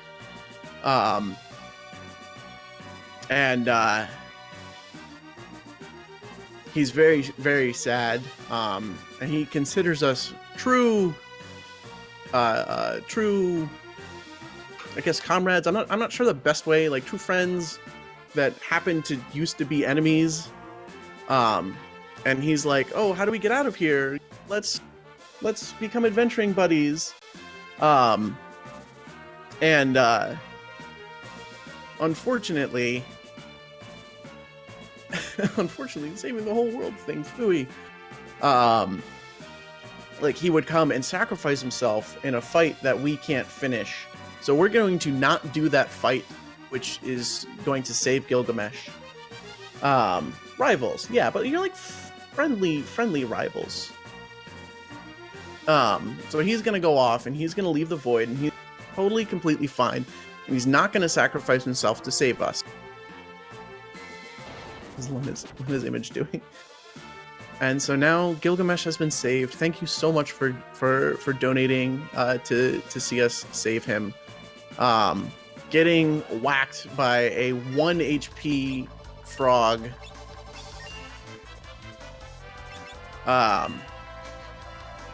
With a bunch of money. So yeah, we're gonna do the thing that we talked about that I should have done before the Twintania fight. We're going back to the same state that we were before. Except now we have a knight instead of whatever Lena was before. A nice thing about this is I totally forgot what I was going to say. It totally slipped my mind. Long run. Oh, the thief. So Cloud is a thief in our party, and so he still gives us the dash benefit and the can't get back to tech benefit. Get what's in the chest. Yeah, no, there's a super boss in that chest, and we're not going to open that chest. And that's where you would get a normal Ragnarok.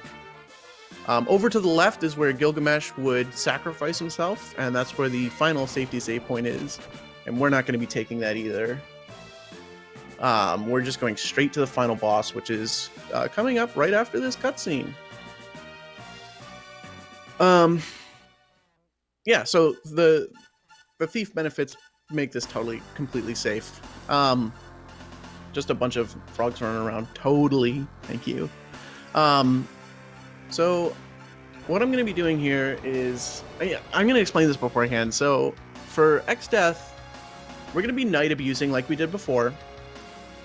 Wonder if I'm good at math. I'm good at following directions.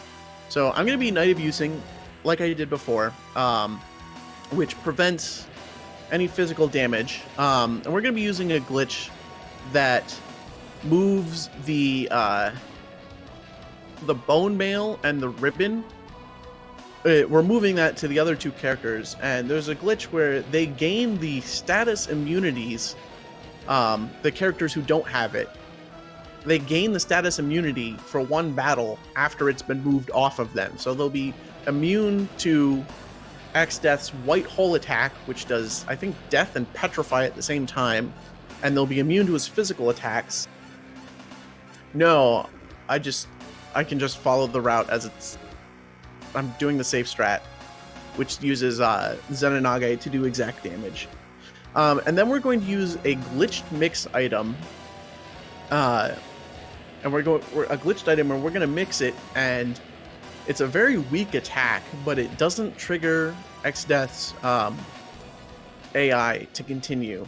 It's not Kiss a Blessing. That's been patched in this. So we're going to be using a glitched item. I forget what it's called. Oh, Power Cannon. Not a real thing. So we need to really, really buff up Kara. So she's going to be getting 1, 2, 3, 4, 5. Oh, no. 1, 2, 3. She's going to be getting 100 extra levels. So she'll be doing 100. She'll be doing damage at level 117.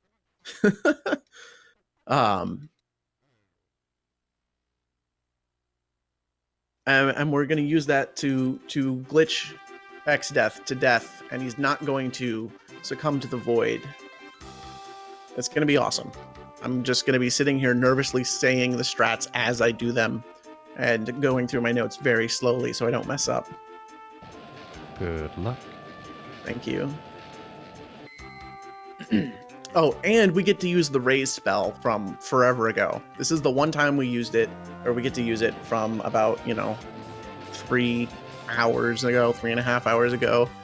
And we use it because a Phoenix Down will raise a character at non-critical HP. Raise will raise them at critical HP. So, we want Lena to be a non-critical. Maiden's Kiss, Ferris,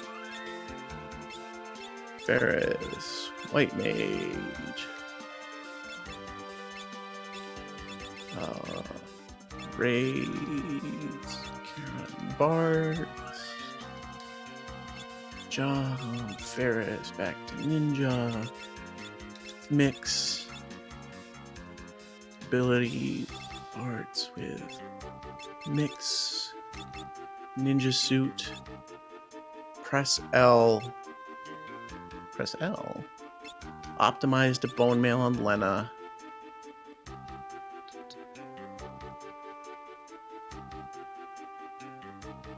job, Kara, Freelancer, Zenanage, Mix, Verify Ribbon. Everybody's level 17. Just do a quick check to make sure I didn't mess up. You are Freelancer 17, Zenanage, Mix, Ribbon, Bone Mail. Oh yeah, Hermes, Bone Mail, Hermes, Guard, Image, Throw, Mix, Ninja, Hermes, Gray, Ninja, Hermes, Steel, Mix. Alright, final boss, let's go. Alright, let's hope I don't mess this up.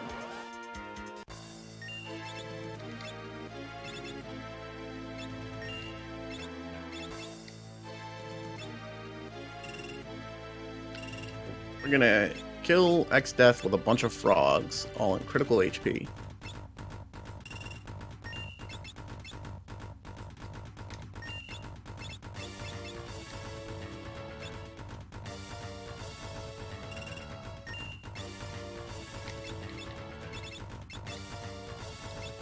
So this is going to do fixed damage here, which is what we need to get X-Death into the right damage range.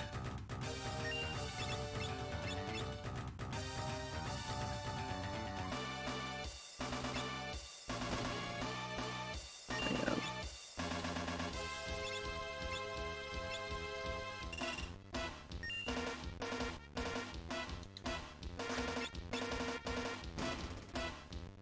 Defend, throw. Mix.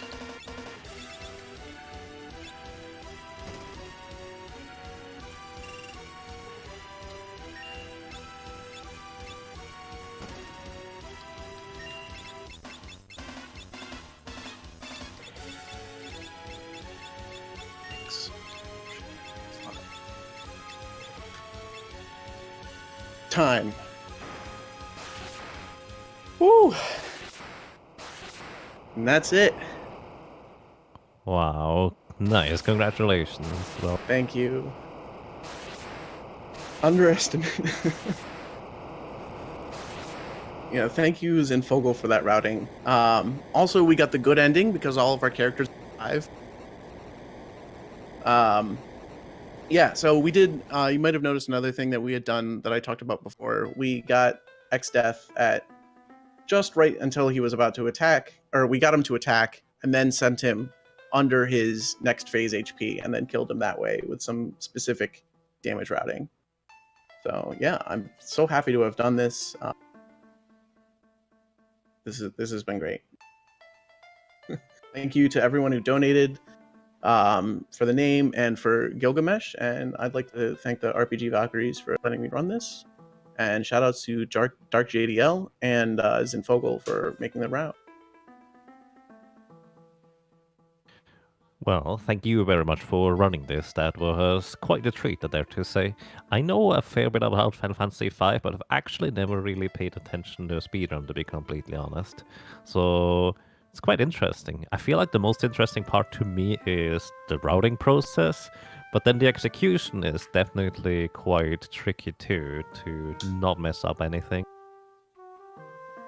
Yeah, one of the things I think is most interesting is how strict you have to adhere to the route. There's not much variance, and Final Fantasy V lends itself really well to that, considering like how little RNG actually matters. So if we actually do the step route and do item menuing properly and take less safety saves, you can get a really low time in GBA with this route.